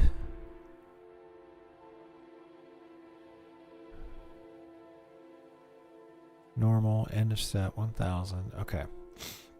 Here are the settings that should stay in place if you want this workflow to work correctly. Add noise enabled. This adds a random noise into the picture so the model can denoise it. Return with leftover noise enabled. This sends the latent image data and all its leftover noise to the next case sampler node. In Comfy UI, what is a K sampler node? It's the core node used to generate images from noise using Stable Diffusion model. It performs the actual denoising process that transforms random noise into a coherent image based on the prompt and conditioning. What it does, the K-sampler node applies a sampling algorithm across a number of steps to iteratively refine an image from pure noise to the final output, guided by the prompt embeddings, a UNet model, a scheduler, and a latent input noise. Inputs. Here are the typical inputs for the K-sampler model. The loaded diffusion model, the positive conditioning text or clip embeddings for desired output, negative prompt, latent image, the initial latent noise image from a noise node or a latent image. The seed determines the randomness. I know about that. Steps, number of denoising iterations, typically 20 to 50. Controls how strongly the prompt affects the image. A sampler name. Control, okay, output. Latent. A latent image that has been denoised can be sent to a decoder like VAE decode to convert it to a viewable image. Common use. A typical workflow looks like this. The text prompt, clip and code, positive, negative conditioning. These are the prompts. The noise, the K-sampler, and then decode the image. Why is it called K-sampler? The K in K-sampler refers to K-diffusion, a sampling library often used in Stable Diffusion implementations for handling denoising. Explain to me what denoising is in this context.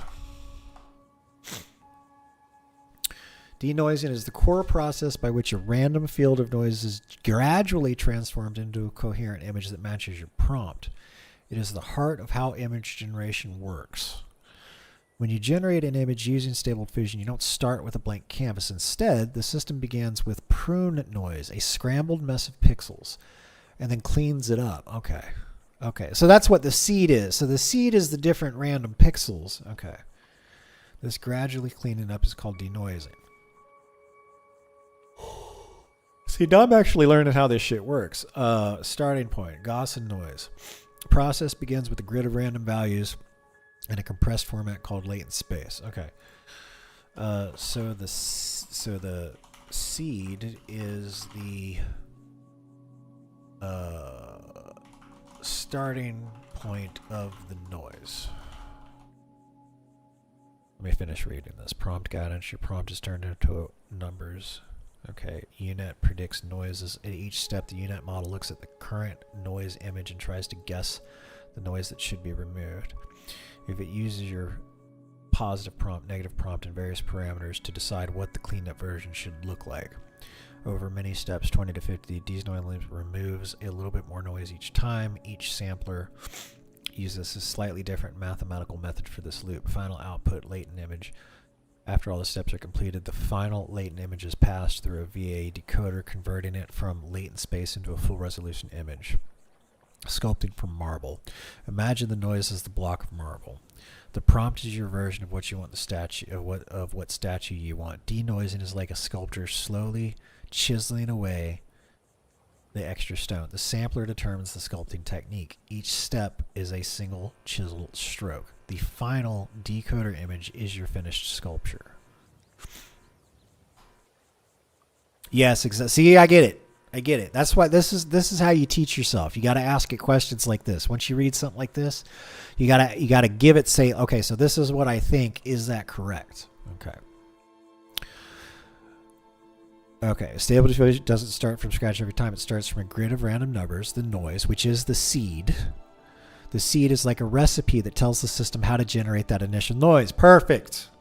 We fucking understand. All right. Key concept. Same seed, same starting noise. Perfect.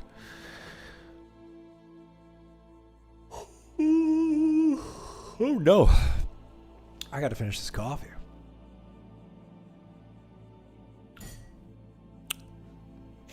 The fog pattern is the seed. The prompt tells the AI what to draw. Denoising is wiping away parts of the fog to reveal the image. A different fog pattern is a different interpretation of your prompt. Okay.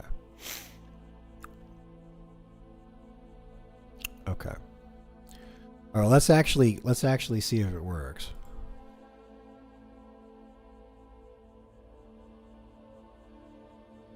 There it goes. Oh, look at that.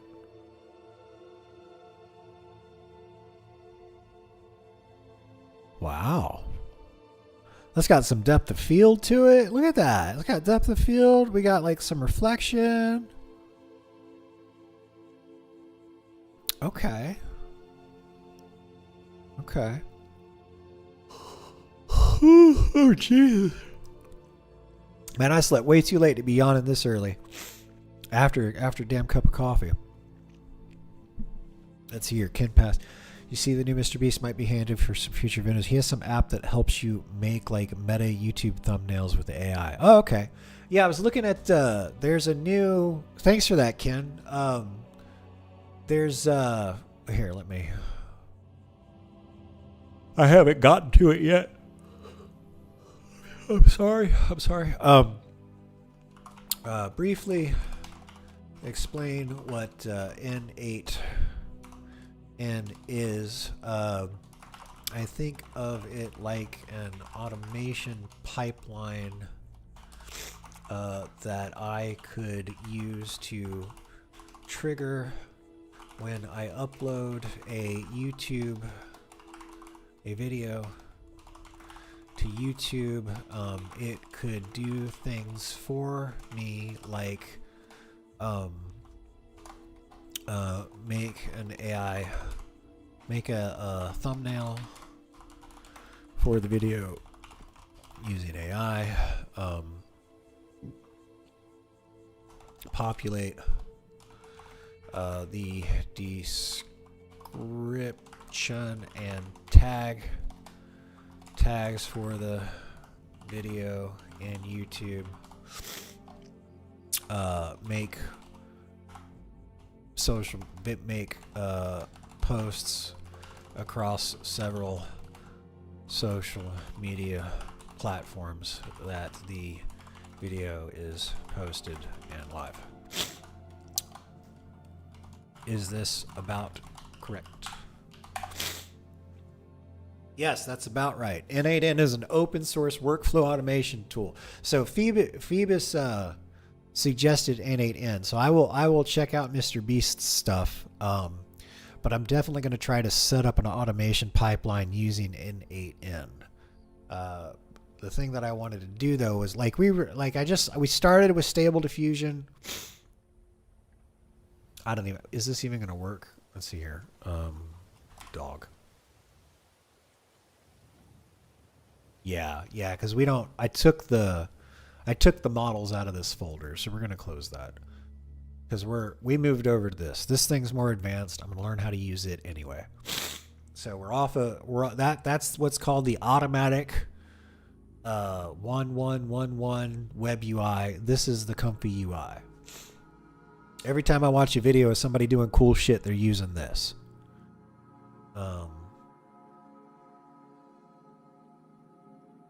Okay. Let's do this. Workflow. Here, let me do this.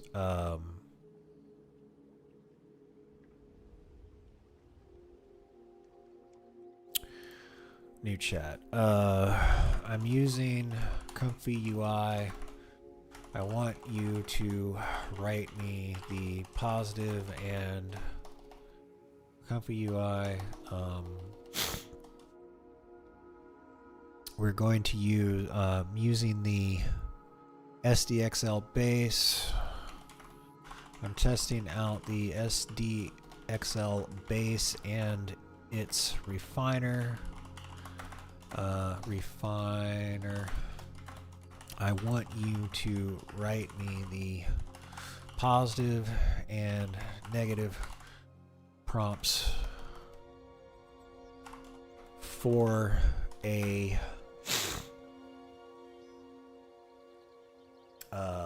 image of the Cheshire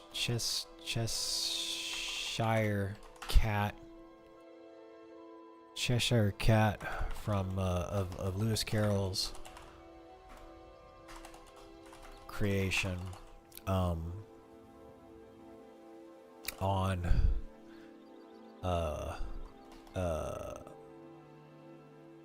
sleeping on top of a mushroom and mushroom on the left hand side. No, actually sleeping under a mushroom with that caterpillar smoking the hookah on the top of it. Okay, here we go. We're gonna get that. We're gonna get it. Okay. Alright, we're gonna copy this. Cheshire cat sleeping peacefully under a giant mushroom. So surreal fantasy forest. Caterpillar smoking a hookah on top of the mushroom. Whimsical atmosphere. Vibrant colors. Soft lighting. Dreamy haze. Detailed fur texture on the cat. Blue smoke curling from the hookah. Stylized like a storybook illustration. I don't know about that. Okay. Alright, so here's my positive prompt right here. Alright, boom. There we go. Alright, now we're going to zoom in. Alright, now hold on. Stylized like a poster you would see in a head shop. Head shop. Okay. Alright, now here's the negative stuff. Alright, so we can copy that and we're going to paste it in there. Okay, and now we're going to go here. Boom. And let's copy the same prompt and put it in the refiner. There we go. Alright, excuse me. My lunch is settling. Do it.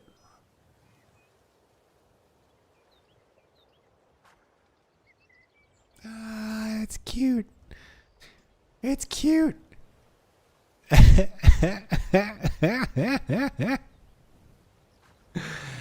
Where's the caterpillar? Ain't no caterpillar on there.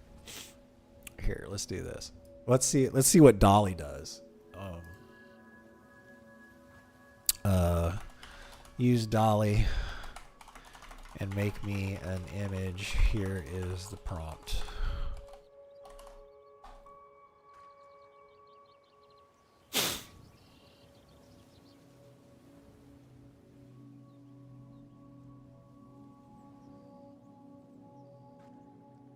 Okay, while it's doing that. All right, now we're going to leave this open. Okay. And we're going to try this lore. The whole reason I moved over to this new environment was because I want to try this lore out. So let me see if we can get it working. So we're going to browse templates. Okay. Apply a lore models for specialized styles or subject. Here we go. Boom. Missing modules. Oh, shit. Okay. We got to install some more shit. All right.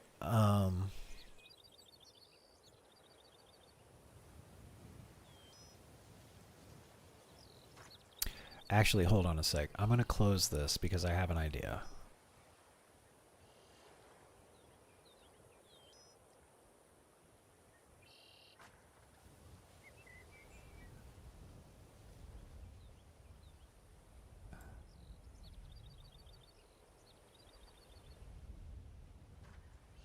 There's the base. Load that Laura. Load that one. Okay, the template is looking for those things, but I could change the template. So this might actually work.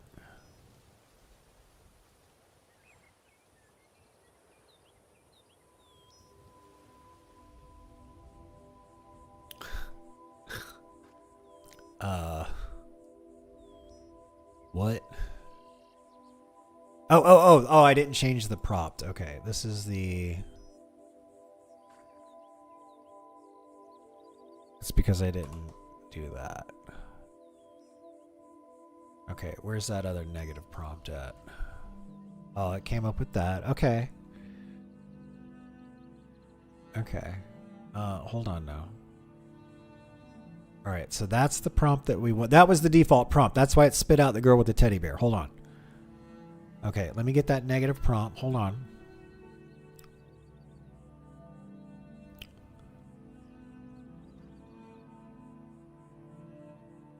No. I changed it. Close that. This one. Copy. There we go. We can close that. Let's go back over to the Laura. There we go.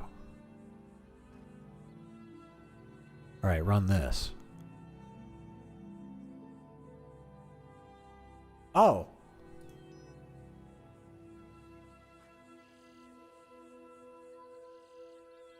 Okay.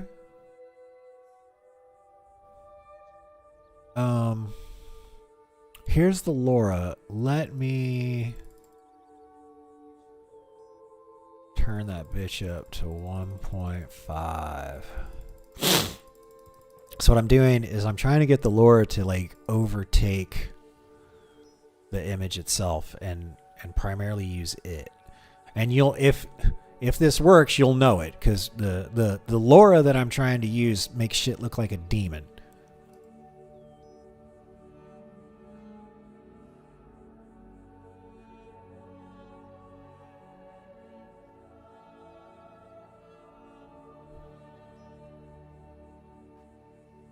Okay.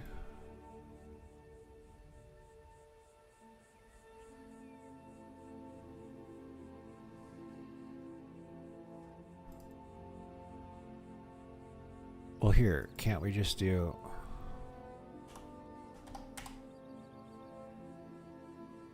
Run that.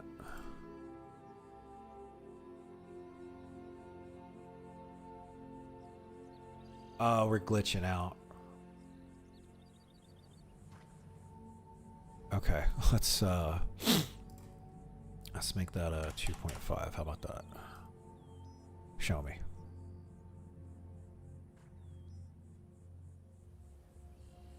Oh, okay. All right, we're getting somewhere. Yeah. Here, let me show y'all again. So some of you guys that are just joining us. So the whole reason I'm fucking with this thing is because I'm trying to get. That's not it. That's it. So this is a LoRa, and it's not like a full model. But it runs after.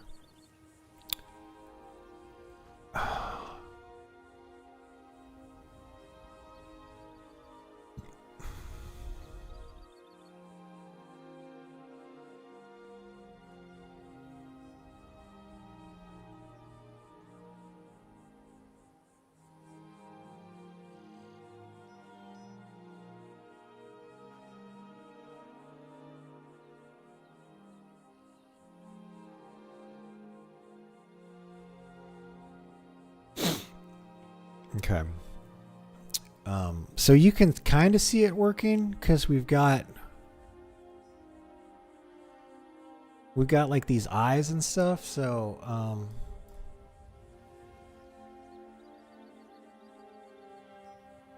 okay, here, let's do this.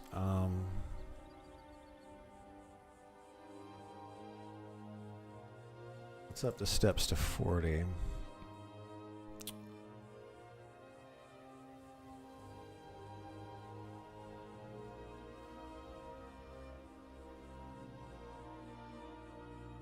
Let's change that.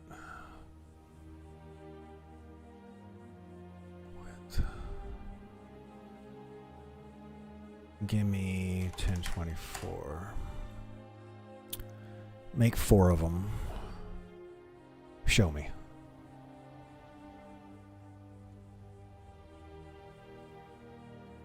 This is taking longer because I upped the batch size to 4, so instead of 1 image, it's making 4 at this time.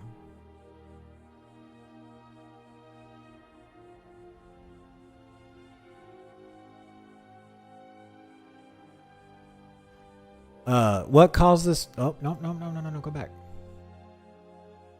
Wait. Oh, okay.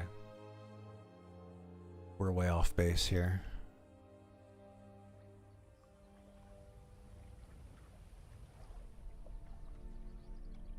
Okay, it's kind of doing the thing. I gotta learn more about this. I clearly need to understand these settings better. Deathforge asked, what caused the project to developing the AI locally? Well, so I have a 4090 and one of the reasons that I got the 4090 was to be able to mess with stuff like this. I want to be able to, so actually let me show you. Where is it? Right here. Copy. Here, I'm gonna mute. Let me mute the music real quick. I'm gonna show you. The whole one of the reasons I got this video card was so I could use it to help like make stuff. Like that's not it. That's not. Here we go. Right here. Okay. I'm gonna use this one. Mute that. There we go. All right. So like these guys, this kind of gives you an idea. So, here, let me turn the volume. So they basically, these guys have like their own AI stuff, and they filmed themselves doing street interviews, and then they ran AI over it, and this is what they came up with. Humans you just can't understand. Why do they call it taking a dump when they're clearly leaving it? Bro, what's something about humans you just don't understand? My ex was human, and he would just sit on the toilet for hours. That's so real. What's something you find strange about humans? They smell food they know is expired, confirm it's bad, then make someone else smell it. That's crazy. Quick question, what's something about humans you can't wrap your head around? Why do they pee-pee when they poo-poo, but they don't poo-poo when they pee-pee? Something about humans you just can't understand. Why do so many of them throw down in the Waffle House? Bro, for real though. What's something you find strange This guy, check this guy out. about humans? They watch videos of singing toilets called Skibbity repeatedly, bro. Something about Anyway, so the point is between Unreal Engine and using some of this generative AI stuff, like if I can develop models and procedures and workflows to spit out stuff like this, like I'm off to the races, right? I'm learning how to do these types of things because I want to add it to my repertoire and tool set for video production, right? So I'm teaching myself the Unreal Engine and this AI generative stuff so I can be like a one-man production studio, though you know, I'm not I don't know the amount. I'm sure there's a huge amount of effort that went into like making this and getting it figured out, but that's the kind of stuff that interests me. Like this is the stuff I want to do in my free time, right? You know, they in here they got all these human pictures. guys or alien guys? Humans. Y'all studied us for 1,000 years and still can't communicate, just like my ex, for real. You sure he was the problem? Human men or alien men? Human men will send you an unhinged meme at 4 a.m. and be like, this is us. And I love that. That's crazy. Human girls or alien girls? Alien. They're so hot and they always play hard to get. Maybe they just don't like you. Human girls or alien girls? I love human girls. They got hella anxiety and a Spotify playlist for every emotion and every day of the week. Respect. So, you know, this is cool. I mean, these guys are getting some traffic or whatever. But here's the thing. So like clearly what's happened here is because you blend a bunch of things together. So you've got a 3D model of, say, this alien, okay? And you've got its lips and you've got the animation for its lips. And you would do that in Unreal Engine.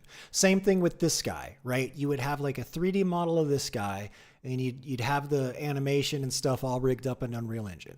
And then between Unreal Engine and the AI processing, you can simply take a video like this, throw it into whatever node processing thing that you want and say, okay, make this person use this 3D model. This subject here in this portion of the video is going to use this 3D model. Now scrub through every single frame and animate it accordingly, right? So before AI, what you'd have to do is you'd have to do all that manually in Unreal Engine. Okay, you'd have to rig up the 3D model. You'd have to rig up the skeleton, right? And then somebody would have to sit there for days and weeks and manually articulate. You'd have the video, right?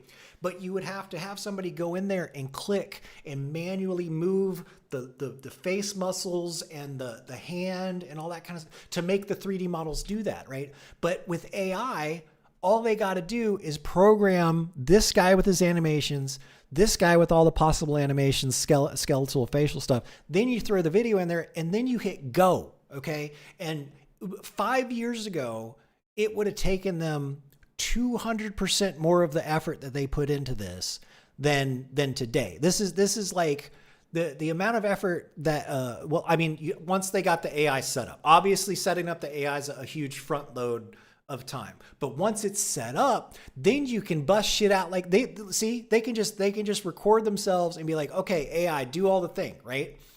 Do y'all like bodybuilders? No. How about multimillionaires? How about 8 inches and thick? How about talented? How about loving and respectful? I lost my wife 10 weeks ago, 21 years faithful. My daughter committed.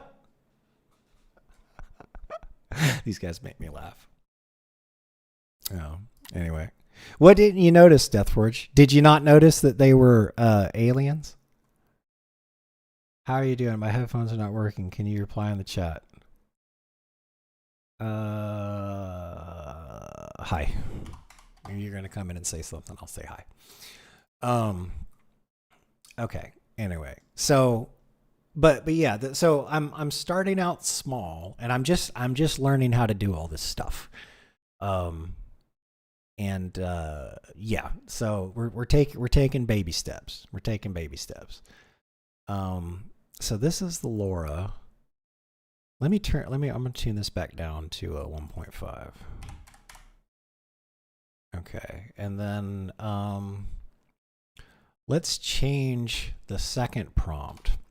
So this is going to be the conditioning for the LoRa. So this is the normal one. So this is just the normal thing. So this is going to spit out the normal image, and then what happens is the LoRa is going to take another pass at it and then change and refine it based off of the way it was programmed. And it's programmed to do shit like this. So I'm trying to figure out how to get something that looks like this, because if I can get this to work, look, dude, it does video. Okay. Like I could like, if I can figure out how to get shit to work like this with these eyes and all that kind of stuff, then I could make like 40K chaos demons and shit. Like that's why I'm trying to learn this stuff, is because like I can use it to help enhance the special effects in like any type of short film or thing that I make, right? Where's the other one? There's a video right here. Look, this is just wicked. It looks like a cross between like Hellsing and Berserk, basically. For those of you that know anime, I'm assuming most of you do. Like here, look at this video. Look at this nightmare fuel. This is great. Look at that. Okay, like his model spit all this stuff out. I want to learn how to do this. It's like it normally this kind of stuff would take like a team of people to do, but with the AI, you can get it cuts out the once you get everything front loaded, obviously it cuts out the majority. Look, this is fucking freaky. Look at that. I can make a horror movie with this. I just got to figure out how to get it to work. So that's what we're messing around with. That's why we're messing around with it. That and I have a 4090, and you know, when I play video games, you know, I only use like 30% of the power on the GPU. So, you know, I've got to figure out how to get more. Do y'all like bodybuilder? I got to figure out how to get more out of my money. Now, here, I do want to do this. Let's do this. Let me move this over here. So we're going to get a prompt to do. Okay, this is pretty freaky. Where's the other one? Hold on. Where's the one? This. All right, we're going to use this. We're going to get the AI. I'm going to get the AI to describe this to me. Okay, and then we're going to use the description that the AI gives us to be the second prompt. Okay, so this is the normal one because it's going to be just this Cheshire Cat. And then hopefully giving it the description of that thing is going to make it look more like whatever the fuck you want to call it, the demon cat, basically. Okay. So here, add photos, screenshot here, boom. Okay. I want to generate a art like this. Please analyze anal what? Analyze, and please analyze this image, this attached image, and describe what you see so I can use it as a prompt in my comfy UI.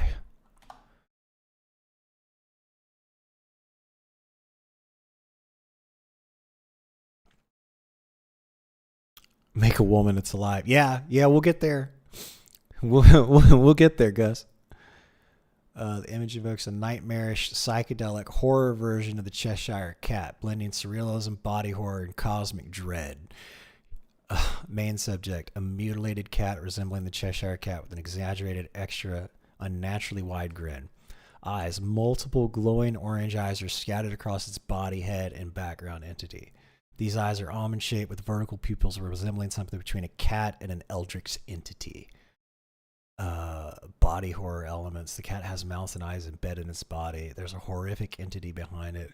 Art style, highly stylized, crisp digital ink or cosmic horror style. Strong contrast and detail. Okay. All right, here we go.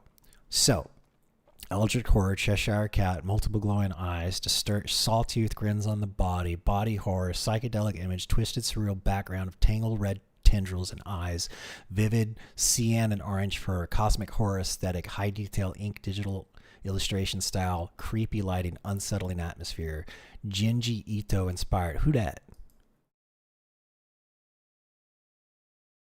Oh, wait. Who dat? Oh, is he the guy that did, hold on.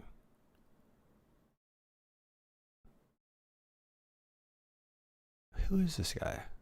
Of course, it's the Japanese. The Japanese are good at this shit. And is a Japanese horror manga artist. Tomi, an immortal girl who drives her stricken admirers to madness. Uzumaki, a 3-volume series about a town cursed by spirals, and Geo, a 2-volume story in which fish are controlled by a strain of sentient bacteria called the Death Stench. His other works include the Junji Ito horror comic collection. Substantial cult following. Okay. All right. Well, this guy's cool. All right, we're gonna learn about you later. You wait right there. We're gonna read your mangas. Okay. Here's the negative prompt. All right. We just do positive. There's not. I bet we could add one. I bet we could add a negative prompt. I'm just not gonna do it right now. Here's the positive prompt. We're going to copy that. We're going to paste it here. Okay, now this is the text prompt for the LoRa. Okay, and this is the LoRa that should do this shit. All right, so we're going to go do it.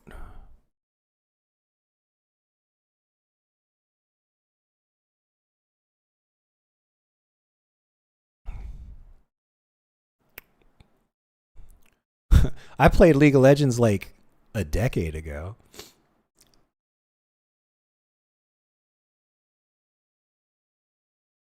What we got?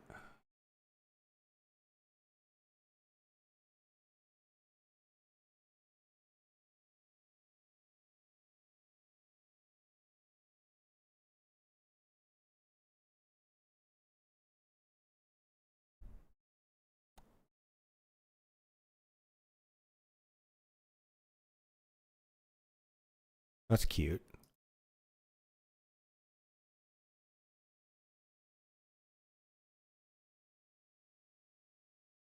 Okay, I see that the LoRa is taking effect, but I don't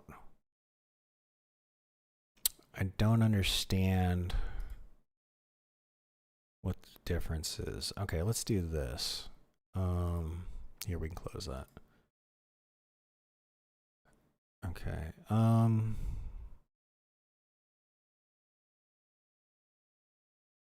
Here's the prompt. Oh, he's got the prompt right over here. Look at this guy. Okay. Here. We're going to go back.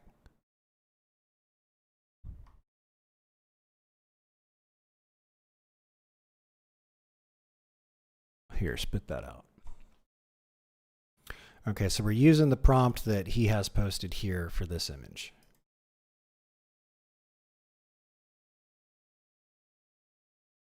Can we get... that's the checkpoint. Okay, hold on. Oh, I don't want to click it. It says not safe for work. Hold on, y'all. Okay, so he's using a different model. So let me take a look at this model off screen because it says not safe for work in the title. What we got?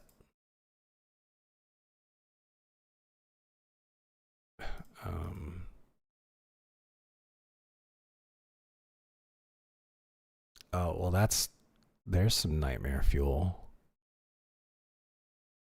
That looks evil as fuck.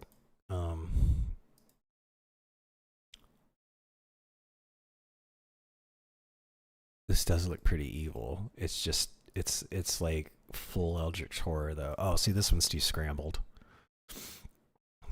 Okay, let me do this though. Here, let's give it a 0.7. Come on. 0.7. Run it again.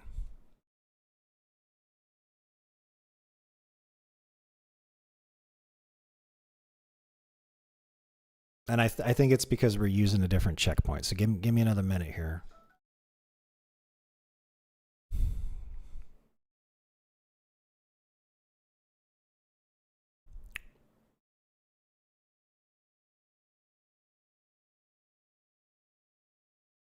Okay.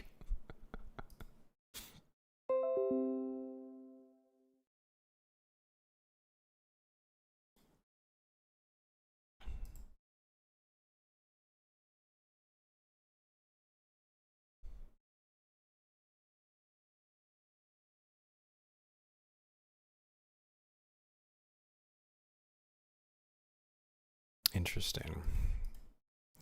Okay, give me a second. Let me go grab the checkpoint for this.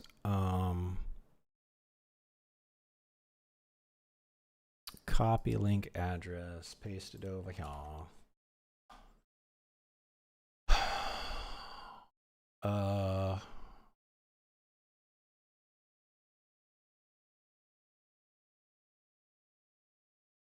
Okay, you guys can see this. There's nothing. Let me click through it real quick.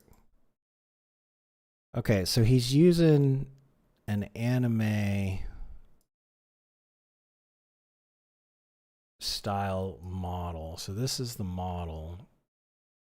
Oh, here. So this is the model that he started with.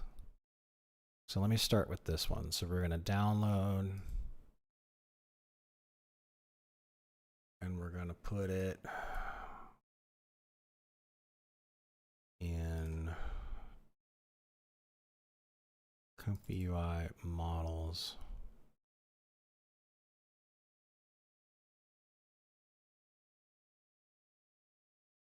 Checkpoints here.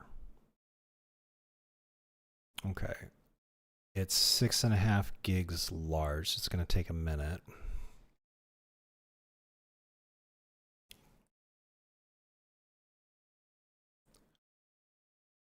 Now I switched over to Comfy UI from the automatic it's called automatic 1111 web UI. And at least I don't have to reload the entire program every time I change something.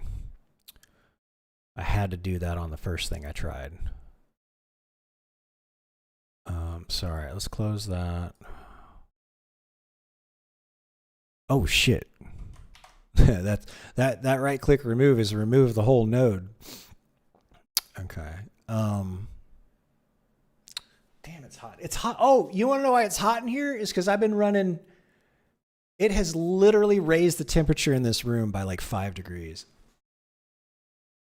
It is actually warm in here. My computer is warm. Oh my gosh.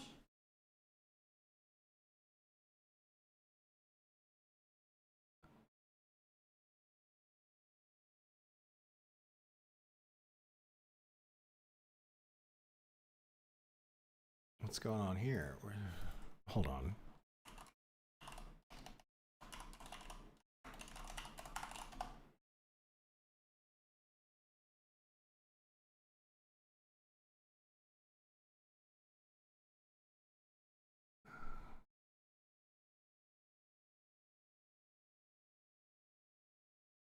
Okay, this was released back in October. Desktop, save. All right, there we go. Let's go. Give me a desktop folder. I'll put it on the desktop for now.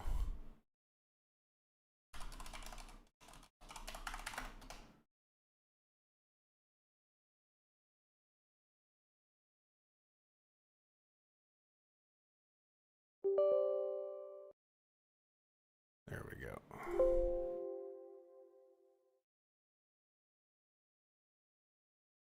Yeah, it's getting warm. It's at 84 degrees. Yeah, see, that's what I wanted to work on. What I can do is...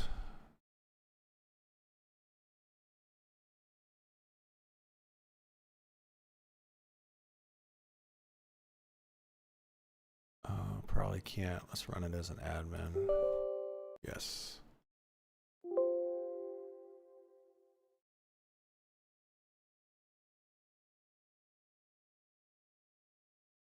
Huh.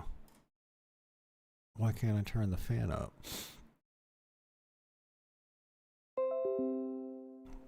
Okay, we'll mess with this later. At least I can monitor the temperature from here. Okay, close.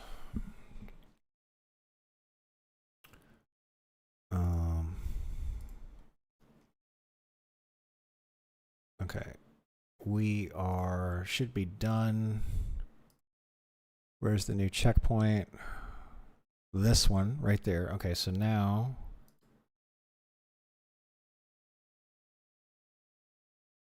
here, let's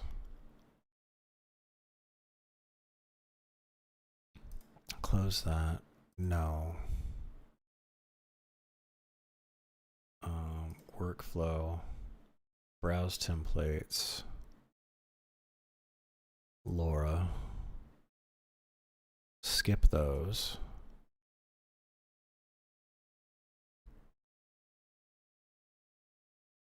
Load that one.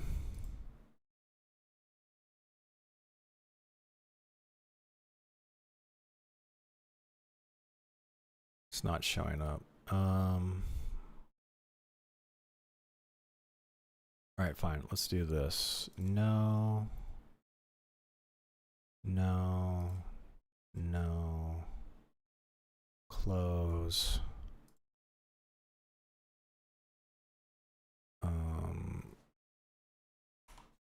Exit. Okay. I'm gonna reload it. So command prompt cd space c colon whack AI slash comfy UI, right? What's the thing to run again?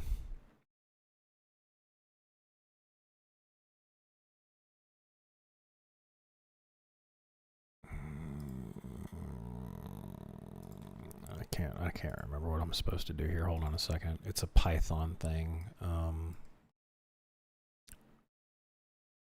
Oh, it's not even in there. Jesus. Where is it? Checkpoints. It's in here. AI, comfy, models, checkpoints. Got it. Okay. So it's right there. Okay. So now if I was to go to comfy UI, version, CUDA, execution, hook, main, nodes,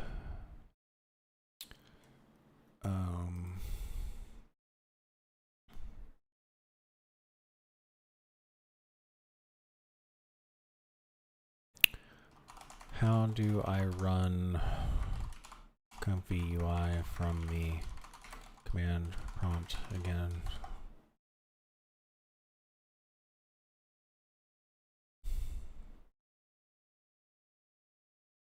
Python space main, got it. Okay, so here we go. We go Python space main dot py. There we go. Okay.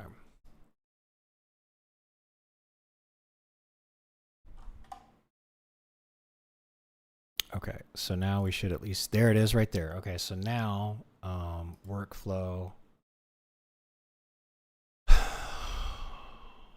browse templates, Laura, no.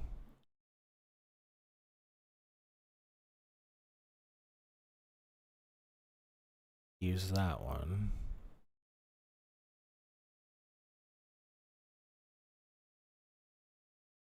That one. Okay, now Copy the prompt.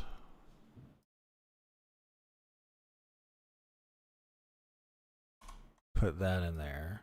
I'm gonna leave that one blank and see what happens.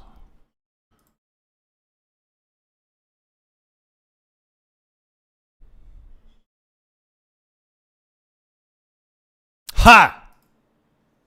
Ha!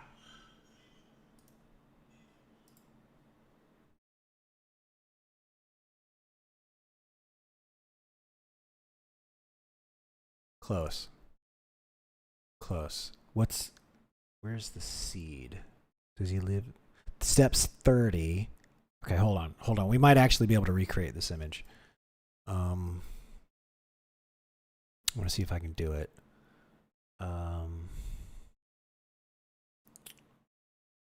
CFG scale is 7.5.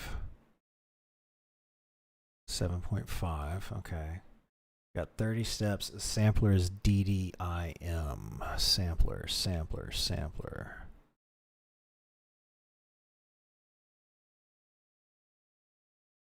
DDPM.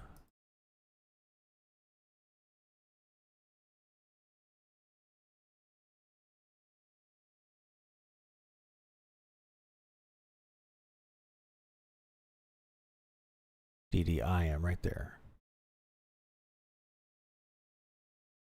Run it. Oh!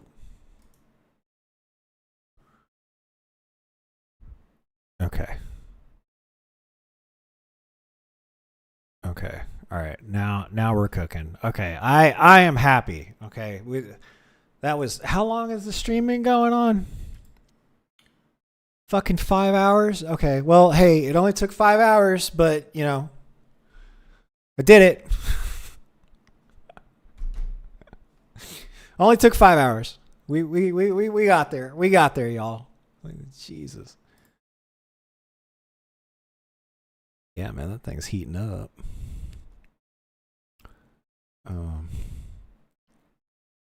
Let's keep you at a cool 75, shall we?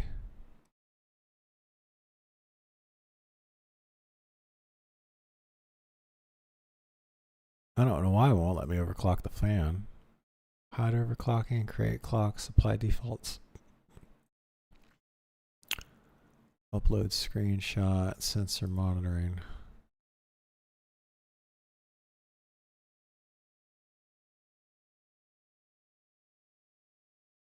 Okay, so we can leave that out. Okay, good. All right, yeah, we're gonna watch that. All right.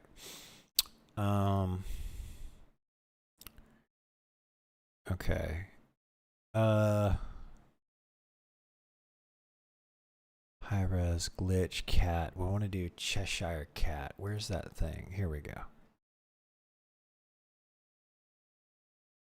Where's that other prompt? Give me a sec. Now that we got it working, here we go. Copy. All right. Now I want to use the prompt that made this. So this is Dolly. This is just ChatGTP. This uses their latest version of Dolly. Now what we're going to do is we're going to run this. So the prompt that I just copied made this with Dolly, right? Okay. Now look, we're going to go over here and we're going to give it this, the same prompt. Okay. But instead of using Dolly, we're using this thing that is programmed to make anime. Oh, good. It says hidden due to mature content. Okay, good. Okay, that means I can't accidentally click over to something that's gonna get my channel banned. Okay, so this thing's supposed to be making anime or whatever. But then this guy made this Laura, which is supposed to make things after it refines things, right? So now we're gonna be using, instead of Dolly, we'll be using this with this on top of it. And we're going to go from here. Let me just hit it and then I'll click back. Here, make 4 of them. There we go. Okay, so I'm going to hit that. Run. Okay, now look. Okay, so we're going from this. This is the prompt. The same prompt. We're going to see what it looks like when it's done in a second. There we go. Okay, what do we got? Hold on. I'm watching The GPU spiked up 2 degrees. That was funny. Okay. Jeez, man. Oh, what do we got? Okay.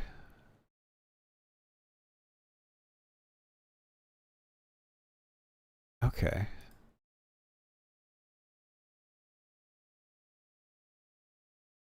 Okay.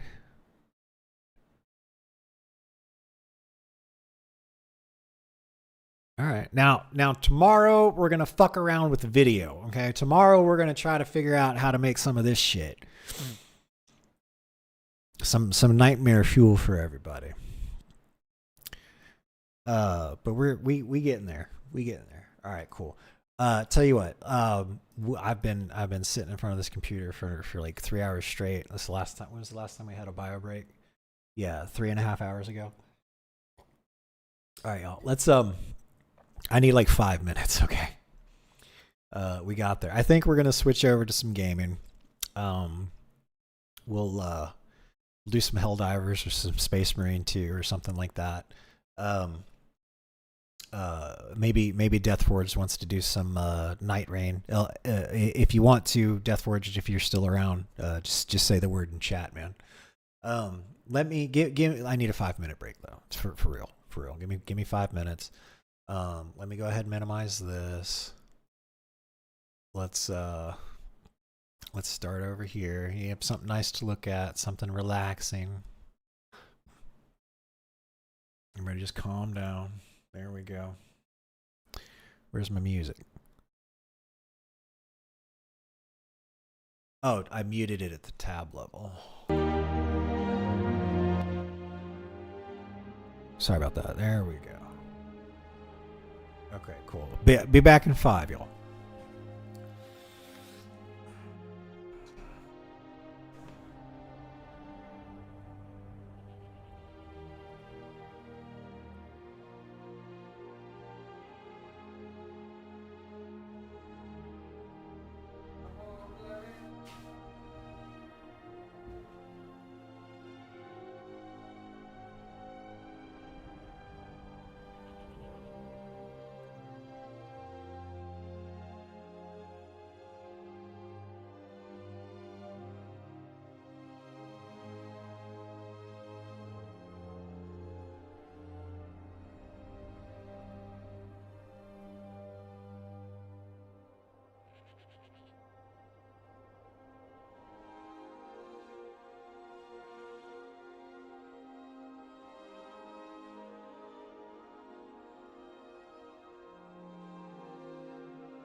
the AC up.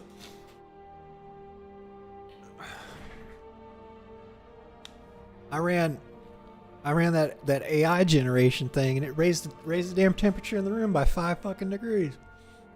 Holy crap!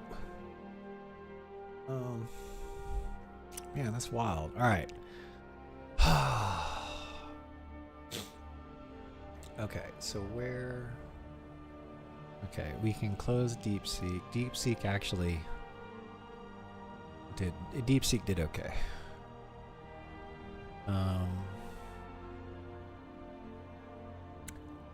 Chat GPT really failed me when it came to writing the JSON, though. I'm not gonna lie.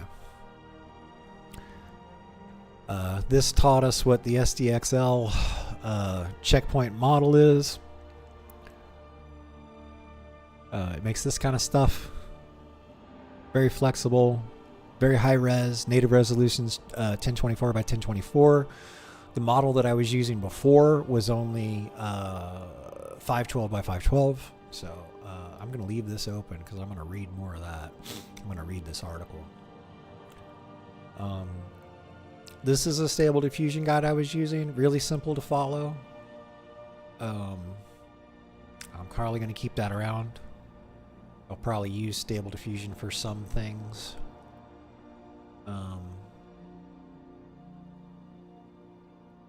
Okay, so we got that. Yep, so this is info.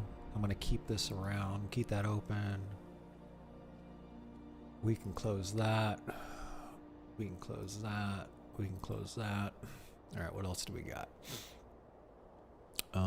This is still running. Here's this. It made these things. That's fucking wicked. All right.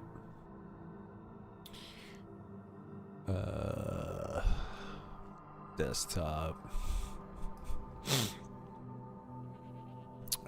Let's post it on Twitter.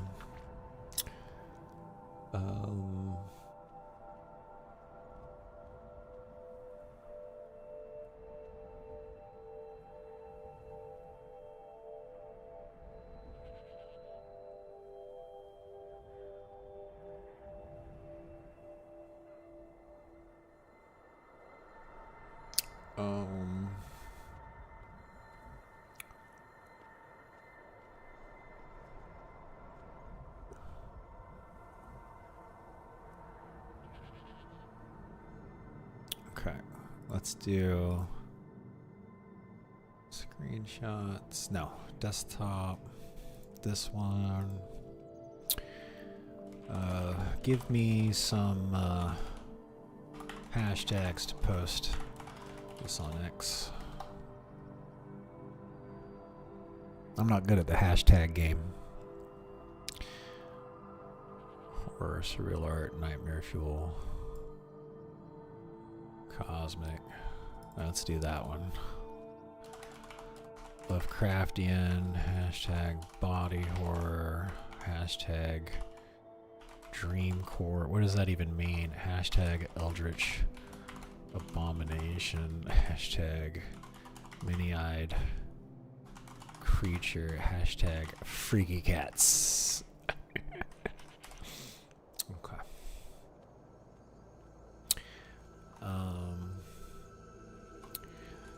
Making some progress with stable diffusion.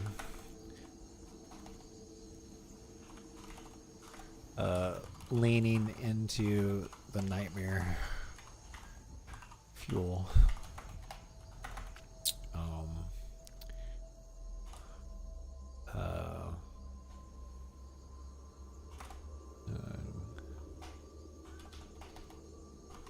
Once I get better at this, I'll be able to make some really scary 40k demons. Here we go. And let's get rid of Dreamcore, and we'll put 40k.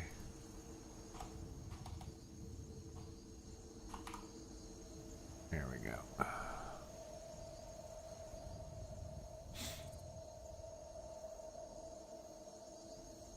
Okay. I'm trying to get in the habit of posting crap on Twitter. I'll follow you. I'll follow Zach. I'll follow Asmongold. Okay.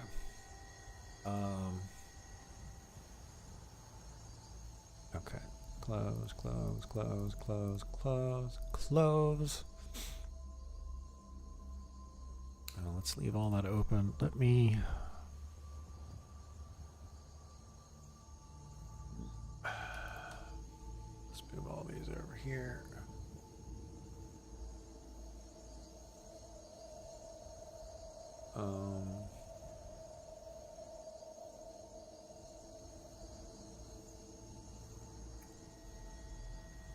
Okay, I think we can shut the server down now. I'm not going to use it anymore tonight. I've been at it for 5.5 hours. We're good. We're gonna move over to some gaming so I can relax. Let me see if Deathforged is around. Oh no, it's fine. I know.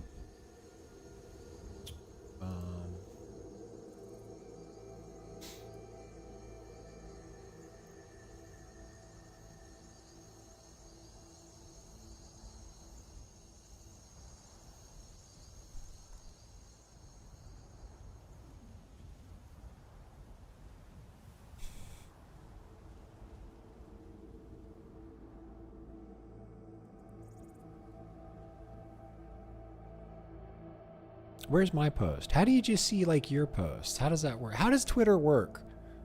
Explore here. What if I click on myself? There we go. This is what I need. Okay, this is the bookmark right here. Where is it? Socials. Delete that one. Bookmark that one. Edit.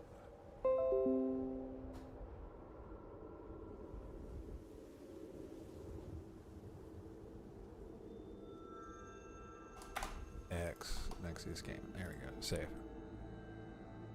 Okay. Alright. I'm learning how to use Twitter. There we go. Let me look at the calendar real quick.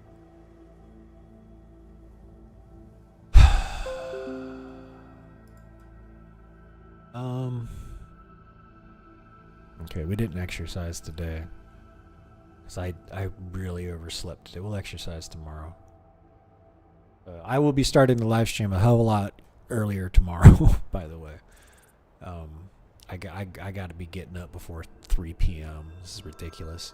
My sleep schedule got thrown off from having the most epic game of Helldivers 2 ever. I had so much adrenaline and I couldn't go to bed for like 5 hours. We had the craziest game at like 1 a.m. and I couldn't go to bed until like 5 a.m. because I was just so hyped up from the game. It was just adrenaline dump, man. Like my hands were shaking. I busted out 30 push-ups. It was the easiest 30 push-ups I ever done in my life. Fucking crazy. All right, now this is just the post. There we go.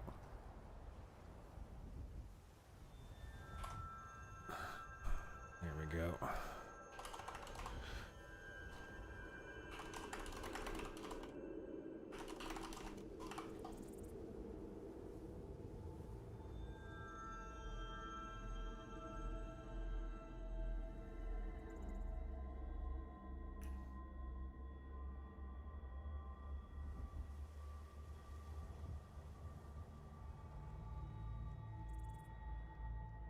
Okay, Phoebus sent us a video, but we're gonna watch that later. We'll watch that tomorrow while we're working on stuff. All right, so what are we gonna play? Y'all in chat, let's make a post. Start a poll. So let's see here. Which game? And we got Space Marine 2.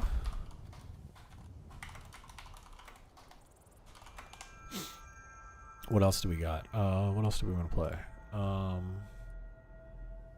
We could try to beat Elden Ring. And we can add 2 more. We got Helldivers 2. And then Total Warhammer 3. Continue. Chaos campaign. Oh, I gotta spell campaign right.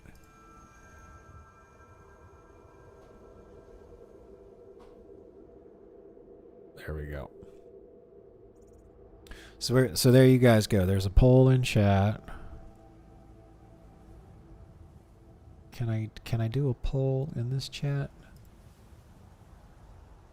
There's a cheer. Those are emojis. Hype train. Global. I don't think I can do it in that chat.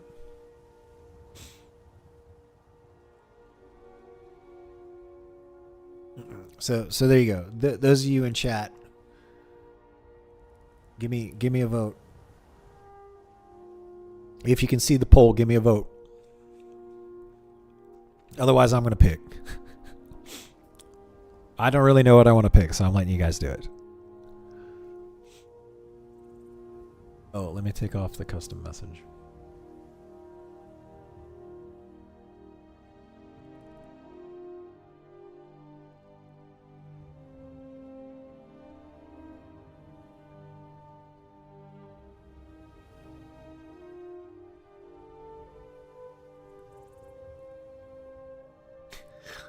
The GPU the GPUs dropped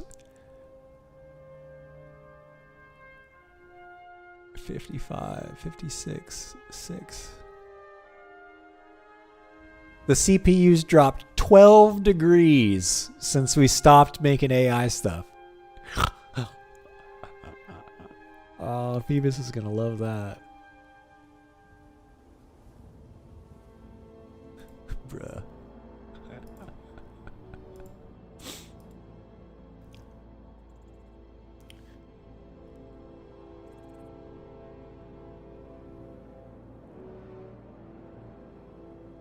Screenshots. I'm sending this to my buddy.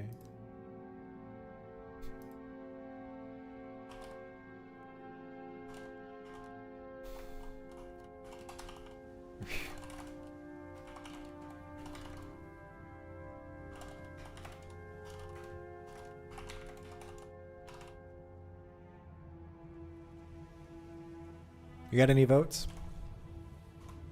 No? Okay. I see how it is. You want me to decide. You want to torture me with the choice.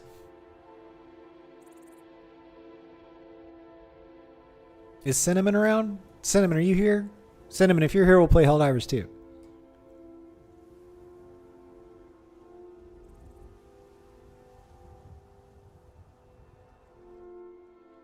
The only vote that matters.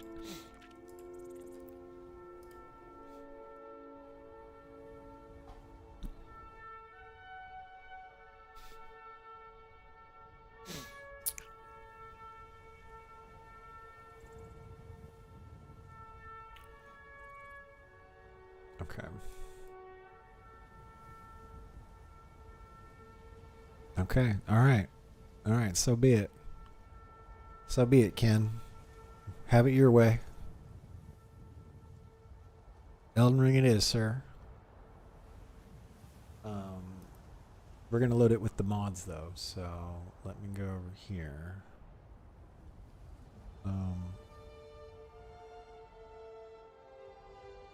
Let's stop the music. Okay, anything else? This one right here. Here, let me do this. Let me just consolidate all my windows. There we go. Okay, that's better. Let's move this over.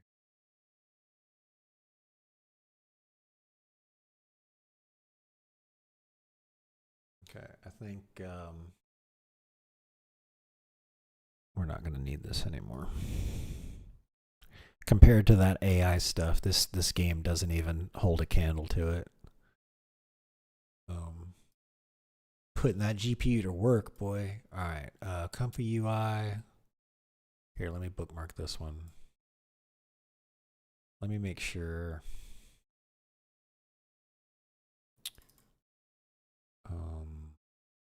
Models. Checkpoints. Yeah, this is the old. Okay, so there shouldn't be anything in there. Great. And then where's that Laura? Right there. Okay, good. It's empty too. All right, good. So then that means, all right, so let me check this one real quick. I'm just making sure I'm not causing a bunch of extra data on my drive. I don't need duplicates of these files, models.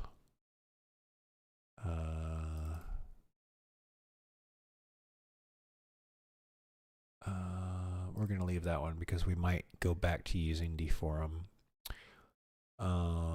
There's the Laura. Okay, it's not there. And then models, stable diffusion. Okay, these. Let's get rid of that one. We'll get rid of this one.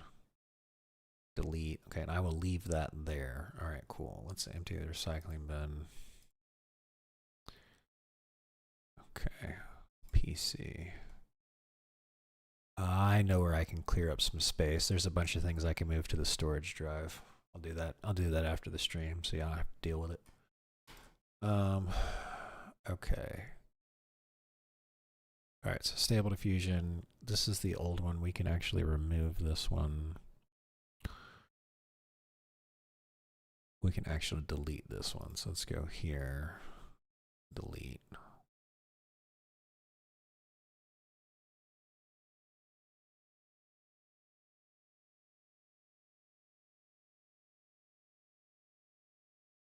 There's another 10 gigs.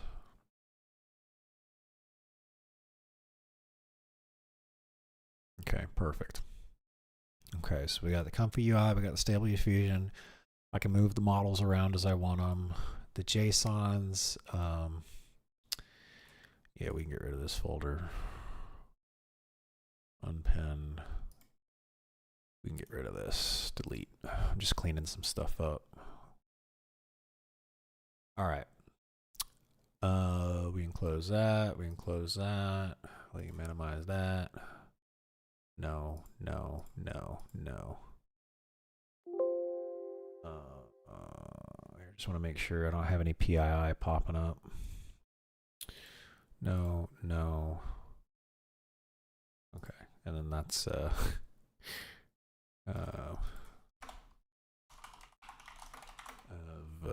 6/21/2025.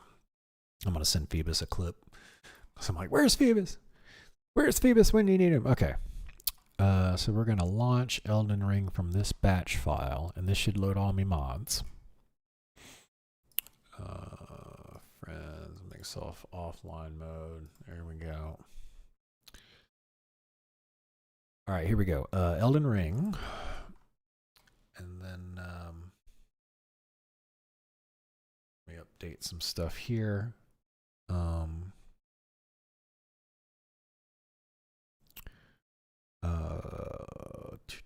Says gaming later. I'm gonna leave it. I'm gonna leave it. Let me change it in Twitch though. Category Elden Ring. Elden Ring first playthrough.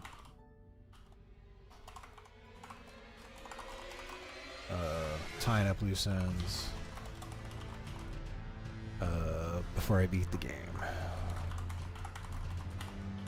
Okay. Done. There we go. All right. Okay, I think we're cooking now. Did I just crash it? No. Oh, that's right. Hold on. I have to do this with the keys. I want this to be front and center. Good. And then I want this to be front and center. Okay, good. And now I have to go back to the Twitch. There it is. Okay, now I can see everything. I can see the simulcast. I can see the chats. Everything's solid. Okay.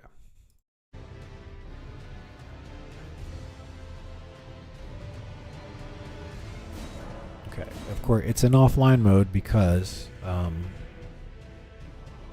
here, let's getting things set up, y'all. Give me a sec. Here we go. I just want turn that down a sec. There we go. All right.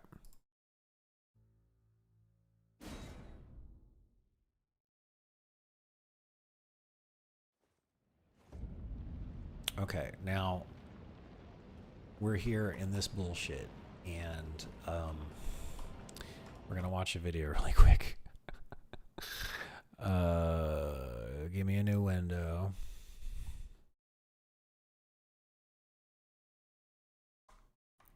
Bring it over here.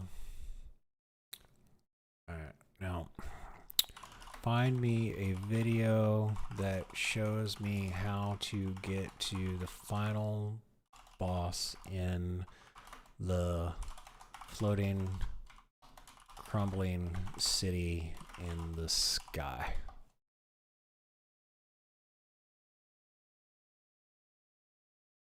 Okay, here we go.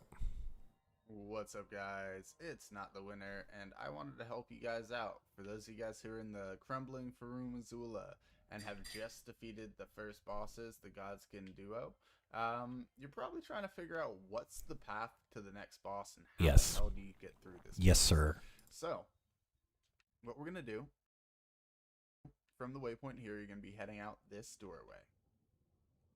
If you need to get yourself in a good position. Okay, I know where that is. Hold on. Okay, we're not there. Hold on.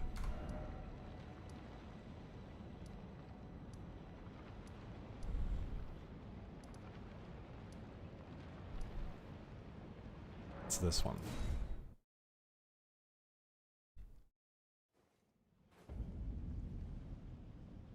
Okay. Is that it? There it is right there. Okay, so it says go here. Yup. Okay. Alright. Show me. To figure out exactly where that is. Get to this. Look up. When you see the dragon head, turn left. Got that. Alright. So, we're going to start heading out this doorway where there's a summoning thing. And we're actually just going to fall off here, right? Now, these guys can hit us. And there's another spot up here where you can fall off where they're less likely to notice you and cause you less trouble. No big deal. But then we run through here, and this doggo says hello. So we jump through this hole.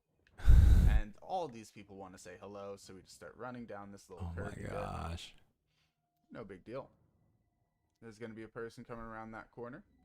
I can probably stop right there. Okay. Alright, let's try that. And then we can fight him. Okay. Alright. Here goes nothing. Alright.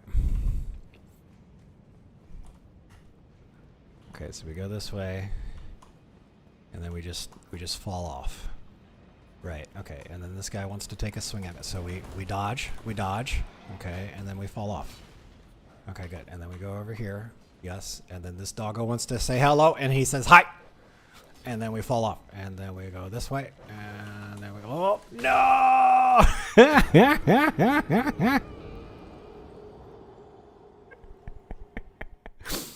Okay, we're gonna try that again.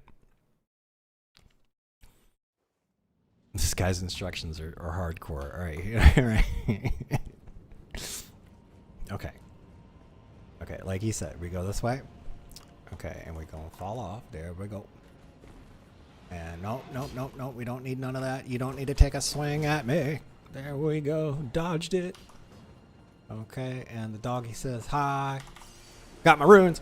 All 0 of them. There we go. Right there. And then we're gonna fall off. Oh, I did it again. Okay, I gotta remember to go around the outside of the second doggo once I drop down. You gotta go around the second doggo and then take a hard right at the second doggo. Here we go.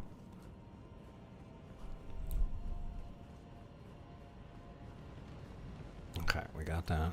Okay, now we're going down here. And then and there we go. Don't hit me. Don't hit me. There we go. And we did it. Okay. Doggy says bark. Got my 0 runes. Got him. Okay, we go this way. We take a hard right at the second doggo. There we go. And then we'll go down this way. And we're going to keep going. And boom.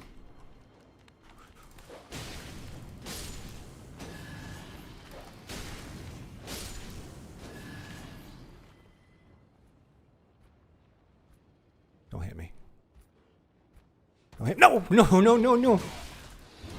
No. Oh, shit.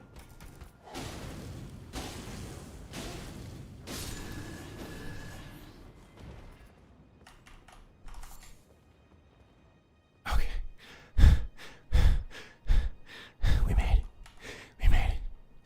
We made it. Okay. Okay. All right. And we can't really do too much yet. Okay, we run straight. We So go what up I'm the. gonna do is We head go up up. there, and then He's I'm dead. gonna want to fall off. Okay, so we can go up to there right there. We can go right up there, no problem. We killed the guy. Okay, we made it. Okay, he gonna fall off right there. Right where? This way? Okay. That way. Okay, is there anything down there?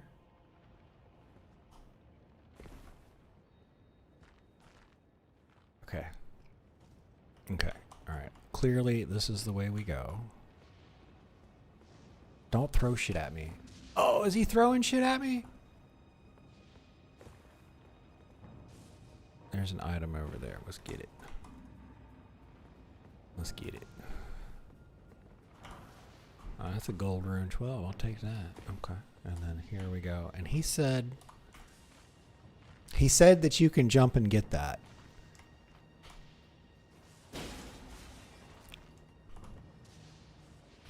You think I can get that? I'm gonna die. Holy shit, I made it. Okay. Okay, let's stand over here. Okay, hold on. Okay, good. He can't, like, really get me from there, can he? Okay, I think we're fine. We're gonna alt tab out. Alright. Instead of coming out at the lower bit there. There is actually a really, really nice damage resistance for physical damage down here at the bottom of this. It's a bit of a trick, though. If you jump from this side, you'll bonk. If you jump from this side, you can get on there to get the item. We're going to run through here. Okay, we go through the arches. And then just run out here. Go through the arches like again. We're done, right? But there's actually a path over on the right-hand side. And take a right. So when you get to this, hug the corner. I guess it's a dragon with its head cut off with that boss right there. You just jump onto this platform here. And jump over the ledge. And there's a spot right there. Okay. Alright. Hold on. Let's take a... Oh, oh, oh, oh. Whoa, whoa, whoa, whoa, whoa, whoa, whoa. Don't fall off now. Okay. What did we just get? Vastly boost physical damage negation. Where have you been all my life? Okay.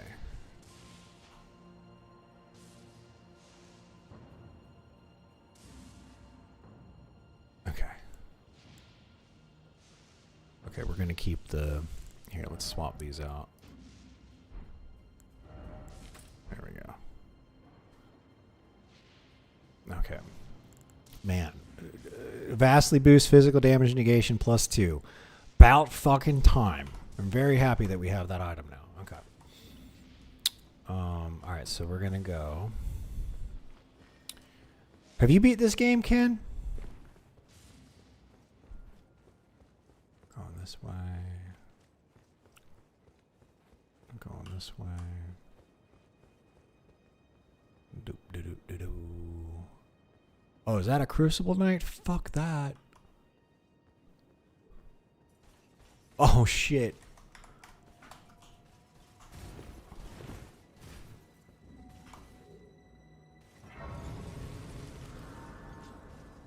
That's right. You just back off. Okay.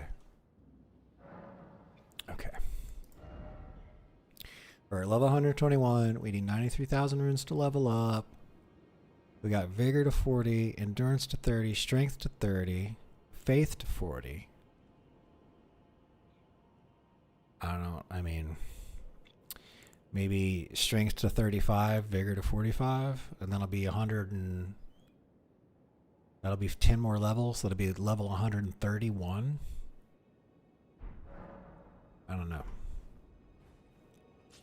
Okay. Alright, well, let's go back and watch the video. Actually going to take you to this waypoint.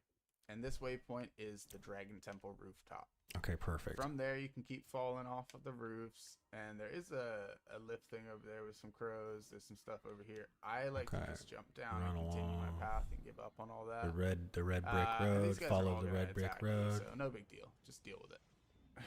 Okay. And then so I'm fall just gonna off. take a quick heal there. The dragon at the end is shooting lightning, and then we're gonna jump off to the slower platform, and even more things. Keep are gonna going. try and Keep attack going. us. Ooh. Move out of that Dodge, one. duck and weave. That didn't touch me. Duck and weave. Yeah, guys. Really, the goal is just ignore all these guys. Run past said dragon. Let's see if I can get up there in time. Boom, boom, baby. Yeah, what's up, dragon? How you doing? And you're just gonna run past him around to the right. And we'll run past him like a Feel little free to kill bitch. him if that's your prerogative. Feel free. And he flies away. He flies I believe away. He flies Okay, away good. at half health regardless, so I don't even know if you can kill him right there. I can't remember. Okay. And then we should be able around to this corner, pause there's right a sleeping here. Okay. Then we should be able to pause right there. Okay. Now let's be smart about this. Boost the physical damage negation. We're gonna be seeing a bunch of lightning, so let's be smart about it. Greatly boost lightning damage negation. Yeah. Let's do the lightning damage negation. Okay. Okay, I'm feeling good. Alright. Alright, here we go. This way. This way. No, stay away. Stay away. Stay away. There we go. Staying away. No, get away from me. There we go. Oh, oh Lord. Oh Lord. Oh Jesus, I'm coming. Alright, there we go. There we go. Wop, wop, wop, wop. Oh, no, no, no, no, no. Can't touch me. Can't touch this. Dun, dun, dun. Oh, come on. No, no, no, no, no, no, no. Keep going. Got it. Okay, we're going to keep going. We're going to keep running. Keep running. I see why he ate that potion. Here we go. We got, okay. We are at a stopping point. Okay. What's that? That's a Sleeping Beauty right there. Okay. Guys on the ground here, and then one walker. If you kill him, the others will come after you anyways, so it's up to you if you want to deal with that. And then you just fall onto this, and it looks more precarious than it is. You just run along it. You don't need to do any jumps, even though it looks like you should have to. Okay, just keep run going. past this guy. You're gonna come up into this room here where you see this guy. Just go out the right-hand side. There's a lot of I'm other gonna take a enemies right. here, I'm gonna but you keep just- going. It's kind of like a trap. They're expecting you to attack the one, and then they all kind of converge on you. So just keep running up on the right-hand side, and Go all the you'll way find up and through the another doorway in stairs. middle here that you can take. And if you Around the notice, left. This lift is not where it needs to be. Let me. Okay, so we gotta grab the. We gotta grab the thing. We Pull gotta that keep lift running. down Woo-hoo. while they keep Dodging. Keep ducking and rolling. Yeah, you're not He's the only one fighting who's it. got fancy tricks. How's that feel? Huh? Huh? Yeah, that's what I There thought. we go. Alrighty. So then we take the lift up. Okay. Oh no! Oh, he woke up. Oh no, it's not that one. It must have been somebody on patrol. Okay.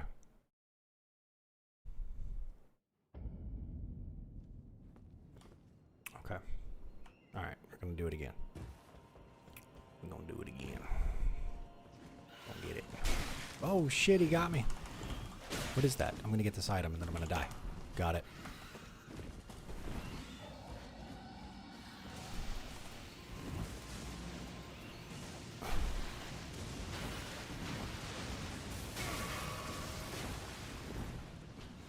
Keep going. Keep going. Whoa! Keep dodging, keep ducking, keep waving. Weaving in, weaving out. Dodge that shit. Come on. I'm coming, Elizabeth. There we go. Nope. No, you don't want any of this. You don't want it. I don't taste good. I don't taste good at all.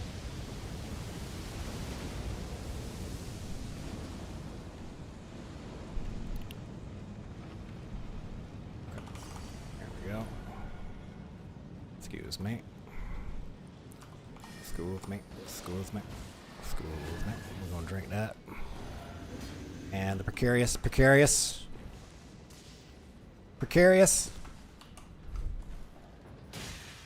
Whoop. There we go.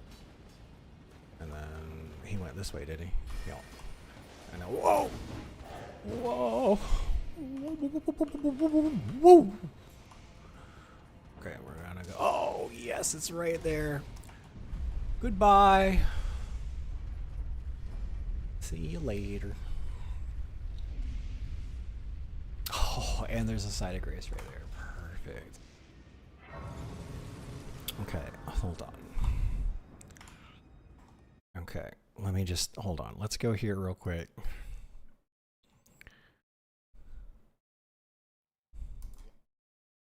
Okay, there we go. You are what I call an internet angel. You are right up there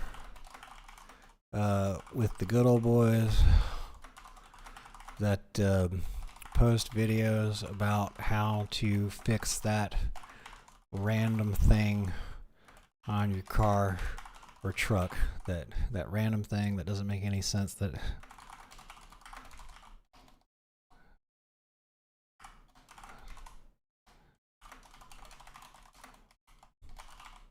on your car or truck. There we go.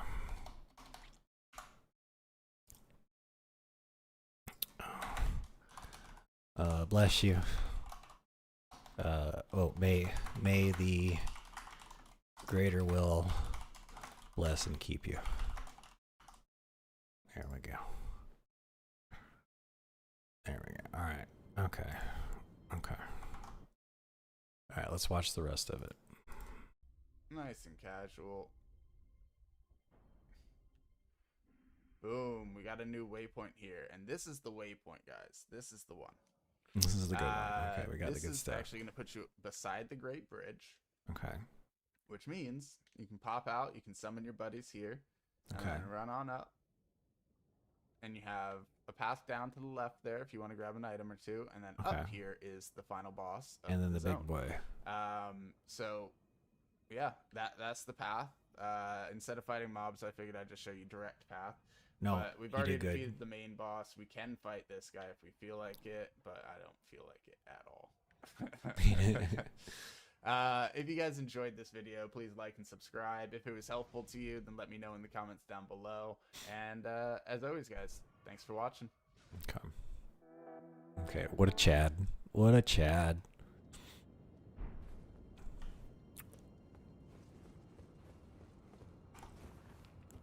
Alright.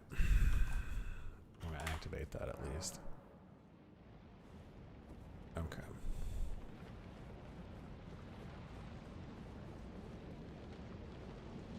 Okay, there's big boy. Let's get some items. He said go this way, get some items. What kind of items we gonna get?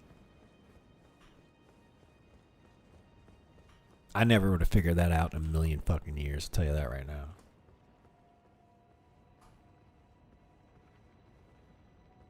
Well, that's too far to jump.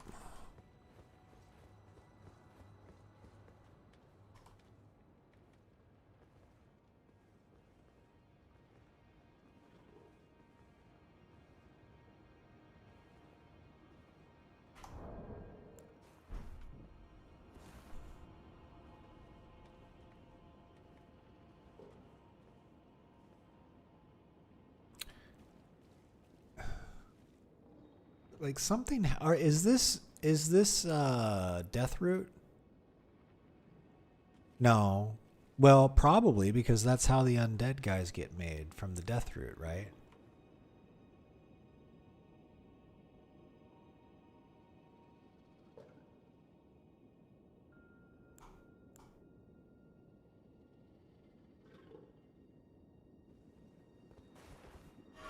Oops.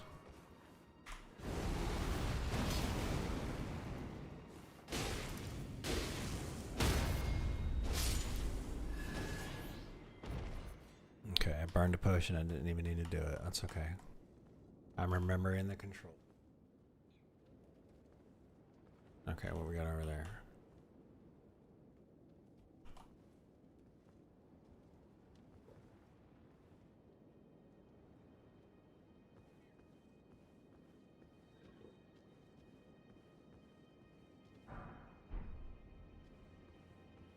Sleep, little doggies.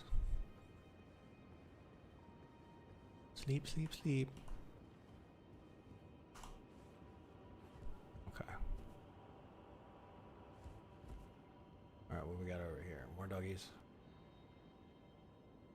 Come down there.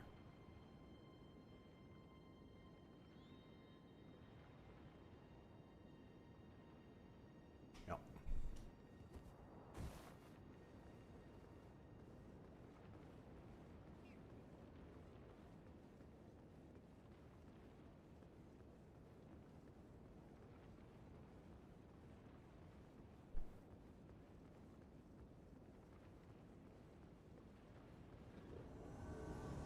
Invaded? Open the chest. Oh no! We have to fight them! No!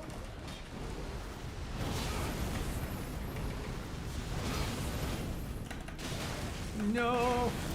No!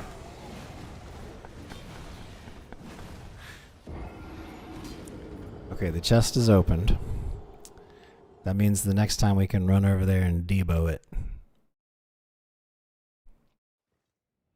Alright, here is nothing. We're gonna do it again. Okay, we go this way. Oh, that's right, we're safe. We're safe until we get over into the thing.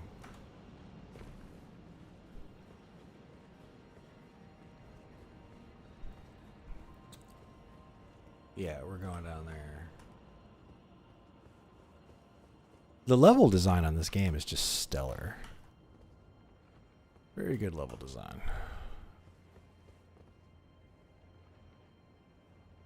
Can you? No, it's too far to drop now. Oops.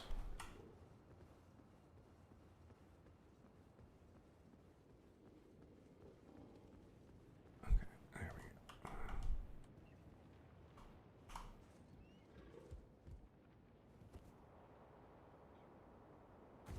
All right.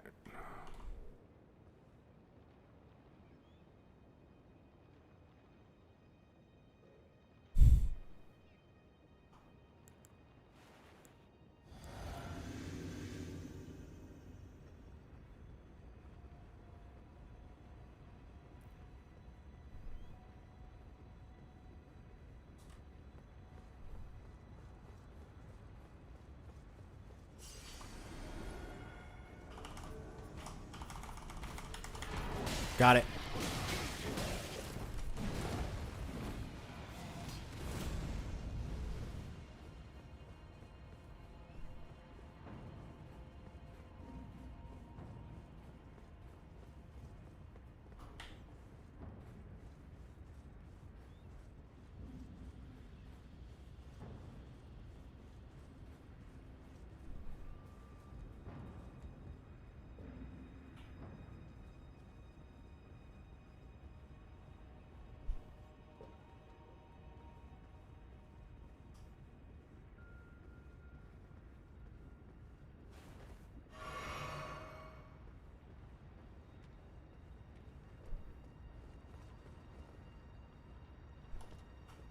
Okay. Let's see what we got. I don't even know what we picked up.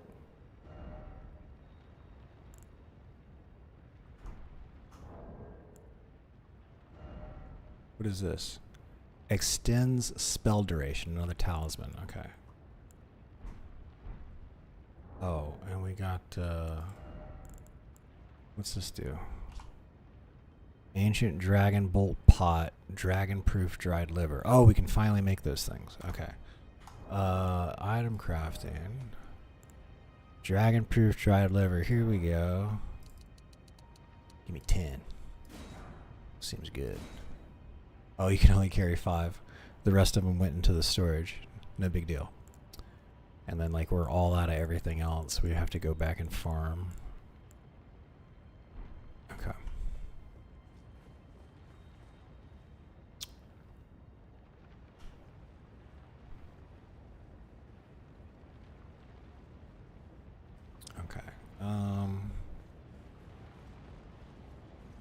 I'm not fighting this guy. Can we mount?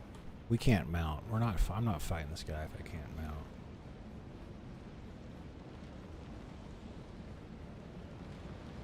Oh, there we go. Just taking the road. Don't mind me, buddy. Don't mind me.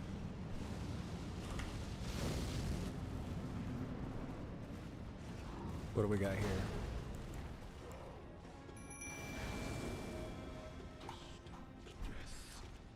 Oh, it's him. Oh, it's the guy. No, no, no, no. No, no.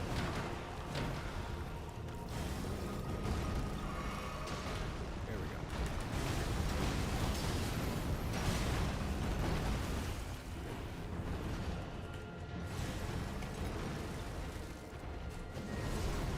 Wha-bam! Ooh.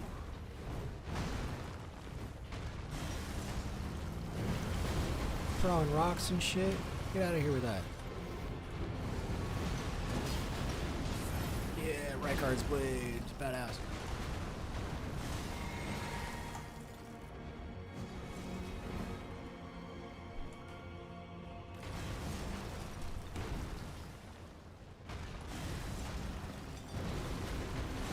No.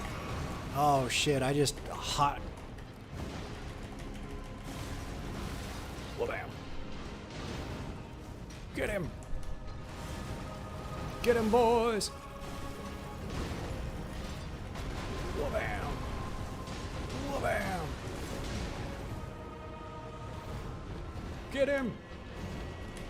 Get him. I can't believe we got him to half on our first try.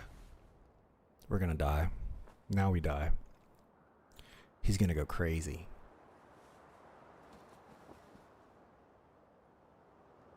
Oh, death. Become my blade once more. Oh shit.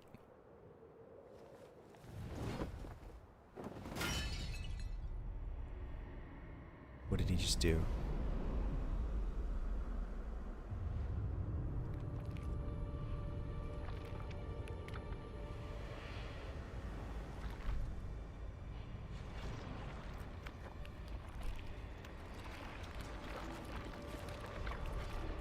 Which demigod is this? This is the guy that had the Rune of Death? Bro. This one's got armor on and shit.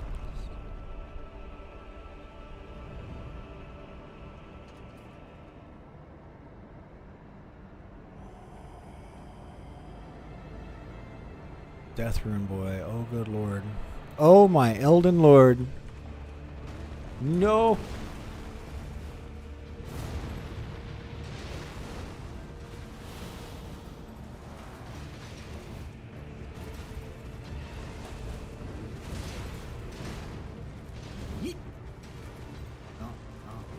Dodge that shit. Whoa.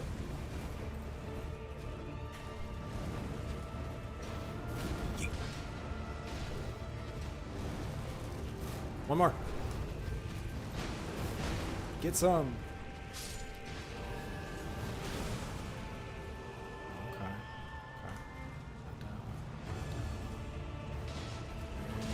Yeet. Okay, we're out of those. Now we gotta start poking him. Poke.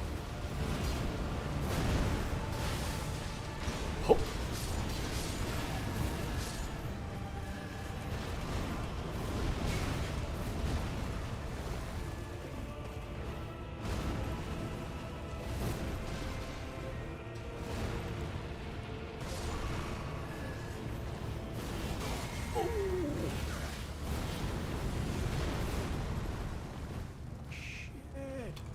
And I'm out of potions.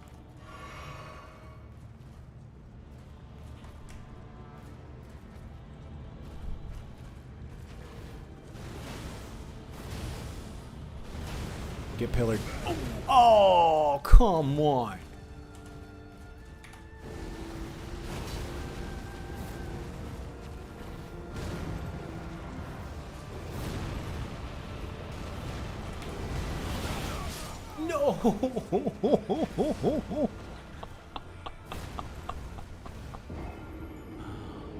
Oh no.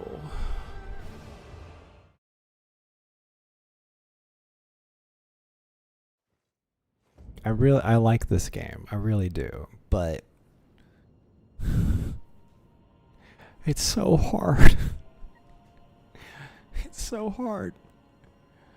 Oh my gosh.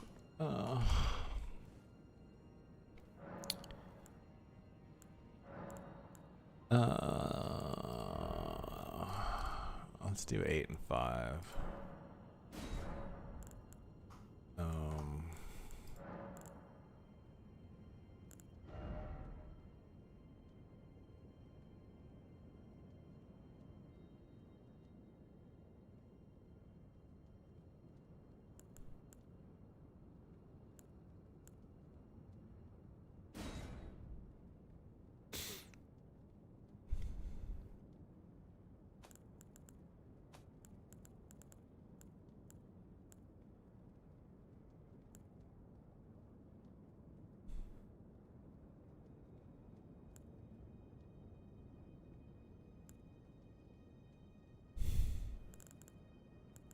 I'm open to suggestions, by the way. Like, anybody got any ideas?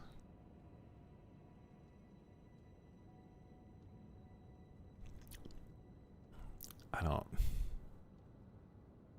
know. I don't have a fucking clue, to be honest with you. Wait, what is that? Faith 41. Oh, it's 41? Hold on a second.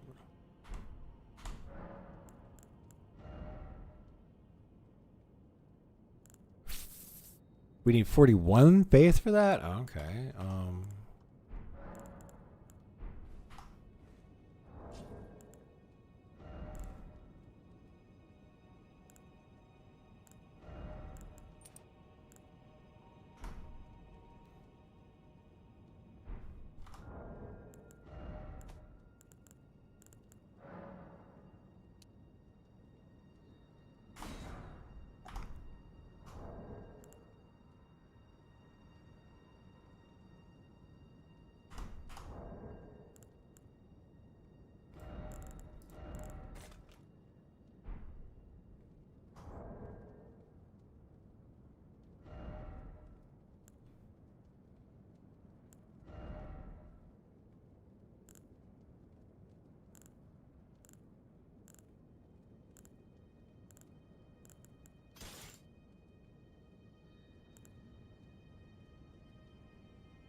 Oh, it doesn't raise faith?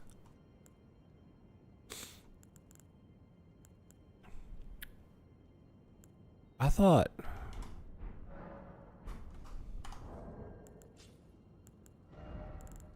this thing gave me a point of faith.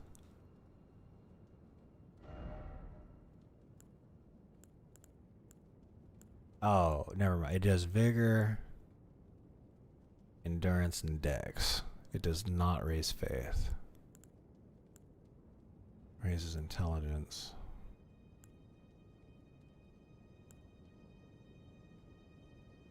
Boost non-physical. Raise immunity. Raise focus. Damage negation, magic, fire, holy.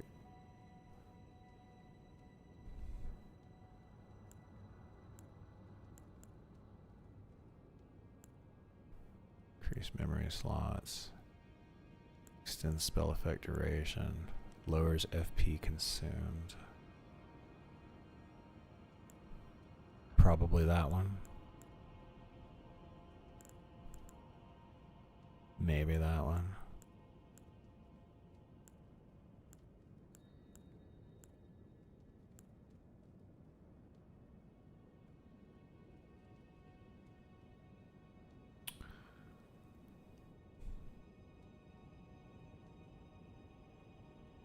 Well, this weapon does blood loss, doesn't it? Blood loss build up, but we've got to get it to trigger. Okay. Okay, so we could potentially have increased attack power if we get enough damage on him.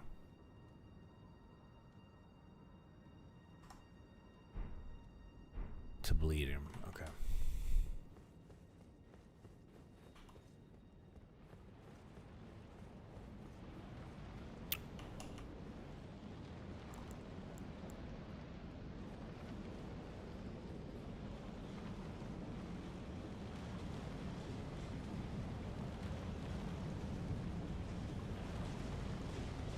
Hey, buddy.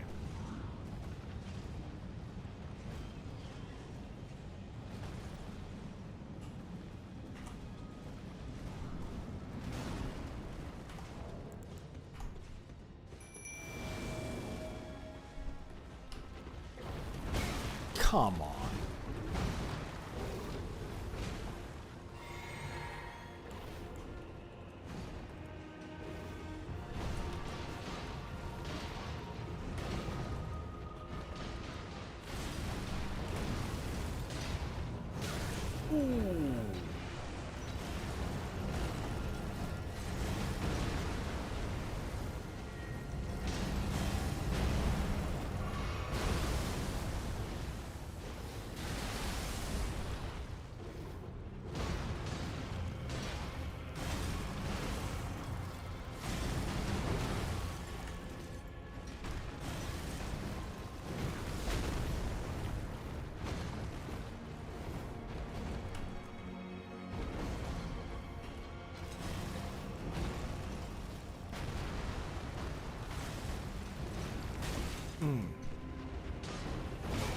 Oh, bitch.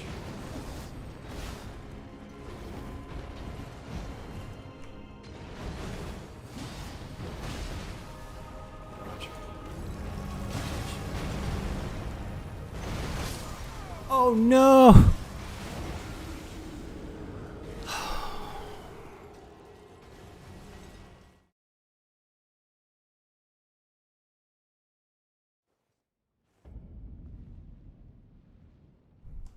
Deathforge, you want to play some Night Rain?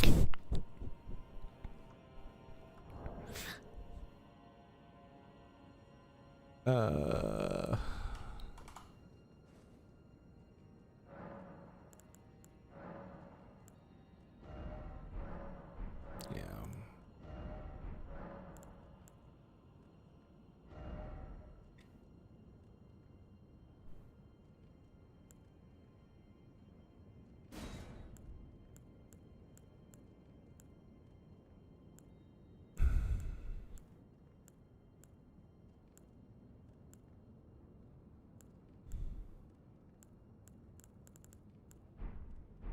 Okay, you know what? Let's do something real quick.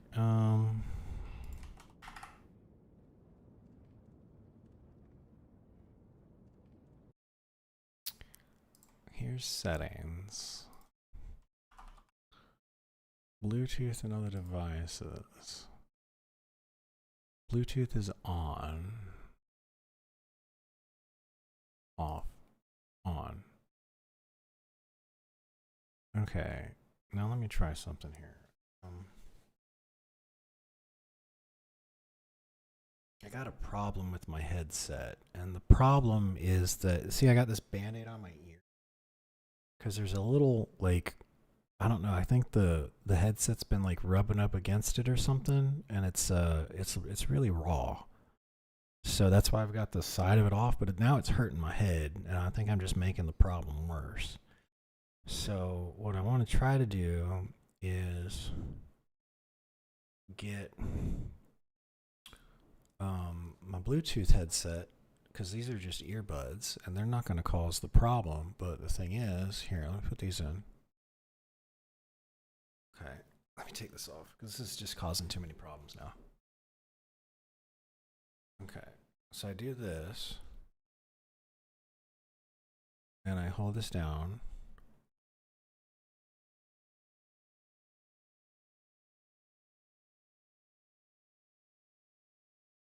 Okay, this is the one that's going bad, I think.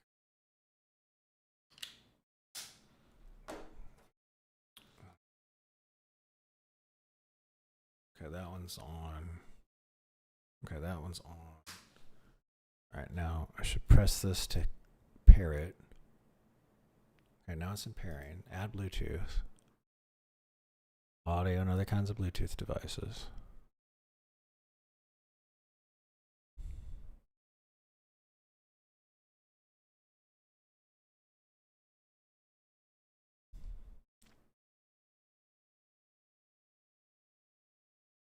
Let me look at something real quick.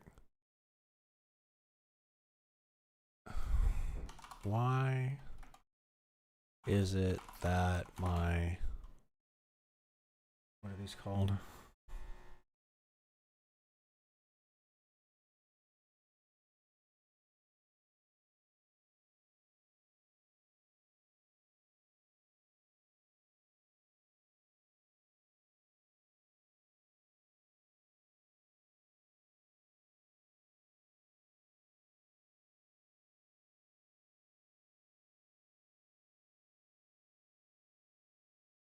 Okay, which kind of headset is this?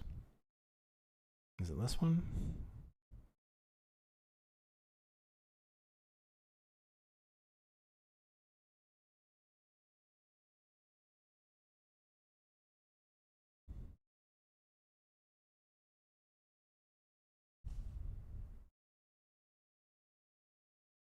Okay, it's this one. So Jib True 2. Why is it that my Jib True 2 headset is easily paired on my Pixel phone, but my desktop computer doesn't pick it up when it's in pairing mode? Maybe it's unknown device.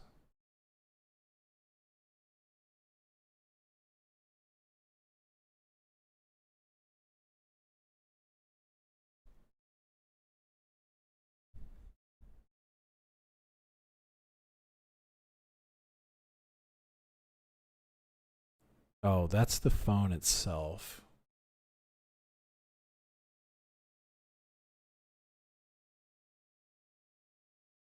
Is it this one? Here.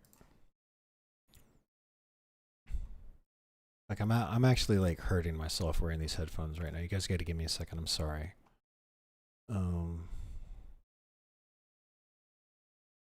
Screenshot. There we go.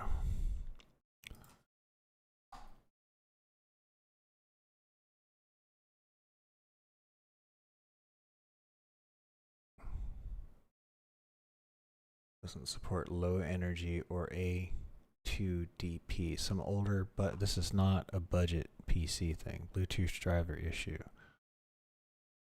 Okay, open device manager.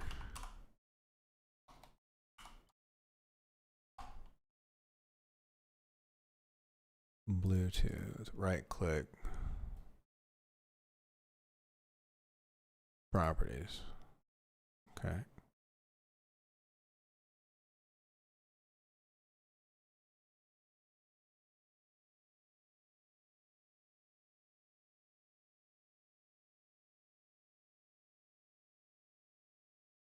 Okay, so we're using the Microsoft stuff. How do I know what motherboard I have again? What is the easiest way to find out my exact MOBO?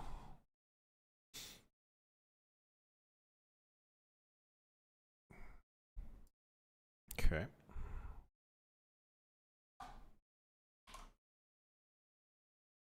Okay, there we go. So, oh, no. All right, so we want Mag X 670E Tomahawk.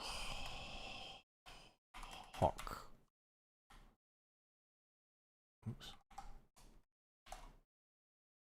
Okay. Find me the drivers for my mobile. Oh shit.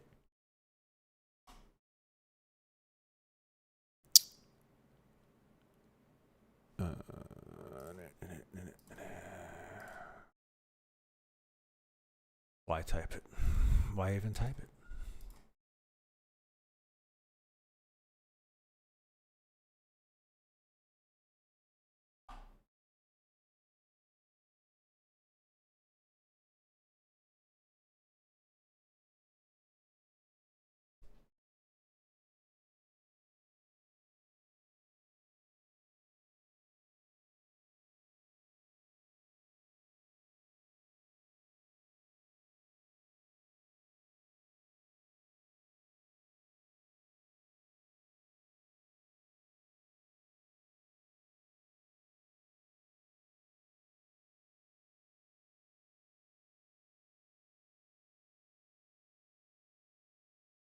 Okay, I have no idea what's going to happen when I update stuff while I'm streaming, so bear with me.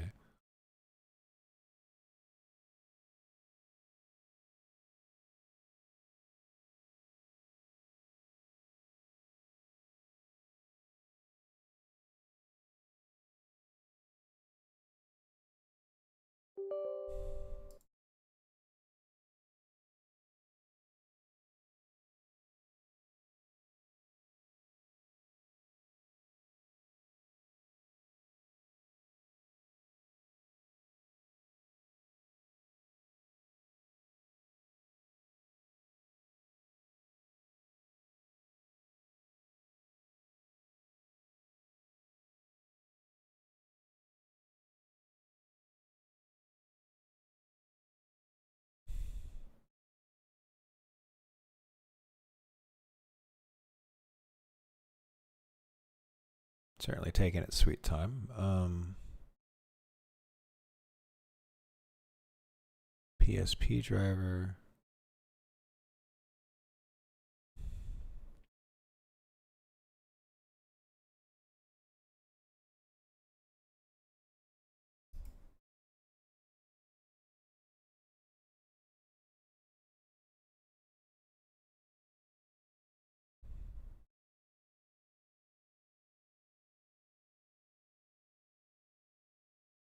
Chipset, Wi-Fi, LAN audio, BIOS.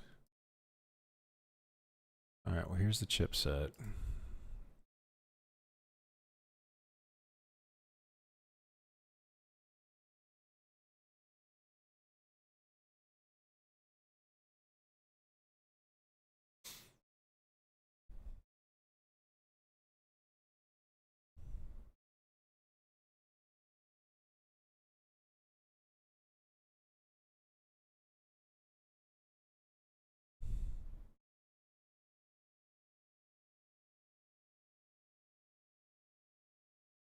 Yeah, like it's really starting to hurt. I've been dealing with it for like a couple of days, but like I can't release headset anymore until yeah, I don't know. Like it's not I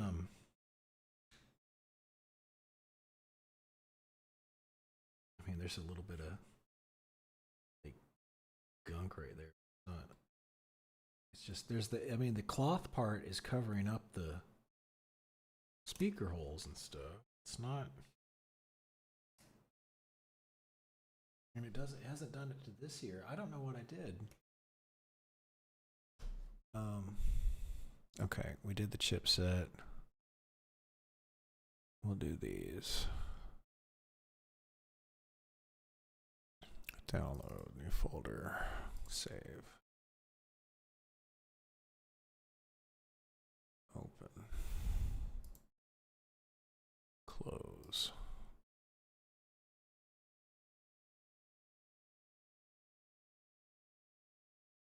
No, I've got my headset is I can't wear my headset for a few days. Like I've been wearing it. See this Band-Aid right here?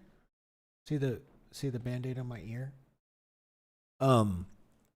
It's just there's a little part of my ear that has just gotten rubbed raw from wearing the headset so much.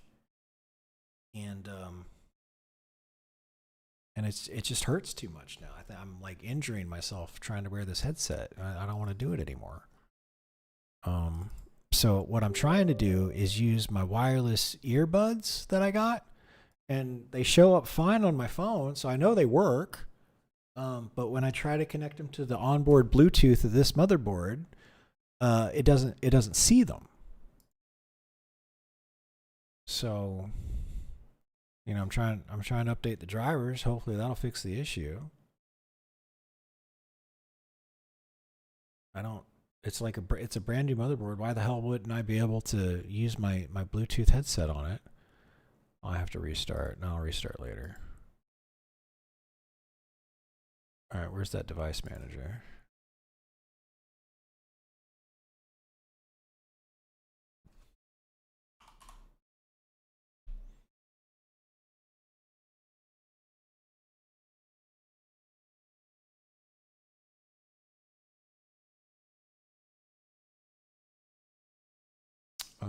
Let's ask it.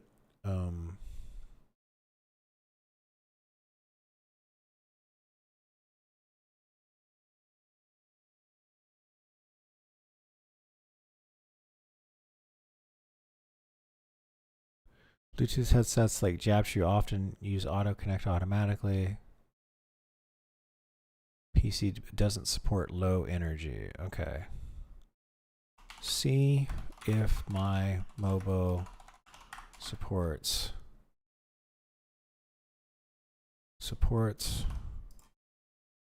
or doesn't support.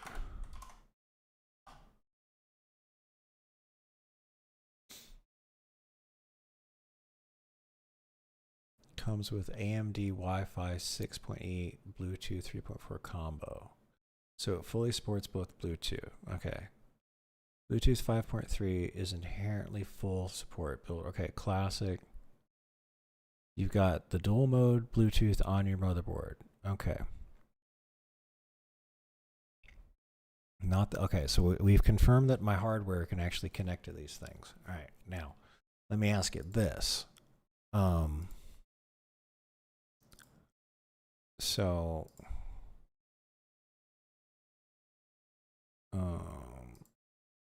add from here. Why does the device manager say that I'm using generic Windows drivers for the Bluetooth? How can I use the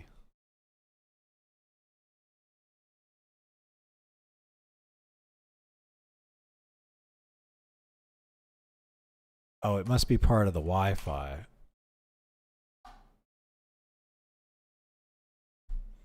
I gotta do the Wi-Fi one. Full Bluetooth functionality. You'll want to manually install the correct MediaTek driver for MSI. Okay.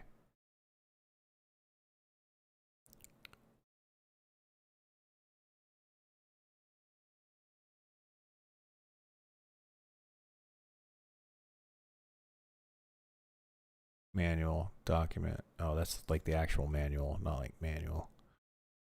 Okay, that's the AMD BIOS. Here's the drivers.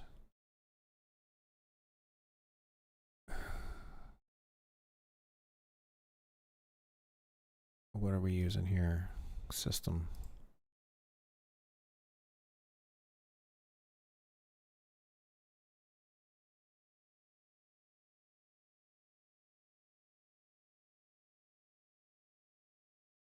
Windows 10. Okay.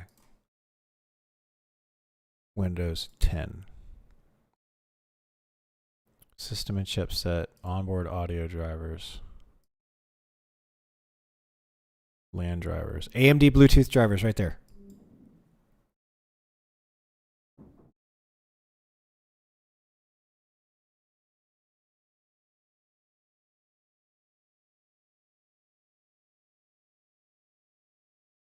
Close.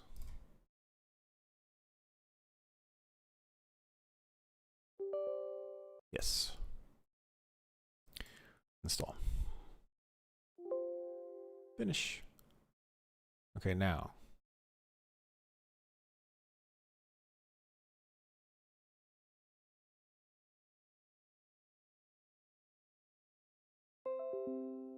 Restart required. Oh, Lord.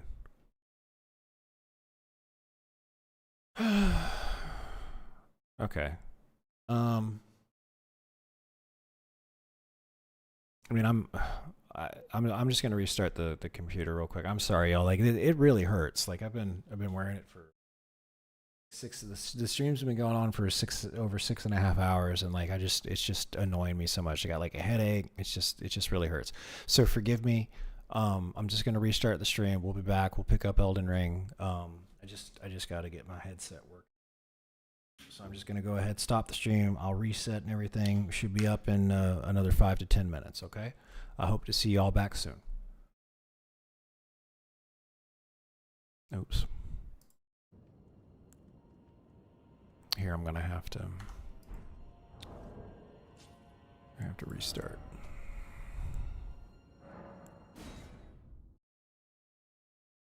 Okay, I'll see you all in 5 to 10 minutes, probably, hopefully sooner than that. As soon as it gives me full control of my mouse again. That reshader, until it closes down, won't let me move my mouse off of the... There it goes, finally. Okay. All right, let me restart. Be right back.